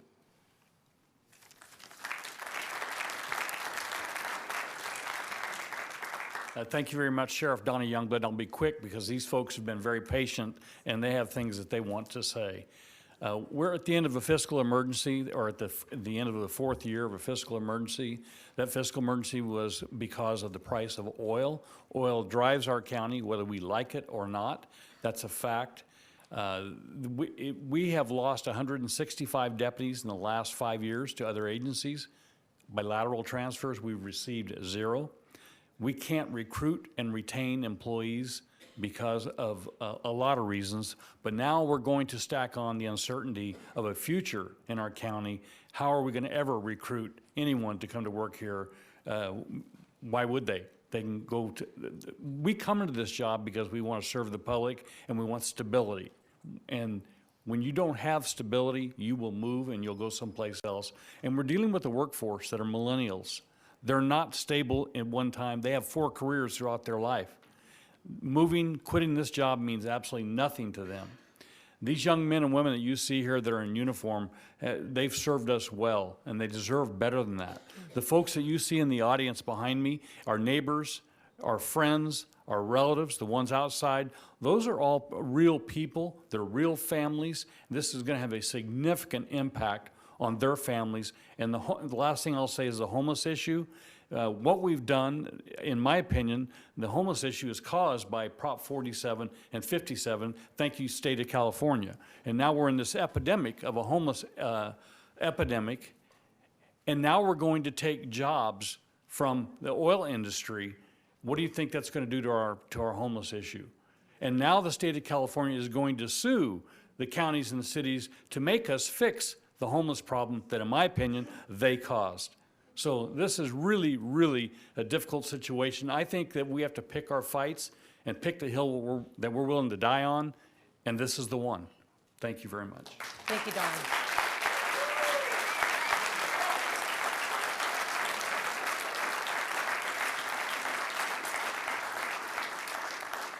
Madam Chair, member of the boards, thank you so much for this opportunity to speak. My name is Mary Barlow. I'm the Kern County Superintendent of Schools, and I'm here on behalf of 278 schools, 47 school districts, and 250,000 students in the county of Kern.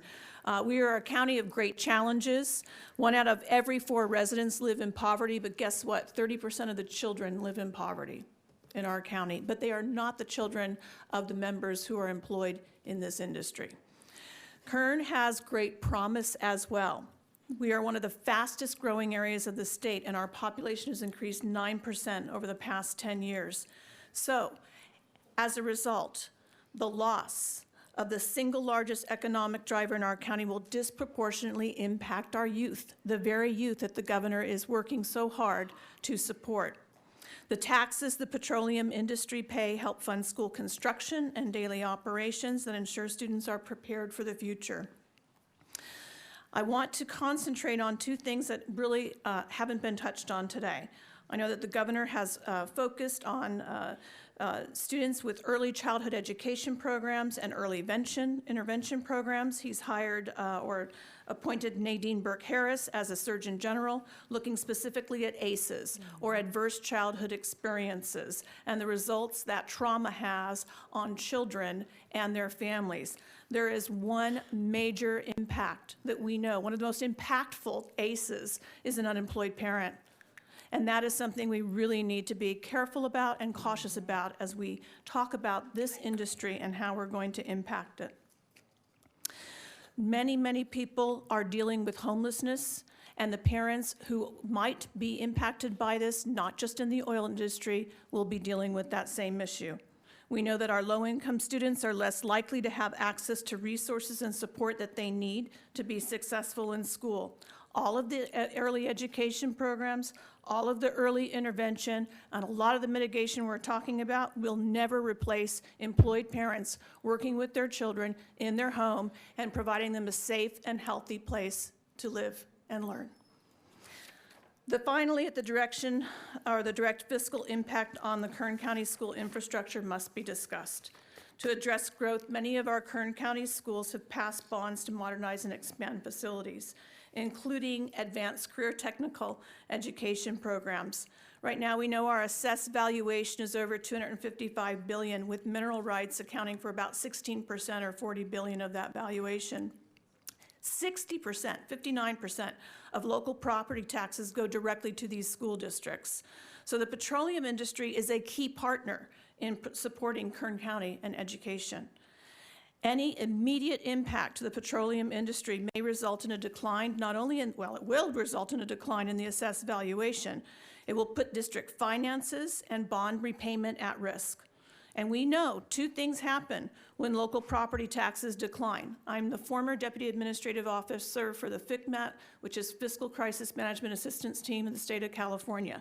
The very first thing that happens is the California governor needs to come in and backfill all of the costs to the school districts that operate that are not paid for by local taxes, and so that impacts the entire California economy.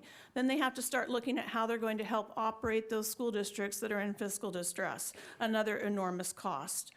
But Kern County school districts and the Kern Community College District would be at risk of not being able to complete their existing bond-funded projects, potentially resulting in overcrowded classrooms or unhoused students, which means that they're operating in temporary facilities. So you need to know that Kern County School Districts and the Kern County Community College District currently have $2.4 billion in bonding capacity to build and renovate local schools, over $1 billion in outstanding bonded indebtedness. I'm not sure that that can be funded or how that can be accomplished without the petroleum industry. The planned projects also help fuel our local construction industry and our Kern County economy. Keep in mind, when people leave the county to find other employment, we're talking about a loss in ADA, as mentioned by Les Clark. We employ 9,600 teachers and 22,000 school employees in Kern County that will also be impacted by a potential loss in this industry. There is no doubt that as a country, a state, and a world, we are in transition, but guess what? The petroleum industry is in transition as well. And we have some very smart, forward-thinking leaders in this industry, and they are willing to come to the table and work with us collaboratively so that we can continue to power the world as we need, and we need to be carefully planning any transition with this industry. So we just ask for your partnership, and we ask that you understand it impacts so much more. It's a ripple effect. Think about those children. 30% of the children in Kern County are living in poverty. Please think about those children when you're making those policy decisions. Thank you, Mary. Okay, got it. I know that Mayor Karen Goh was here for some time, and I think she had to head out. Is she gone? I'm going to ask the mayor of Wasco, Alex Garcia. Can you make your way to the podium, please, as well as Jeff Flores, trustee? You can introduce yourselves and your title But I'm also going to ask Richard Chapman, Kaylee Peterson, Clint Olivier, Tracy Leach, Jay Tamsey to tee up, please, so that we can move through this as quickly as we can. I know how patiently you have been waiting. So please make your way down. I see some folks getting up to leave, so Mayor, if you would just hold a moment so we can focus on your important remarks. Madam Chair, if I might. Oh, you might. I apologize. As I mentioned earlier, I do have to leave. I can't miss this opportunity. And I, again, want to thank you all for having us here and starting this conversation. This is beginning and not the end. I also want to say that for those members of the public who have yet to speak, I know two things are true. One is that my staff in Sacramento has been watching this hearing. They will continue to watch this hearing. I will then review the video. I know you guys think I'm crazy, but I will do that out of respect for you and for the people who've waited all day. I'll make sure that I hear your comments. And again, this is not my last time here. I will be back, and I look forward to continuing the dialogue. It's just the beginning, and Mr. Williams, have fun with your grandfather. Thank you. Thank you very much. So, yes, we are going to 1 minute. Thank you, Kathy, for the reminder. Mayor, floor is yours. Thank you, Honorable Chairwoman, Mr. Williams and staff. I left my talking points at home this evening because I know this meeting's been rife with them, but I will be brief with my remarks. My name is Alex Garcia, and I had the honor to be the first openly LGBT elected mayor in the Kern County's history. With that being said, I've always seen an ally in this governor, whereas my brother and many people in this room see an enemy. And that makes it very hard for me in my household. So my point is, what the people I represent, the thousands of working families that I represent, what my brother would like to know, all those families would like to know, what I need to know is what the roadmap is. We need a clear plan for this decision before the lights go out. So please, please, please consider the families that I represent. They are, to be frank, fearful and scared at this time. And what they need now more than ever is consistency and a surety. So thank you so much for being here. I understand it's been a long day, but I appreciate you being here and listening. And I really hope you take this urgency and convey our urgency to the governor. Thank you so much. Thank you so much, Mayor. Mr. Flores, and we're not quite to public comments yet, but we're getting there as fast as we can. Sure. Mr. Flores? Thank you. I'll be quick. Thank you for your indulgence. Thank you, Madam Chair. Thank you, supervisors. Thank you, Supervisor Scrivener, for your leadership on this issue. It's been an arduous 4 years after the price of oil dropped due to external market forces that we couldn't control. The county faced a $44.5 million structural deficit. It was difficult. It was so hard for our employees and our departments, but we did it together. We overcame that. We declared the end of the fiscal emergency. Now the state has a trajectory to have a state-induced economic downturn that would be exponentially worse. What are the ramifications for our high school district? Kern High School District is the largest high school district in the state of California. We have 40,000 students with a budget of $450 million. We're tasked with grooming the next generation of taxpayers, of workforce, of leaders. The proposed actions of phasing out an entire sector of our economy sends an alarming message to our teachers and students and is a waste of educational resources. The mission of Kern High School District is to prepare our students to be college and career ready. We are in the process of building new CTE sites at Independence High, a $70 million investment courtesy of the Kern County taxpayers in our bond passage of Measure K. We just finished a $25 million CTE expansion at Mount Vernon ROP site, adding new programs constantly in our school district. We have a wonderful Energy and Utilities Academy at Independence High School with our energy partners, and we're doing great work across all our sites. We're preparing students to be geologists, instrumentation, petroleum engineers, human resources, construction, CPAs, lawyers, the next generation. If the state moves forward, not only will it squander hundreds of millions of dollars in economic investment, educational investment, but more importantly, the career aspirations of our students and the students of color. Thank you for listening to our people, the people of Kern County, and our extractive sector. They're good people of worthy heritage, characterized by hard work, ingenuity, and respect for the environment. Kern County can assist in creating enduring value for not only our county, but for the state and for our nation.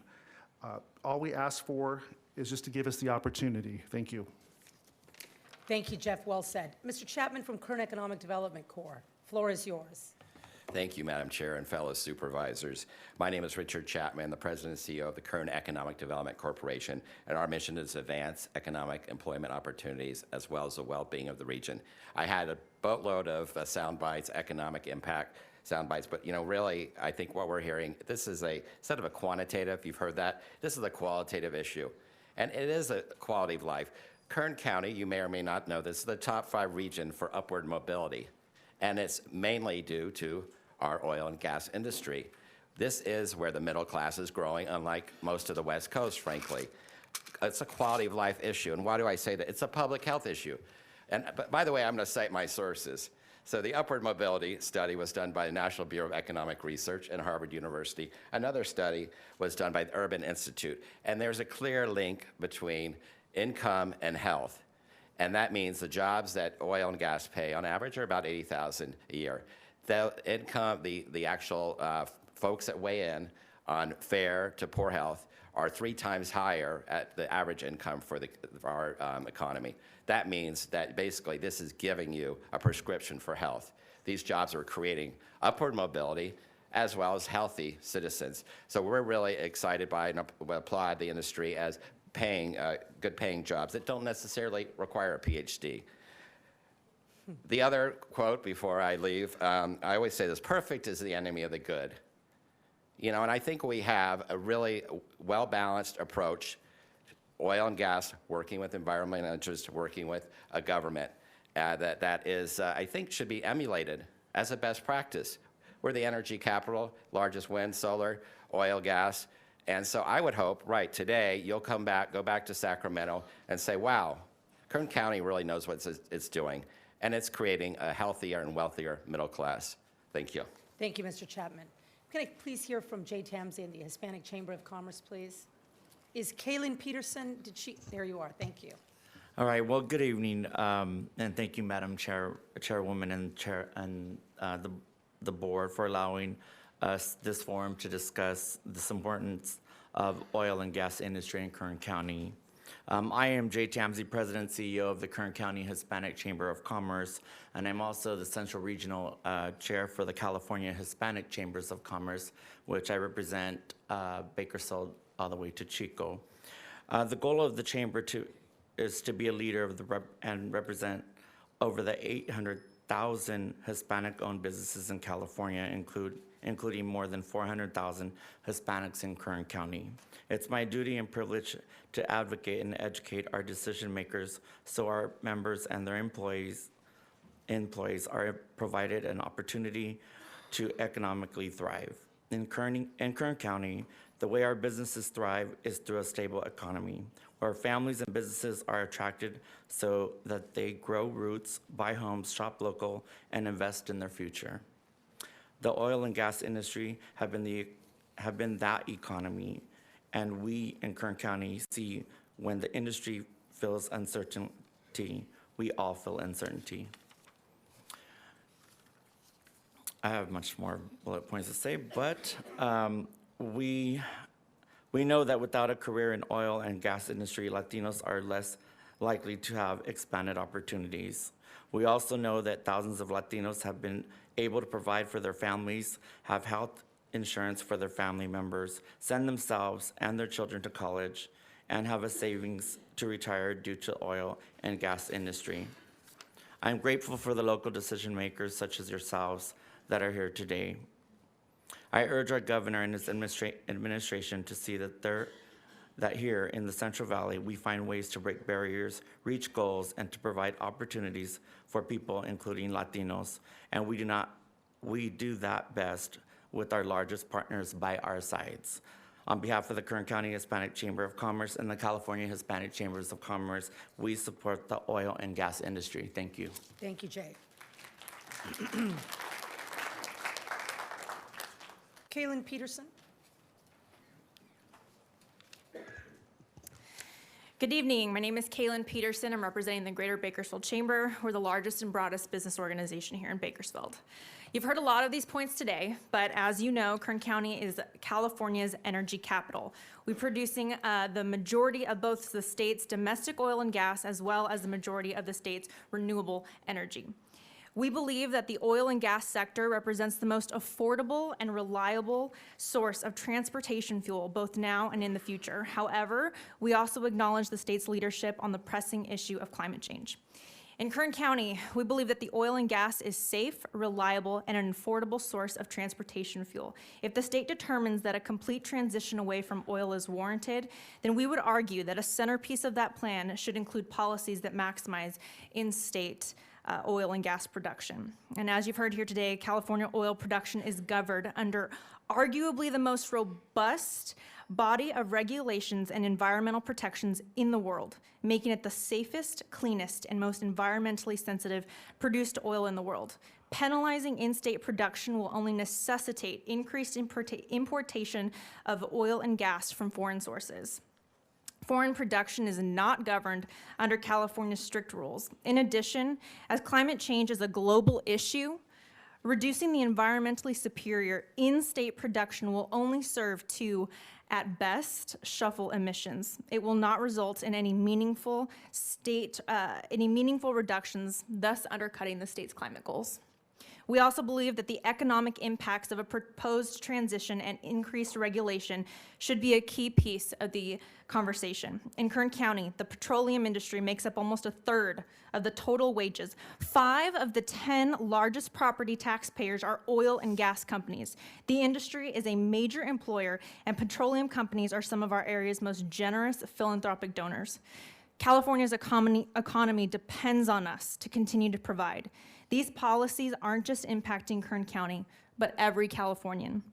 The reality is that your 21st century lifestyle, when you put gas, when you turn on the lights, all of that has been made possible for you on the backs of workers here in Kern County. We need to really think about that and these economic impacts moving forward. We've applauded the focus of the Newsom administration on inland California and the San Joaquin Valley specifically, and we hope that that focus continues and that the concerns of our region regarding the state's energy policy are considered here today. We appreciate the opportunity to comment, and we plan to continue to be an active participant around the state's energy future. Thank you. Thank you, Kaylin. Mr. Chad Hathaway, I understand there is a slide that you have prepared or That's correct. Yeah, just a presented. couple. I'll smoke through it, Ms. Oviatt. So my name is Chad Hathaway. I'm an independent oil producer here in Bakersfield. Know many of you, and appreciate the time and appreciate today. I'm not going to touch on or reiterate things that people have said today. Basically, I'm an independent oil producer. I have to raise capital. I'm not a publicly traded company. So I think I have a very, I'm going to have a specific ask of your board here today. I appreciate being able to meet with the governor's office. Thank you to Senator Grove for that. So I have to raise capital either through my own pocket, through outside investors, and otherwise my projects don't go. I can't move forward. I can't drill wells. I can't build facilities. I can't create jobs unless that capital is available to me. I have a network. I've invested over $30 million, $35 million with partners and myself for the last several years, and not several, the last 4 years in Kern County. I have a network of about 145 individual investors. That deals with private equity funds. I can't just go issue stock.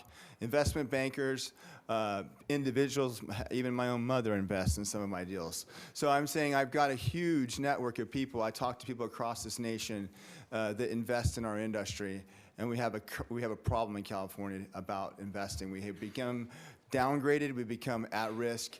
And we have good assets here that are investment grade that make sense. So let's go ahead and just really quickly, so my next slide, please, Ms. Oviatt. So I deal with, there's one of the main ways we can borrow money in oil and gas is called reserve-based lending. There's about 14 banks that have historically, I know, banked in California that do reserve-based loans. We talk to them actively. We're actively engaged with them. I can show you a list of detailed communications. Out of all of those banks, only 2 consider doing deals at severely reduced rates now. Now, there's been rules that have been changed, and I know pricing has changed, but the number one reason that I'm hearing they do not want to do deals in California is because they don't feel comfortable. They don't feel safe. They don't feel that the money they would loan in California would be protected. And the same thing's happening in Colorado. The downgrading's been happening for the last several years, but they do not feel safe because they think something can happen in Sacramento tomorrow that will basically wipe out that loan. Next slide, please. Now, this is even more specific. I have 145 people, 40 local people who have invested with me in the past. Not that there's other reasons, but I will tell you the number one reason why they do not want to invest in California projects is because of regulatory uncertainty. That is the overwhelming, overarching reason. It's not because of investment returns.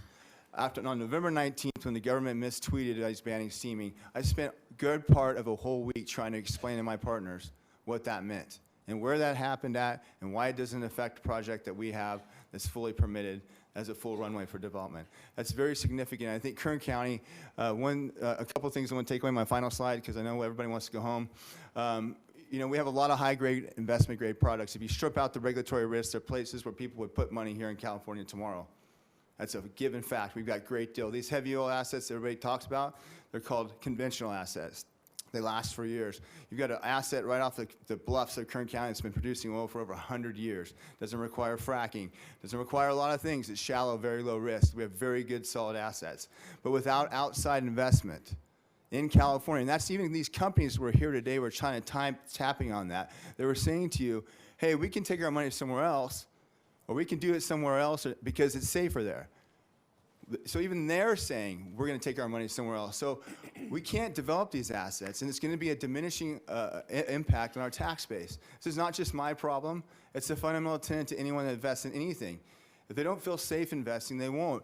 And so what I'm asking is that Kern County, I think Supervisor Maggard tapped into a little bit earlier, well, anything and everything you can do to give a business owner like myself and other employers, the other oil companies in this room, a certainty, any kind of certainty. We want to run a scheduled business. Those of you who are knowing lean or you're scheduling your businesses, you're doing what you're doing, thank you for doing that, Kern County. You know you want to know certainty. You have to have that. You want to schedule your business. How can you schedule your business when somebody with the stroke of a pen, and not just the governor, because these folks are here, they're listening, and I appreciate that, but a legislature can do something crazy? Kern County has to find ways to protect their investment base. And I don't know, it may not be with their help. It may be on our own. Thank you. Madam Chair. Thank you, Chad. Madam Chair. Yes, Mick. Mr. Hathaway. You've sufficiently convinced me of the urgency of your situation. Could you tell me about your time and specifically what your ask is? So we have various projects for investment. We've even tried to sell assets in the last several months, and the general consensus is it's California. We're not interested. You know, in our business, there's the traditional people that have historical investment in California. People, that's the first place you go, right? The people that have already invested. And the number one comment I hear from them is, we're very overweight California right now, and we want to kind of pare that back. So we have various ways to do it. We have drilling projects we do. We have asset sales. We have various ways to raise capital. I mean, I look at this way where I live. I hate it. I'm an oil guy at heart, but I got to talk to the finance folks way too much than I like it. And that's what I hear. I hear at an overwhelming amount of time is that we don't feel safe investing in California. What's your ask? What's my ask for you? Oh, from you guys. I'm talking about the market. My ask is for you to look into any option you can to try to solidify. The public needs to hear things. They need to hear things from the governor's office. We talked a little bit about with them earlier. Is they need to hear that we're going to have a clear path, that we're going to understand what's going to happen. So the county can reach out to do that either through a public relations campaign. They can do it through actions that protect us. We brag a lot about what Ms. Oviatt does in our EIR. We brag a lot about that, but I get that message out, and it doesn't resonate as much coming from a little guy like me. It needs to come from you guys. So that's what I'm asking. Can you get the message out that it's going to be safe in Kern County, or can you do things to make it safe in Kern County? Whether it be a sanctuary. I don't know what it is. I heard you say that earlier. I don't know what it is.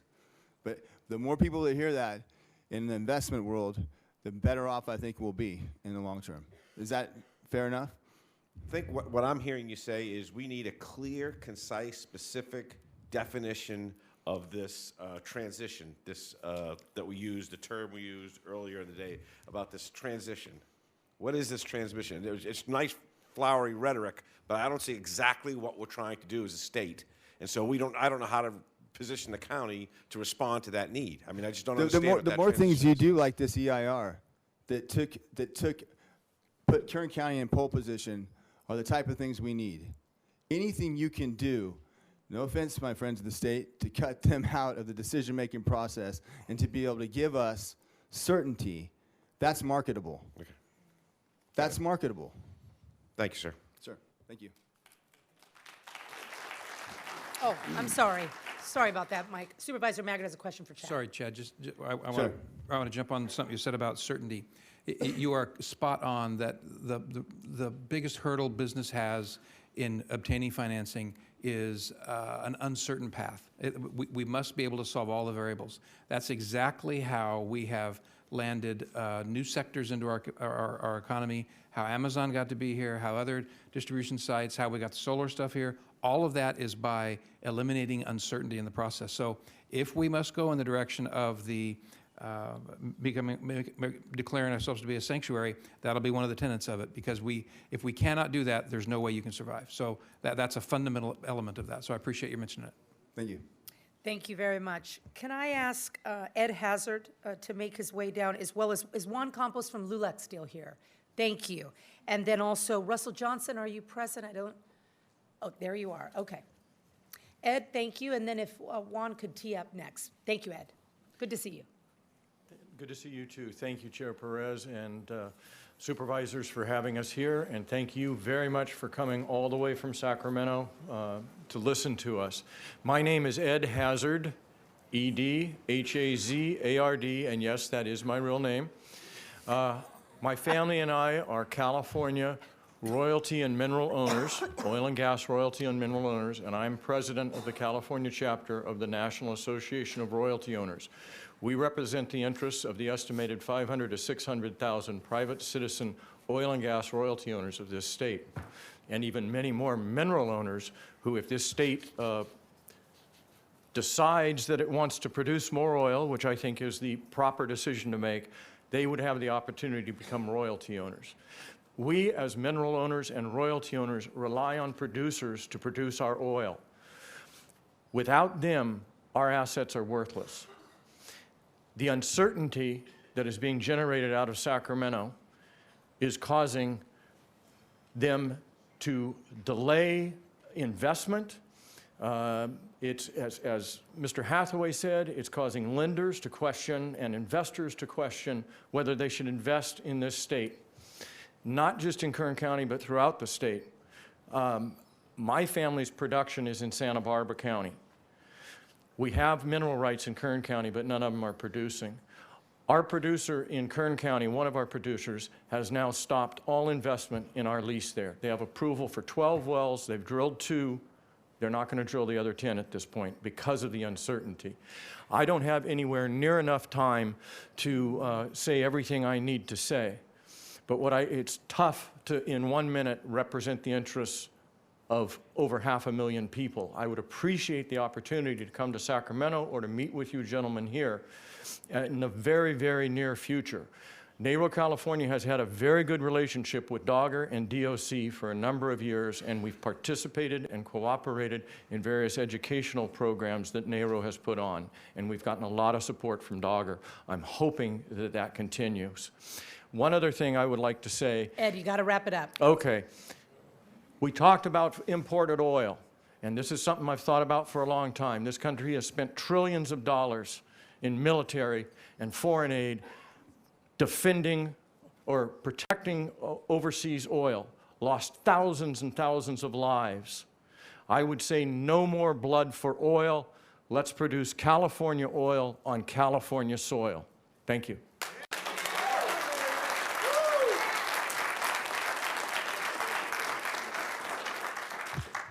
1 minute, sir. Good evening, Board Supervisors. My name is Juan Campos, Community Outreach Director for the League of United Latin American Citizens, or LULAC, Council 3272. LULAC is the oldest Latino civil rights organization in the United States. Our council is a nonprofit organization whose mission is to establish collaborative partnerships that improve the economic condition, educational achievement, health, and civic engagement of communities in Kern County. We are the largest LULAC council in California with over 90 members, all here in Kern County. I'm going to skip over all the economic facts that you heard today for the sake of time. Thank you. So LULAC Council 3272 would like to offer our support of Kern County's Board of Supervisors and local oil and gas industry. As you heard today, the Board of Supervisors and local producers have been proactive and innovative, but they need the cooperation of the administration and legislature to sustain local production. We request that the administration apply predictable regulations and policies to attract investments and job banks from other states and other countries into Kern County. We are fortunate to have the oil and gas industry in our area. The industry provides opportunity from which all of our members directly or indirectly benefit from, both through high-quality jobs and significant participation and volunteerism in our community. Without their support, our council would find it very difficult to successfully pursue our mission. A major part of our success as California LULAC Council of the Year and receiving the 2019 Ford Driving Dreams grant recipient was due to the support given by the local and gas producers and all of our workers. Our council would not be able to continue sponsoring community events such as our citizenship workshops, student mentoring workshops, and scholarship fundraising if the state curtails local production. Juan.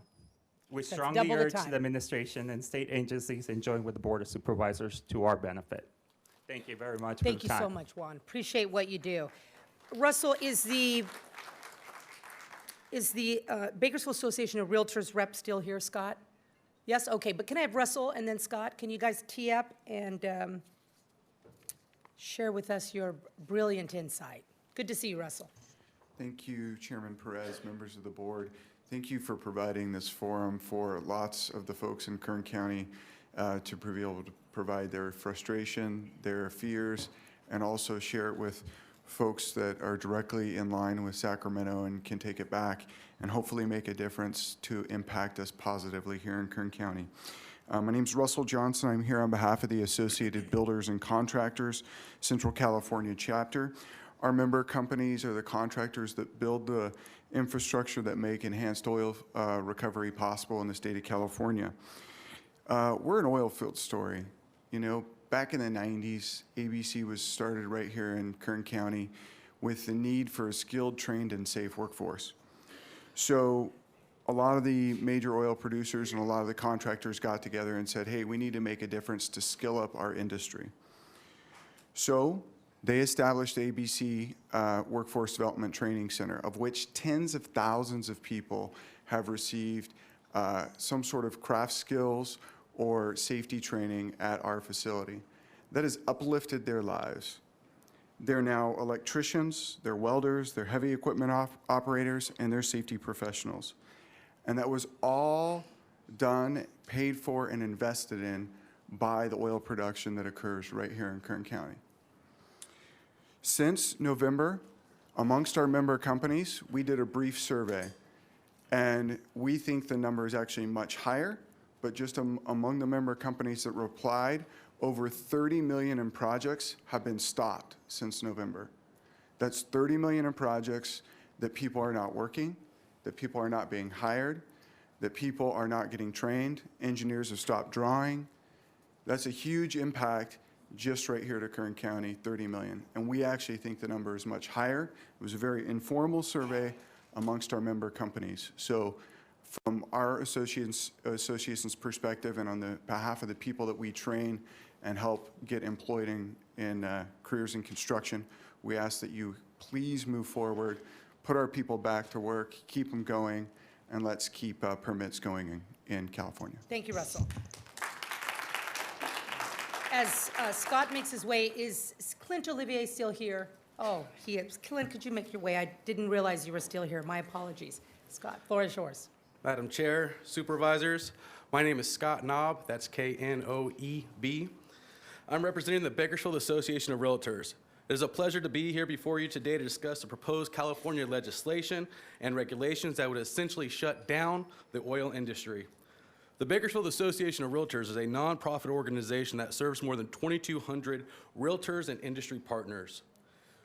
In small towns and large cities across the nation, realtors advocate for public policy that promotes home ownership and protects private property rights. The oil and gas industry is the largest industry in Kern County by far. Not only does this industry provide a large tax base for the county, it provides some of the highest paying jobs for the community.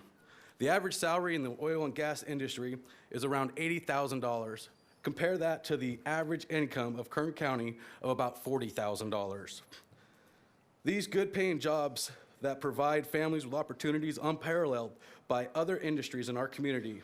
These jobs make home ownership a reality for many people in Bakersfield and Kern County. As the local realtor voice, we fully support the industry that provides opportunities for home ownership in our community. With Governor Newsom's proposal, Kern County could potentially see lost jobs and vanishing wages. This will result in a lost tax revenue for roads, schools, and public services, but it will also result in lost income and a drastic drop in home ownership. We applaud and support your efforts to protect the industry that are so vital to Kern County, and I'd like to personally thank you for your time today, your leadership, and your consideration in protecting the oil and gas industry. Thank you. Well said. Thank you. Could I ask Tracy Leach to make her way down, as well as Ariana Hoven? Are you still here from the Farm Bureau? Tracy, come on down, please. But is Ariana here? Not here. I know she waited a long time. My apologies. Tracy. Hi, Madam Chair. Thank you so much, members of the board. I scrapped my comments. Hallelujah. I just want to do one thing. Thank the people of Kern County. Kern Citizens for Energy put out the call, and yes, we were relentless about it, but Clearly. I can't wait for you all to see the pictures and video of your first, second, third floor and the 300+ people who waited patiently outside. God bless you. That was awesome. They were prohibited from coming in at some point, so that was so cool. Thank you, Supervisor Scrivener, for igniting this issue. That was amazing, and we were happy to respond. The people, the thousands of people who we've interfaced with, it's all Zach's fault, for the last month have been so passionate. They are so proud of what they do. They're so proud of Kern County, and it's hopefully that translated today. We just want to do what we do best, which is power the state of California. Thank you. Thank you, Tracy. Clint, it's nice to see you. Welcome back to Kern County. Thank you very much, Chairwoman Pettis. Very nice to see you. It is good to see you as well, and because I've been on that side of the dais, I promise to only take 45 seconds. Thank you. So, You're a pro. Good evening, Madam Chair, Supervisors, Supervisor Scrivener. Thank you for your leadership on this very critical issue, and thank you for the opportunity to comment. My name is Clint Olivier, and I represent the Business Federation of the Central Valley. BizFed for short. We're a grassroots alliance coalition of more than 50 businesses and organizations representing 20,000 diverse employers and over 300,000 employees in Kern County. We have our roots here in Kern County, with the majority of our members working and running their businesses here. At BizFed, we bring together associations and employers, large and small, to share information, expertise, and work toward a thriving economy. We believe a thriving economy here in Kern County and in the Central Valley of California will help solve and go a long way towards solving many of our area's entrenched challenges, like high concentrated poverty, unemployment, and homelessness, and that any phase out of the oil and gas industry or onerous additional regulation will result in great economic loss and a lower standard of living for thousands of families across Kern County and in the Central Valley. Moving toward a phase out of fossil fuels would decimate the Kern County economy in particular and the California economy at large. I believe state leaders are playing with fire on this issue. We cannot afford a one-size-fits-all solution. Californians and BizFed Central Valley stand with the oil and gas industry.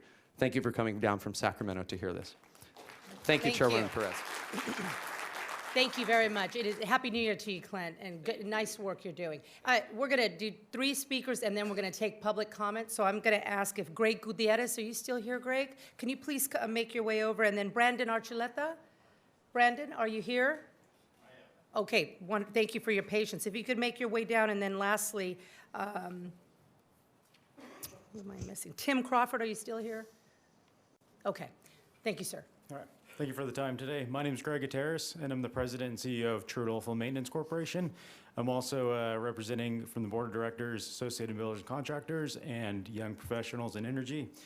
Oil and gas has catapulted my career, my livelihood, and the success that I've personally had. My first job was in oil and gas when I was 16 years old. It allowed me to go through college at Cal State Bakersfield and also Pepperdine University, where I earned my MBA. All of that while working in the oil and gas industry. It's been a huge opportunity to me, and it's not just me that it provides opportunity to, it's the 400 plus employees that we've employed over the years that allows that as well. Our employees are able to buy homes, put their children through college, and do other great things and contribute to our community. That's the opportunity that we provide. In addition to that, we're also doing it in the cleanest, most effective way possible, which has been reiterated over today, so I will save those comments. But that's the opportunity that we provide here, and I want to make sure that we continue doing that and utilizing the resources that we have in our own backyard in a safe, clean, environmental friendly way instead of importing it from other places, and continue to get the economic benefit that we can. Thank you for the time. Thank you. Brandon? Hi, my name is Brandon Archuleta. My name is Brandon Archuleta, and I work for McPherson Oil Company, a third-generation family-owned energy company that operates here in Kern County. I started in the oil industry directly out of high school with no experience. I decided to work in the oil industry because I didn't have the opportunity to go to college, and I wanted to make a good living. Now I have a wife and 3 boys that I support. I am here speaking for myself and my fellow oil and gas colleagues to share concerns that we have with the governor and the legislators, or what the legislators are doing to our industry. Our governor wants to stop the oil production in California and reduce our dependence on fossil fuels to protect the people, the environment, and the economy. Yet California's demand for fossil fuels continues to grow. My concerns are if the governor Newsom shuts down my industry, how am I going to support my family? He says that there will be new jobs available, but do those new jobs offer the same or better pay and benefits? What are the guarantees? What is the guarantee that I will get that new job, and will I have to move my family to get that new job? Who's more important to Governor Newsom, our families or a crown prince in Saudi Arabia? Thank you. And Thank just you, one sir. more thing, maybe add the Second Amendment to the sanctuary state thing.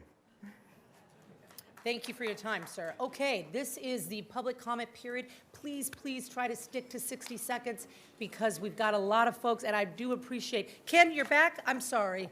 Mr. You're okay to wait? Oh, gosh, David, do you mind? I appreciate it. Ken, could you come? I was looking for you earlier, and I was told you had left, and I saw you patiently waiting, and I'm happy to see you, sir. It was me, Ken. I told her you bugged out. It was, I was going to say it, but thank you, Mike.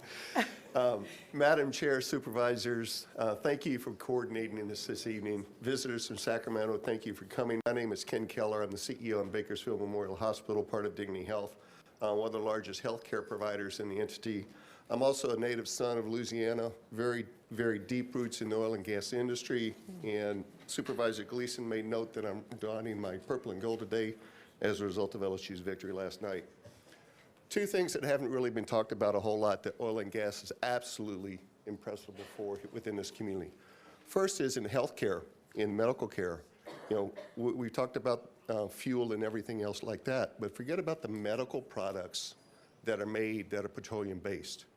We live with it on a daily basis. Everything from IV bags and solution to medical equipment to devices that are placed in people to keep them alive.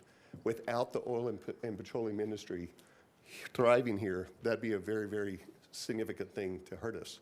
Also, the employers, the partners that we have with the volunteers, the employees themselves, make themselves known each and every day by what they do, what they promote, what they deliver, and what they provide within this community for not-for-profits and others. With the loss of those industries, with the loss of that industry, it'd be a very, very monumental problem here in Kern County. Thank you for your time. Ken, thank you. Please state your name for the record. Good evening, Supervisors, Ms. Kraus, County staff, and the Governor's team. Thank you for being here. My name is David Abbasi, A-B-B-A-S-I. I am a native of Bakersfield, and I love my hometown. I'm also a candidate for Kern County Supervisor, District 5. My father is a retired executive from Occidental Petroleum Company. And coming from an oil family, I understand the importance of the industry and the need to stabilize our economy. I also understand the challenges, the unique challenges the oil industry is facing, and that no matter what Sacramento does, the industry will continue to have problems due to a combination of supply surpluses, low prices, the struggling and unproven business case for large-scale shale drilling, and the looming threat of peak demand. On oilprice.com, the article they had last month regarding Chevron's $11 billion in devaluing of their assets. I have a plan to work with the oil companies and the legislators to ensure the financial security of oil families and help those losing jobs to transition to high-wage paying jobs. There needs to be more action, and there needs to be more done to keep people working and strengthen our economy. It's time for new leadership. Kern County and California deserves better. Thank you. Thank you, Mr. Bossi. Oh, and Next, Ms. Kraus, can I give you the article? I have 6 copies for you. keep it coming. We want to hear from everybody. Thank you. Good evening. My name is Camila Chavez. I'm the Executive Director of the Dolores Huerta Foundation. Our president, Dolores Huerta, was here earlier and had to leave. So on behalf of Dolores Huerta and our foundation, I'm here to express our support for the environmental justice groups and community residents that have come before you today. DHF works on education equity, and for those who said that the oil industry supports local education funding, we say it's not enough. We need to think outside the box, because if we look at the state of education in our region, it's not good. In 2017, only 85% of our students graduated, and 47% were eligible for college. In 2016, only 54% of children ages 3 to 5 were not enrolled in preschool or kindergarten. Kern County is one of the most illiterate regions in the nation. We can do better. We had education leaders that came before you that talked about how the oil industry supports education. However, the recent increase, billions of dollars going to education came directly from the state. And this November, voters will have the opportunity to continue to invest billions of dollars more with the passage of Schools and Communities First. A local green economy can and will provide the employment and training opportunities and provide the revenue our local economy needs. Let's invest in training healthcare providers, teacher training, and more. It can be done. Sí se puede. Thank you. Thank you, Camila. My name is Lonnie Curley, Kerley. I'm here as a new startup company. Started up our company in 2017 with 2 other gentlemen, and now we've had these regulation changes that are killing us. We need consistent regulations, no more moving targets from the CalGEM. You know, what we've been going through has been tough. I agree with Mr. Gleason that I think what they're talking about doing, this management of oil decline, the oil industry, is going to be catastrophic to Kern County. My comment is, let the free market control this. We're engineers. We know how to solve problems. You want us to do this low carbon thing, we'll figure it out and we'll work around it. We have everything, just like the fracking process. All those permits that were issued, you guys had listed out a process to do it. We did it. The industry did it. And now we're getting blasted for it. So we just need consistent and steady regulations. That's it. Thank you. Thank you, sir. Thank you. I know, impressive. Thank you. Welcome, ma'am. Thanks. Good evening, Madam Chair, members of the board, and representatives from Sacramento. My name's Lonnie Garcia, Lanigarcia. I'm a regulatory specialist at Berry Petroleum. I've worked as a wildlife biologist in the oil and gas industry for the last 5 years. I work full-time, also raising my 3 young children. I'm here today on behalf of Barry and the oil and gas industry to share my story of how the industry has positively impacted my life. I am a first-generation Mexican-American, and the oil and gas industry has been part of my life since I was born. My mother began working at the Chevron refinery in Oildale, and my father joined Chevron Kern River as an operator. Both my parents had a high school education, but because the oil and gas industry offered competitive wages, my sister and I were afforded countless opportunities. This industry demonstrated that we weren't going to be limited by our gender or our race. We were the first in our family to graduate from college and both reside here in Kern County. I entered the workforce with student loan debt, but my job in the industry has provided me the ability to purchase a home, have a family, and make payments on my student loan debt. I feel incredibly fortunate to work for this industry and provide a life for my family in the same way my parents provided for me. I'm here today to ask our policymakers in Sacramento to consider the families and the people you impact in Kern County. We live here, our families live here. We want to continue to work responsibly here and provide for our families and for California. Thank you. Thank you very much. Keep it moving. Keep it coming. My name is Lydia Cheney, Chaney. Thank you to Madam Chairman, supervisors, and the guests. I serve as the president of the Greater Tehachapi Economic Development Council, and we talk about a lot that happens here in the Bakersfield area. I have to tell you that we rely on the resources of the county where we live. I live in Tehachapi Valley. I am a small business owner, and what I'm losing a little bit on this funny math is that if we eliminate a large tax base from Kern County, where's the money going to come from to pay for all the homelessness that we keep already throwing billions of dollars at? So as a business owner, money has to come in for money to go out. So if we start to eliminate our base here, you're going to shut down ancillary companies as well as the oil industry. Now I'm going to jump to some other things because I think they're important to share. We know that Governor Newsom believes in human rights. He signed AB 1320 stating California acknowledges the Armenian genocide. He made San Francisco, one of the state's most beautiful cities, into a homeless refuge, into a sanctuary city, and to a drug addict's dream.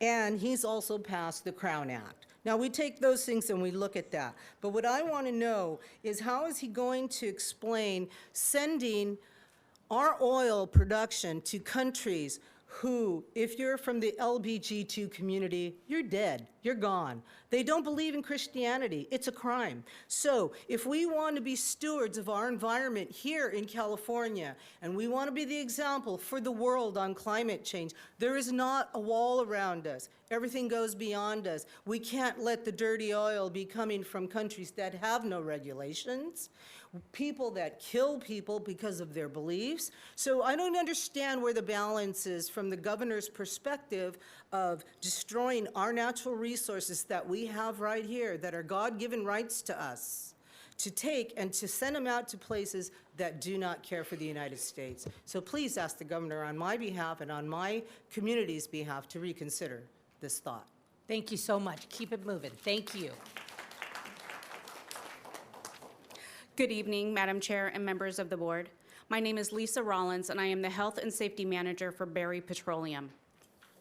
I'm here today on behalf of Barry and the oil and gas industry to share my personal story of opportunity and success. I was hired at the age of 21 years old as a roustabout in the oil fields. I was one of very few women in the industry at the time.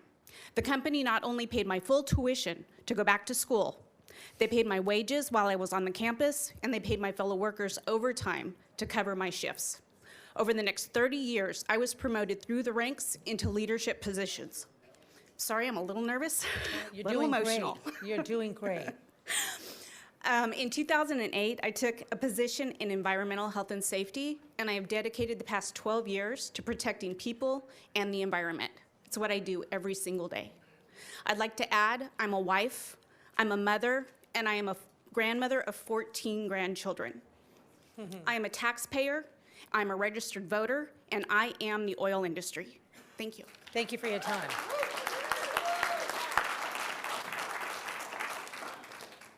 Madam Chair, other supervisors, thank you.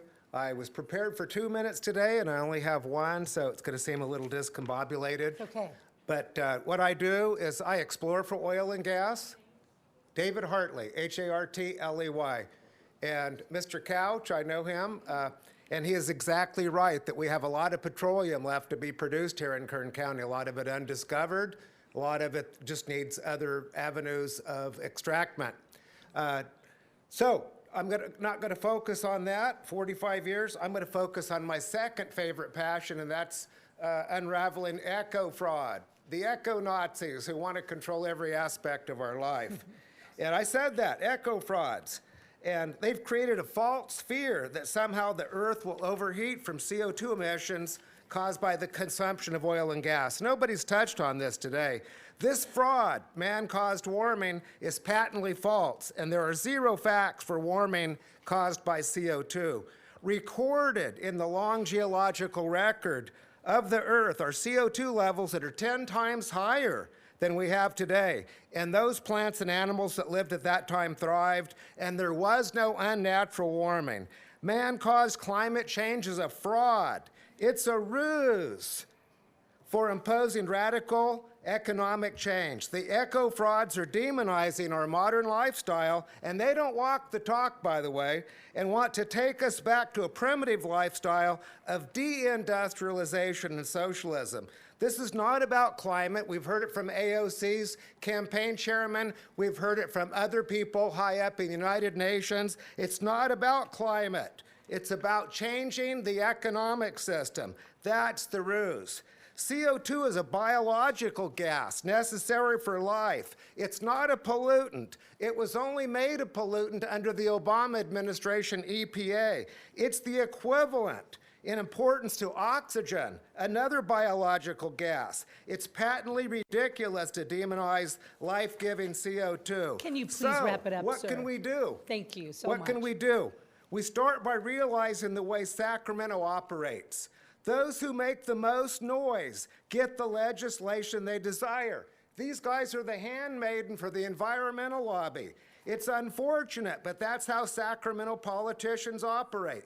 They respond to pressure. An example is the teachers union. Now, I love teachers, but they're very well organized. They get what they want. If they sense that legislation may not go their way, they'll send 1,000 or 2,000 people to Sacramento to ensure passage of the legislation they support. The oil industry will need to wake up, and I think they may be doing that today, and adopt the same tactics. If we don't start immediately making more noise than the eco frauds, we may as well pack our bags and buy a one-way ticket out of California. And Supervisor Maggart, I would polish up your sanctuary county, the oil production. I think you're going to need it.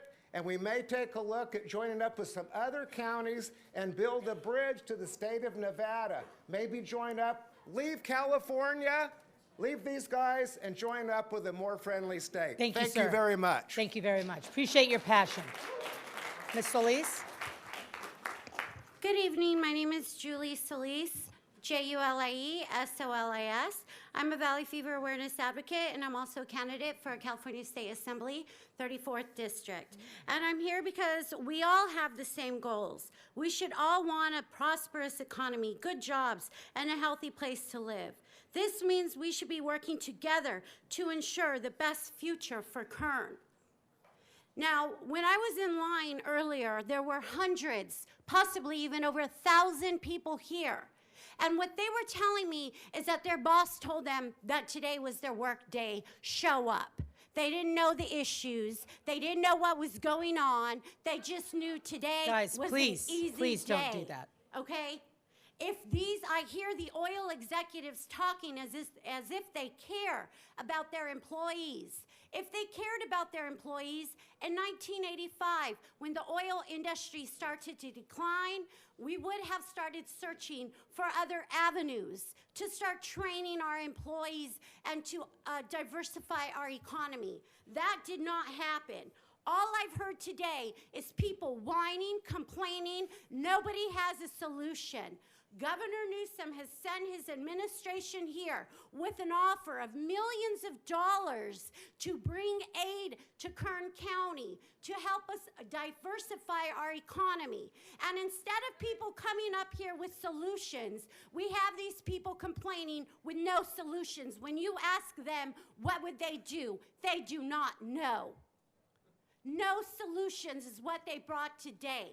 I'm up here because I want a seat at that table, because I know the importance of moving forward. That old dinosaur, like Les, is dying. Okay. Kern needs Ms. to Solis, diversify can you wrap up your our remarks, economy. please? That other guy got 3 minutes, okay, and you didn't interrupt him. My minute just You're- went This is up, not a venue okay? for campaigning or Now, partisan look politics. It is not. You I'm need not to wrap it up. campaigning, okay? If I was campaigning, I would bring up about, you're worried about Saudi Arabia when you and my big titties. That would be me campaigning, okay? Julie, this is But not I'm good for not you. campaigning. I'm talking not good. about the need to diversify Okay. our economy, okay? I appreciate That's that. what I'm talking about. Okay. You stopped me. Can you wrap up, sidetracked me. Julie? Yes, I will. Thank you. Thank you. So every year, due to the toxins in the air, our people, our children, actually lose levels of their IQ. And I'd like to ask Ms. Barlow, where is that 19 million that got stolen? She's worried about funds for our school? Where's that 19 million? Kern County needs new leadership. And unlike you, Leticia, yo no estoy en venta. Very impressive. Thank you. Please come forward. Thank you. Good evening, Madam Chair, members of the board. My name is Josh Taylor, a lifelong resident of Kern County, and tonight I am representing the more than 4,400 skilled and trained union carpenters in our community of Local 661. Here in the Central Valley, oil and gas have always been tantamount to economic development and sustainability for our community. There are currently hundreds of union carpenters working on oil-related projects throughout the county, and these folks are building necessary structures and maintaining the ancillary equipment associated with extraction, processing, and transportation of the black gold that fuels our local economy. So as you move forward from today's meeting and with consideration from the comments you've heard today, please stand with your constituents in the oil and gas industry who build better community wealth. Thank you. Thank you for your time. Thank you, sir. Hey, I'm serious with you. We got 1 minute. I'd like to say my name is Curtis James Bingham Sr., servant of our Lord and Savior God Almighty Jesus Christ, who truly is the only begotten Son of our Holy Heavenly Father God Almighty. I also like to thank my male supervisors for being kind enough to give us a first lady and letting her be the chair, of the board. And that's a beautiful thing. Well-deserved. Congratulations. Thank you. I'd like to pray that our Lord and Savior Jesus Christ bless all the leaders in the house. And I also just would like to say, no town, city, or country could make it without law enforcement, the fire department, or the district attorney. You got to look at the facts and what they are for. You can't make it without them. So when the oil company's been taking away money, it's putting all of us in jeopardy because we got less law enforcement officers on the street. The Lord said in Romans chapter 13, law enforcement are his ministers. We all gonna leave here and we're gonna face reality. We ain't gonna be at this meeting no more. Locking the doors tonight, get in the car, watch what you're doing, hold your purse, watch this person carjacking. It's out there every single day. The Lord said, watch and pray. It's evil running everywhere. And so we're going to have to recognize just exactly what's taking place, what's really, really, really important. And so I just wanted to highly stress, we got to take a look at our law enforcement again. The fire department got to be on duty. They're setting fires everywhere. The district attorney got to deal with some of the toughest cases there is. If it wasn't for that, who would be protecting us? Mama and daddy wouldn't. It's the law enforcement out there. And we got to recognize how important it is. So when you take away from money from them, you're putting all of us in jeopardy. And all them people that you've seen today of Sacramento, one thing I hope you have in your heart, All them people is worried about that. You get putting $1 billion for the homeless, and many of them is worried about becoming homeless behind this oil situation. A lot of them ain't thinking straight anymore, because now, honey, should we get rid of the car? Should we buy another one? Should we send the kid to school? We don't really know what's taking place. So you got a good idea what's taking place and what these people are affecting. We got champions here, because some of them worked 10 years and stayed till things got a little bit better. So when Okay. you go home, know who Thank we you. are. And can I just do one more thing, First Lady? Is if you can do anything so far as funds to send to our law enforcement, the fire department, district attorney, all that you do, can you please remember Kern County? We got a very good department, fire, the law, district attorney. We just could use some more funds, and can that be just a separate issue that you would really take consideration of, because we could really use it. And when you're helping people, God Almighty Jesus Christ will surely bless you back. Thank you you. guys for coming, and I pray God bless everybody. Thank you, sir. Thank you. Come on down. My name is Philip Larrea, Larrea. I work for EMB Natural Resources. I'm the rig superintendent. I'm not here to talk about the numbers, pretty much here to put a face to the industry and let you know that, I'm born and raised here in East Bakersfield. Grew up through Noble Elementary, through Juvenile Hall, through Camp Owens, through the California Youth Authority, Camp Owens. to the prison system. That's deep. And so my point is that this industry saved my life. And the way that happened was I was implemented in a program through the California Youth Authority, and it got me a job in the industry, which these people were willing to give us second chances. Through CYA? Yes. Wow. And now I'm here today, without a college education, make 6 figures, able to break that chain of cycle and to provide for my family and my son. So I'm a positive member of the community now and giving back to the Congratulations to community as a taxpayer. Thank you. Thank you. Thank you. Good evening. My name is Debbie Bagley. I'm a small business owner in the community. I own a locksmith service. It's not related necessarily to the oil industry. I'm here to bring a couple points to you all, which I'm sure you might be aware of. If the oil industry goes south in our community, not only are we facing already a huge homeless problem, but they bring a lot of not only tax base, but they do good in our community. They contribute to our local charities, our local sports groups, a lot of things. They do more above and beyond. I don't know many other industries as a whole that do that. You're talking about a smooth transition, but who are the companies? I don't see the solar farms contributing like that, like the oil companies do to the communities. And if a lot of these oil-based community jobs go away, let's see, I'm a small business owner. The people that buy my service aren't going to have the money. They're going to be homeless. They're going to be worrying about more foreclosures, like what happened about 10 or 15 years ago when all that happened, all the foreclosures. So the houses are going to be gone. There's no market coming into town. The small businesses, it's a huge trickle-down effect. And Taft would become basically a ghost town, and all the other little communities in Bakersfield would die a slow, miserable death. Now, I'm not saying that we don't welcome additional state input and other industry. Bring it on. Kern County's a wonderful place. We have great weather, and we have a lot of opportunity to support many, many different industries. I think it perhaps is premature to say we're cutting out oil industry as a whole. My son is an oil advocate. He works for an oil industry in the Bay Area, and they're under huge fire right now. We don't Can have you a wrap up, history. ma'am? Yes, Please, thank but you. please consider putting a viable plan in place before you just 86 the industry without something else to go to that's going to replace all those jobs and security that our community enjoys. Thank you. Thank you, ma'am, very much. Hello. How you guys doing? I like your artwork. Oh, thank you. First and foremost, my name is Jerry Flores, Flores, and I know we're running on the time, but I come from a chain of gangs, and I'm from LA County. I moved up here to Bakersfield, became a resident 15 years ago, and I work for EMB Natural Resources. And at first it started out as a job, and then it became my career, and then it changed my life. I've been through I've been in the system in the CDC half of my life. I'm not proud, but I could share my story and help others. I got two beautiful daughters and a wonderful son and a beautiful wife, of course. And with EMB, they don't see me for this or my gang culture or such and such. They see me for me being responsible, being on time, and giving me a career and giving me an opportunity. And I'm breaking the cycles. I just bought a home for my family. Wow. And I'm able to do things that I never in my life I never thought I would be here. I was usually sitting in Folsom, plotting on my next move, on my next case, and through the oil in the oil industry, it gave me a turnaround.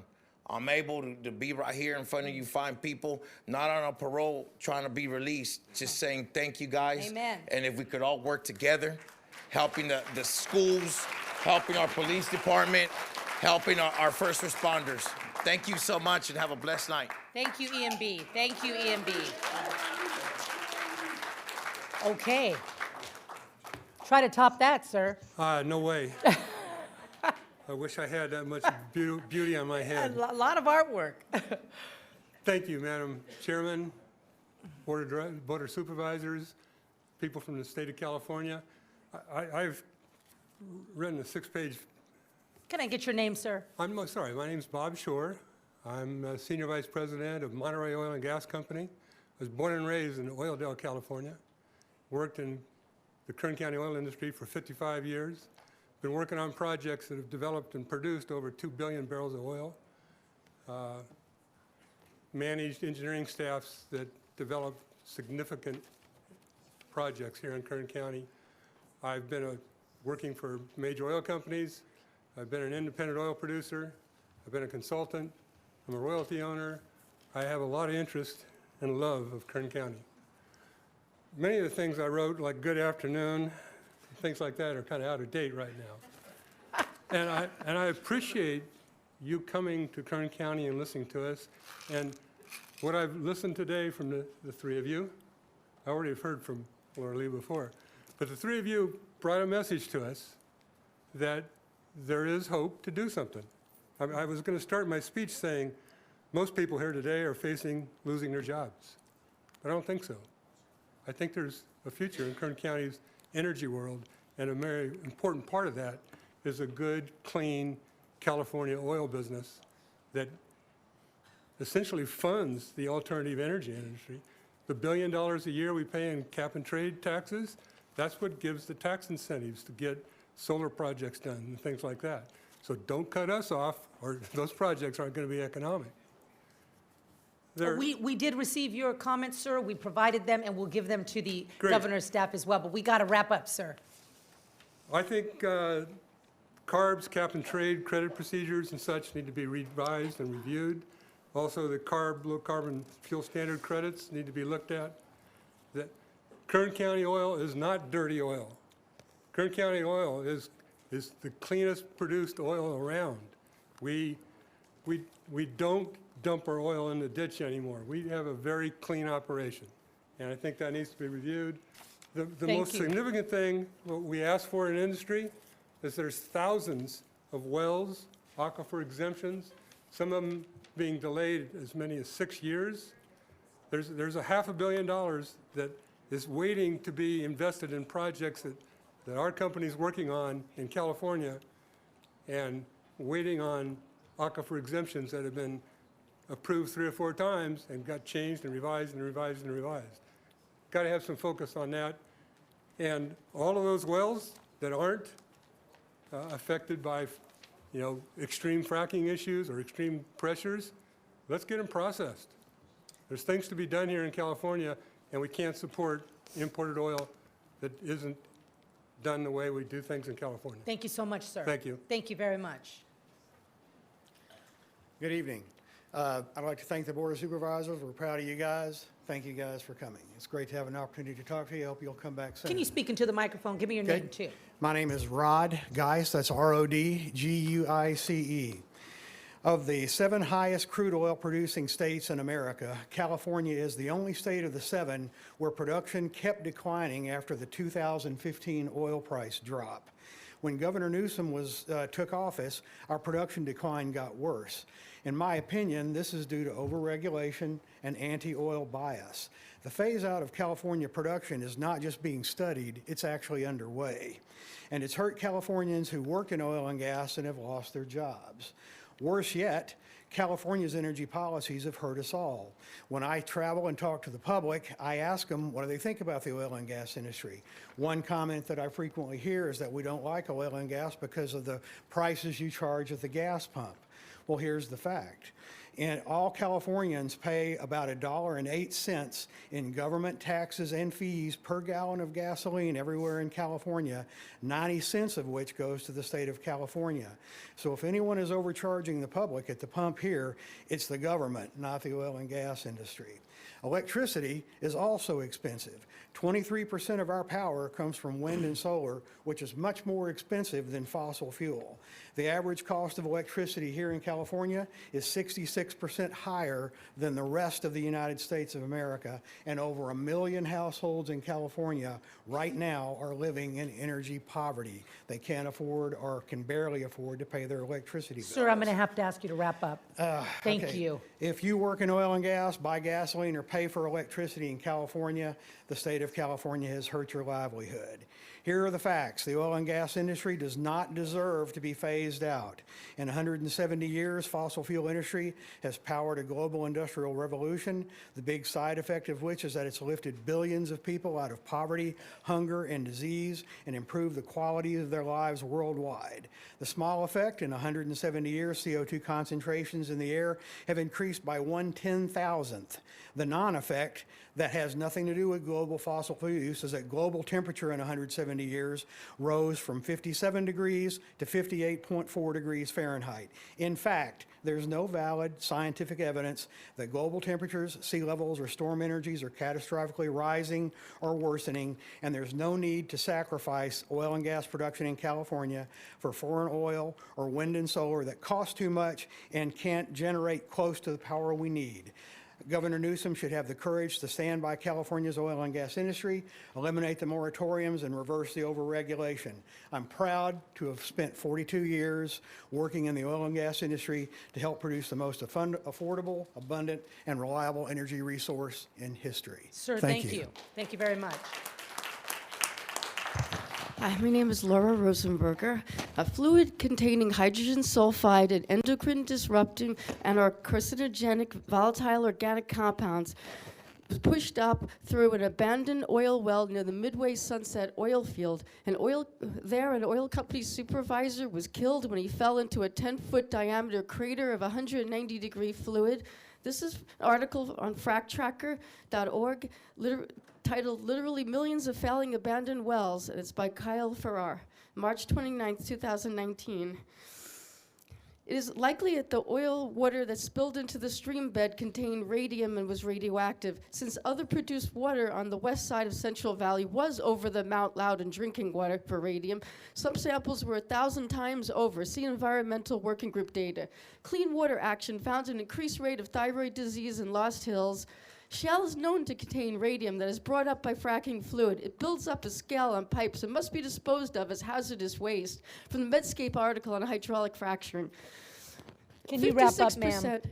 Can you please wrap up? I don't mean to be rude, 56% of but the American people believe that climate change is an emergency, and I feel no matter how many hours we work, most won't keep up with the increasing cost of rent and food and medicine. More work increases my rate of illness. Climate change leads to fish death. thank you. Thank you, ma'am. Sir, your name? Let me just get this the right. Hi. My name is Pedro Hernandez, Hernandez with the Z, not a S. Yeah. So who else is hungry, right? So I'm the engagement manager for climate policies with California Audubon, and I'm here to talk about something that literally no one else in these 6 hours has talked about, which is Seven, yes. Which is the impact of climate change and the economic costs on wildlife and natural resources as well, too. Our organization did last year produce a report called Survival by Degrees, which is a fact-based, scientifically reviewed report that identified in Kern County over 130 different species of birds that are at risk of extinction. So what I wanted to raise, and hopefully for everyone here in this room to consider, is the economic cost of the loss of biodiversity, the economic cost of extinction of keystone animals in the ecosystem, but also the economic cost of repairing natural and working lands and natural resources to healthy, sustainable conditions suitable for wildlife and the communities which will thoroughly enjoy them as well too. So again, I just wanted to raise those issues because again, there have not been at the table, and again, if animals could vote, I'm sure they'd be here as well too. But I'm a bird watcher. I appreciate what you do. Yeah. Thank you. Again, so just want to raise those issues again, for issues to be reconsidered. And also, I just wanted to say, if there is going to be a follow-up, event to this, it might be helpful to host a special supervisors meeting, perhaps on the weekend, just so folks don't have to leave. Just for inclusivity. But thank you for your time and everyone for staying so long. Thank you. Appreciate your tone, sir. Just want to start by saying thank you to the board. Appreciate it. Your name, sir? My name is Jimmy Schloss. Hi, Jimmy. And I'd also like to thank Mr. Shabizian and Mr. Entuk for coming down from Sacramento. Again, my name is Jimmy Schloss, and I'm a licensed engineer and a licensed professional geologist. I work for E&B Natural Resources. I'm one of the tens of thousands of men and women who comprise the California oil and gas industry. Many of us came here from other states and even across the world to work here. We raise our families here. This is our home, and we are all Californians. There's been lots of good points and facts. My underlying message is reality. Scientists, engineers, we have to deal with reality bounded by the laws of physics. The facts are that for every single electric vehicle in California, there are 115 powered by oil. Californians consume 20% of all the jet fuel in the United States. This is important because jet fuel contains 43 times the amount of energy per unit mass than the most advanced batteries at present, and won't be able to replicate that power for many decades to come. It's really unlikely that any living person of today will actually ever see the end of oil. This is because oil is also used in thousands of products that we have learned to become dependent on. Notable examples include pharmaceuticals that treat disease and fertilizers and crops that feed us. Heavy crude oil, the kind that is abundant in California, is actually used to create carbon fiber that's used to Sir, can you wrap it up, please? Yes. Thank you. Wind turbines for renewable energy. We can't ignore the facts in science. There are limitations to green energy governed by the laws of physics and thermodynamics. Unless we switch to nuclear power, we will not have a reliable energy grid, and fossil fuels will fill that void for the time being. In conclusion, the managed decline of California oil production is also the deliberate destruction of our local economy.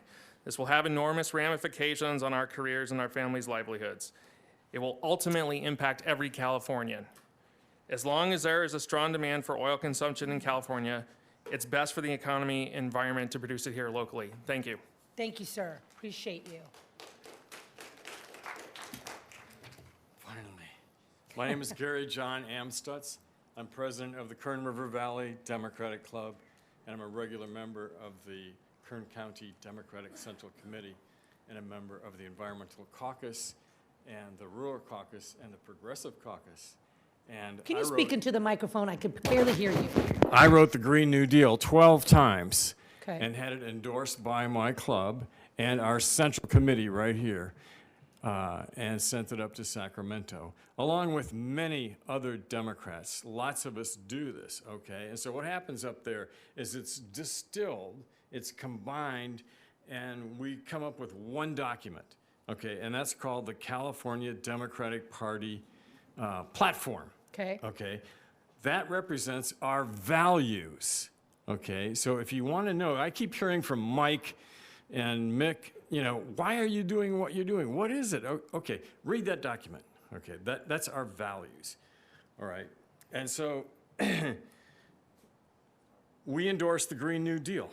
Okay, but why? Why? All right, climate change, air pollution, toxic oil spills, wars in the Middle East, healthcare costs, oil will run out someday, economic stability. Okay. When I think of climate change, I think of a bathtub. If you walked into your bathroom and the bathtub was overflowing, what's the first thing you would do? You would reach down to the faucet and turn it off. You mean you wouldn't buy energy credits and try to trade them? You wouldn't go to cap and trade? No, you'd reach down to the faucet and turn it off, right? And that's what we got to do. And why? Okay, because it's an existential threat to life on this planet. Mick, go to the IPCC website and look up the document, Special 1.5, okay, report for policymakers. Go to page 12. Gary, you got to wrap it Too up. loud? No, I we just started. we I've gotta- been standing we've here gotta- 7 hours. I'm I on the know. second paragraph. You can provide your comments, Gary, but these folks were supposed to be on a plane in 30 minutes in Burbank. They're heroic to still be here, in my opinion. We've really got to move this, Gary, so help me, please. I'll be glad to take All right. Gary's comments. Let- And you know my number. I know how to get a hold of you. I and will I will take your talk comments and I will later. All right, disperse all them right, amongst all the right. board. It just, everyone will be retrained for another job, okay? That's justice, okay? Just transfer. Everybody is going to be, if you can't find a job, the government is going to hire you, right, guys? We're going to have a just transition. Smile, that's right. Gary, Yes, all right. on. Last paragraph. Air pollution causes and makes worse lung cancer, heart disease, COPD, and asthma. California cities like LA, Visalia, Bakersfield, Sacramento, Fresno, San Diego, San Jose are the worst ozone polluted cities in the entire country. Where does ozone come from? Cars with internal combustion engines and power plants, etc. Okay, you were asking earlier, Mike, what's the difference between coal and natural gas? Gary. Okay, coal is up here at 1,000 parts per million. Natural gas is about 400. So is natural gas cleaner? Yes, but it's still dirty because solar is down here at like 10. Okay, that answers that question. Thank you. You don't have to take that back to Gary, Sacramento. so you can submit your comments, but please bring your comments to an end. Gary. 7 hours for this. We met at 7 a.m. They've been going now 12 hours, taking comment from the public and making themselves available. So we're trying to All be, right. Don't vote for Trump. Vote for Bernie Sanders. okay. Okay, sir, your name, please, and for the record? Yeah, I hate to break it to the lady in the red, but I'm Les Clark III, and 4, 5, and 6 is at home, so good luck. And I'll tell you what, that guy right there has done more for people in this county than anybody that I know. Now, I'm the Les Clark that's in charge of the social problems. I'm the social programs. I'm the district administrator of Westside Recreation and Park District, and I'm also the president of the Taft Chamber of Commerce. I represent over 20,000 people on the west side, from Tutman to Derby Acres to Dustin Acres to Ford City to South Taft. And I'm here to tell you the logo on the cap of Westside Rec and Park District is embossed with an oil derrick. And the reason it's embossed with an oil derrick is because that's the lifeblood of us. 65% of the oil industry we're dependent on at the district. Social programs like after-school programs, kickball, baseball, football, soccer, a plethora of things. I could go on, not to mention the over 100 employees that the Westside Recreation and Park District employs, not to mention the Westside Healthcare District that is operated and is at least 65% dependent on the oil industry well. Yeah, that's right, Westside Healthcare District, the mosquito district. You don't want those mosquitoes eating you, keep the oil. The cemetery district, there's a bunch of these folks going on. Status offenses go crazy if you don't have sports and after-school programs. The Westside Recreation Park District is proud of our partners. The Chevron that the lady in the red mentioned earlier, they give us money every year for social programs. It's called Striving to Optimize Participation. What does that mean? That means that if little Johnny can't afford to play soccer, they pay for it. So, without further ado, either you guys need to drink more water or you got bladders like camels. Let's hurry up and get this thing going.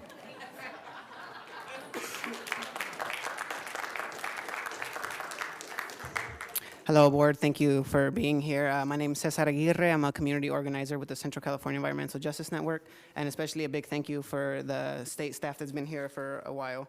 One of the arguments that we've heard is that California does it cleaner.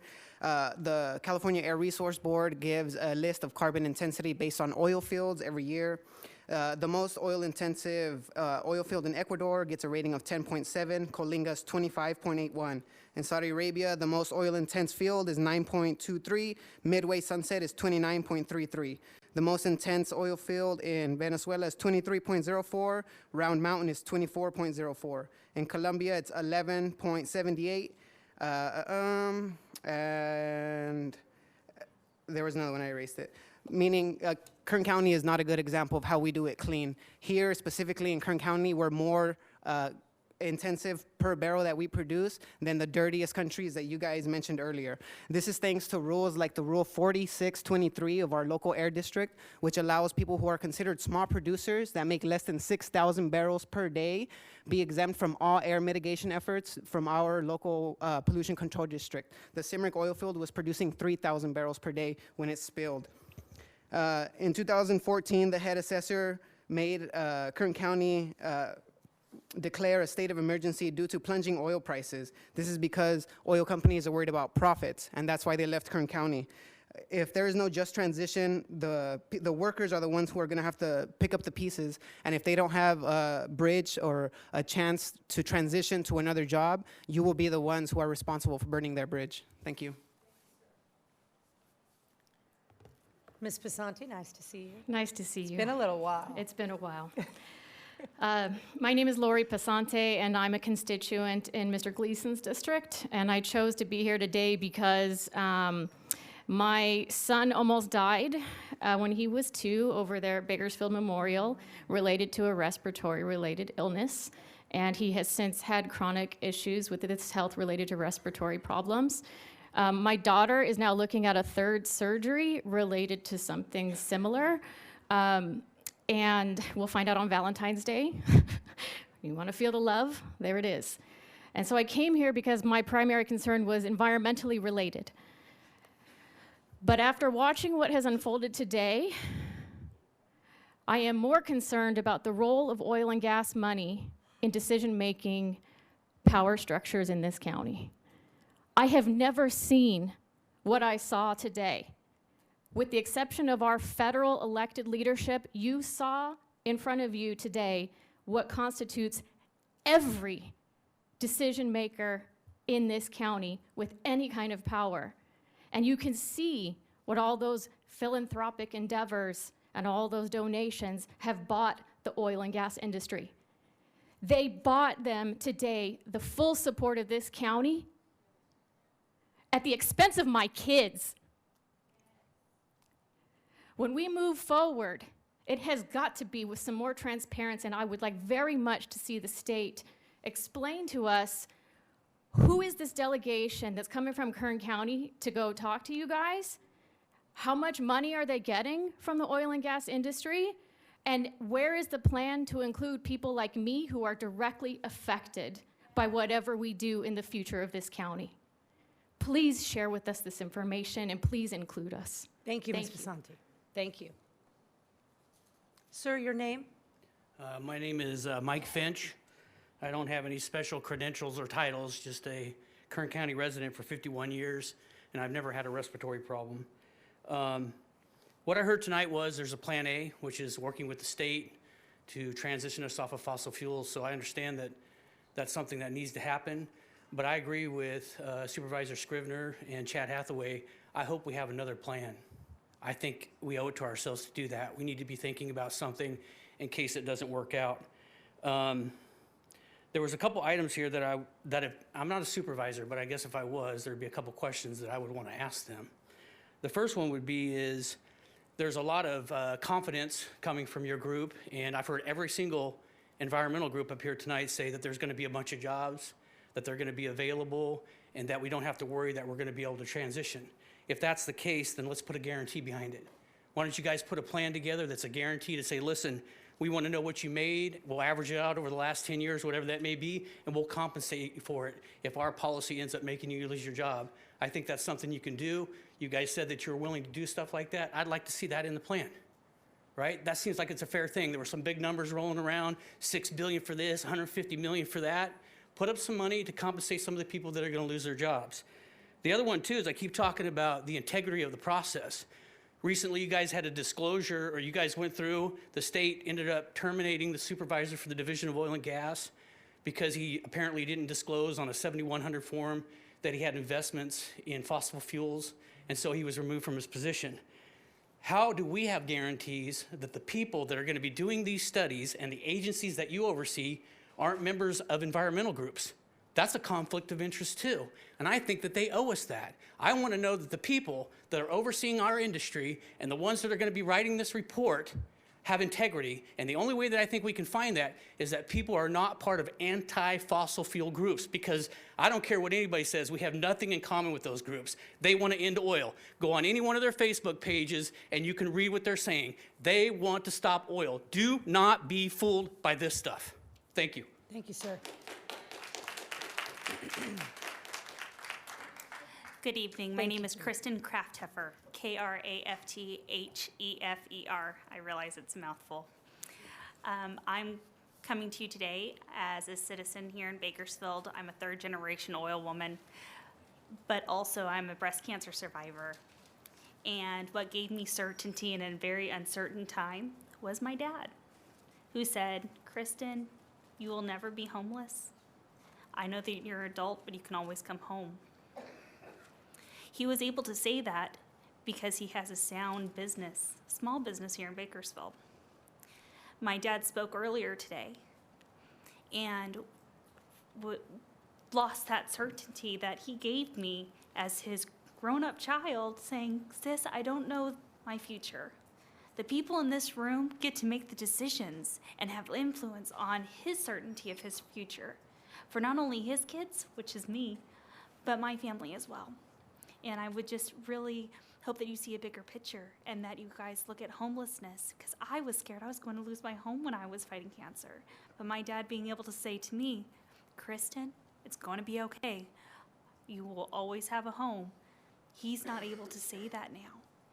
And what does that mean to a family? I would hope that you guys would consider that. Thank you. Thank you, ma'am. We are almost done here. Mike, will you be coming down? I think you're the last speaker. If you could make your way. Let's wrap this up. Madam Chairman. Nice to see you. Esteemed members of the board, good evening. My name is Kelly Beard, and I'm the director of the California State University Bakersfield Small Business Development Center. And I'd be remiss if I didn't just say a couple of words briefly about the impact that this measure and this will have on small business. There's thousands of small business owners that would be impacted, and with that, tens of thousands of jobs. We saw it with the downturn, we saw a little bit happen. But there's so much regulation already in the state of California.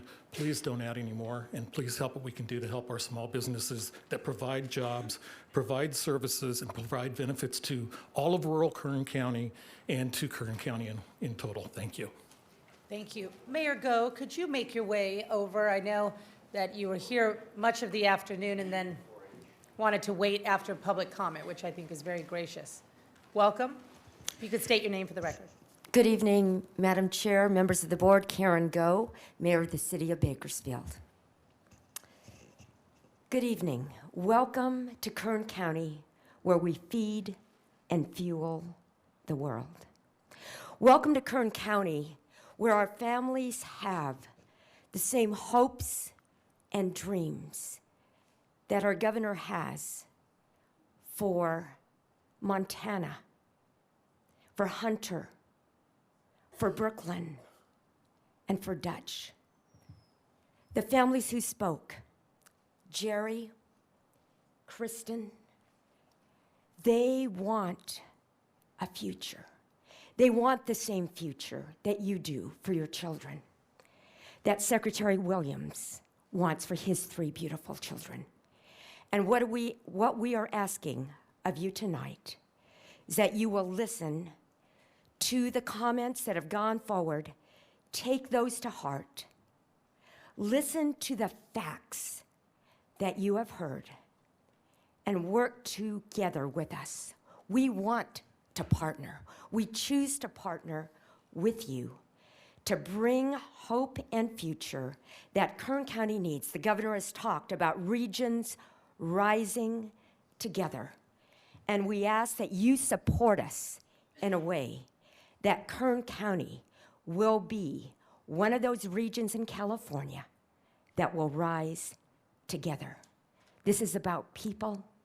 This is about families. Thank you so much for being here tonight. Thank you, Mayor. Well said. Okay, Mr. Turnipseed. I got here at 12:05 this afternoon, so it's been a long time in waiting. I'm Michael Turnipseed. I represent the Kern County Taxpayers Association. And after listening to everything all said, it's the rules of unintended consequences. 25 years ago, we had the best utilities in the nation. Deregulation happened in 1995. PG&E has been bankrupted twice, and Southern California, Edison just missed it. We look at our great CARB air pollution rules. They require all their businesses to sell all their trucks and get rid of their engines. They all go out of state. So they're in Nevada, they're in Iowa. They come, drive through our state, they buy out of state dirty fuel, and never buy California a fuel, our clean fuel. So that's why maybe our fuel consumption is going down, because they're all buying it in out of states. When you go down the 99 freeway, I do this little test when I go to Sacramento. How many out-of-state trucks I count 20 trucks. What percentage of trucks are out-of-state trucks going up and down the 99 and the 5? Depending on the day, anywhere from 1/3 to 2/3. That's the problem. We've shifted our dirty trucks, and our problem is not stationary pollution. It is mobile pollution. And it goes back to the rule of unintended consequences, because people never thought about what it's really going to be like in the end. So remember that. Oh, I went over 20 seconds. Mike, Sorry, thank you. I really appreciate you. Thank you. My most critical partner in Kern County of the Taxpayers Association. Gentlemen, I just cannot express to you enough how grateful I am, what class acts you are, and how gracious you have been to listen to the hearts of Kern County. Not everybody's on the same page, but they authentically shared with you real fears and real concerns about the future, of which I know you care about. I know it. I see it in you. I've had conversations with you today and yesterday, and I'm just so grateful for you. Would you like to make a closing remark? If not, that's okay, but I certainly would ask Lorelei. No? Okay, gentlemen, anything? Just thank you for having us here, and we're glad to hear the advice of I just wanted to repeat, thank you for having us here and giving us the time to listen to the voices of your community. We appreciate it. Thank you so much, really. From the Echo the bottom same of my sentiment. heart. Thank you, Chairwoman Perez. Thank Appreciate you it. so much, really. God bless you guys. Safe travels back to Sacramento. To my colleagues, thank you. Kathy, you're unbelievable. To the staff, really, thank you. To the public, this is Kern County, and we have to stay united in protecting our families, our interests, and thank you so much for all being here today. We're going to adjourn, and we'll be back. Chair Perez. Oh, we I'm do need- sorry. We do need the motion and the action. Okay, excuse me. I got ahead of myself. Supervisor Scribner. I know we're all anxious to get home. For all the community members that stayed here, stayed so long, so many hours, I think that demonstrated to, obviously to this board, but to the governor's staff, how passionate you are, how important this is to you, and how high the stakes are. And so I know that that's not lost on them. And to the governor's staff, for staying here for so many hours, just a very sincere thank you for being here. I hope that you've heard. I mean, obviously there are people on both sides of this issue, but for those of us that see this industry as vital and as something that needs to be protected and supported, we don't understand the logic, I think, of these moves, and we would like the opportunity to come up to Sacramento and dialogue with the governor so we can understand better what it is that he envisions, what can Kern County do to be part of the solutions to achieve better air quality, better environment, because we think we've been doing it the best way for a very long time here, and we've also demonstrated through our efforts in renewable energy that we want to be a part of making our energy future more green, because we see that we can find success there as well. But this industry is critical for us, and we're ready to do whatever it takes to protect it and make it continue to succeed. Having said that, I'd like to make two motions. One, I'd like to make a motion on staff's recommendation, which is to task Ms. Oviatt's department with hiring a consultant to do a study that can look at the economic impacts of what the governor is proposing on our critical industry. I think that that is an important thing for us to do as we consider whether or not we're going to declare an economic crisis here in Kern County as a result of these new moratoriums and regulations on oil. So the referral is for her to formulate a scope of work and a contract with an economic consultant for a report on the fiscal impacts of eliminating the oil and gas industry from Kern County and the impacts to the county budget, land use, and social dislocation. So I'd like to make a motion on that, and then I have a referral. So Second. Okay, we have a motion and a second. Please cast your votes. Zach? The motion is approved. All ayes. Thank you. Thank you, Madam Chair. The second thing is I'd like the board to support a referral that I'd like to work with our chair to develop a group of folks for a delegation to go up and dialogue with the governor and his staff over this issue. I think that that's the next critical step for us. We heard from a lot of people who are extremely knowledgeable and extremely passionate on this issue that I think can help us to convey the message that this industry is something that we want to stay vital here in Kern County. And so I'd like to make a motion that this board directs the chair and I to work on that list, along with input, of course, from our very capable staff. So that's the Second. motion. Okay, we have a motion and a second. Please cast your votes. The Thank you, motion Madam is approved. All ayes. Thank you, Madam Chair, and Thank thank you you, very Madam Clerk, much. for everything. And I'd just like to give credit to our chair. This was a very long meeting, a difficult meeting. Folks had a lot of things that they wanted to say, and time was constrained. I think you did a marvelous job for us, so thank you so Zach. much. How gracious. Thank you. Thank you. Gentlemen, much Kern County love to you. Much Kern County love. And take that to the governor. We're eager to partner and do this right. Thank you. We do have two quick items that we put to the end. You gentlemen, of course, please do what you need to do. But we did have a public comments portion of our original agenda. Are there members of this public who would like to comment? Seeing none, board member announcements or reports. Seeing none, we'll move to stop. Supervisor Couch moves to adjourn without objection. So ordered till January 28th. Thank you. July.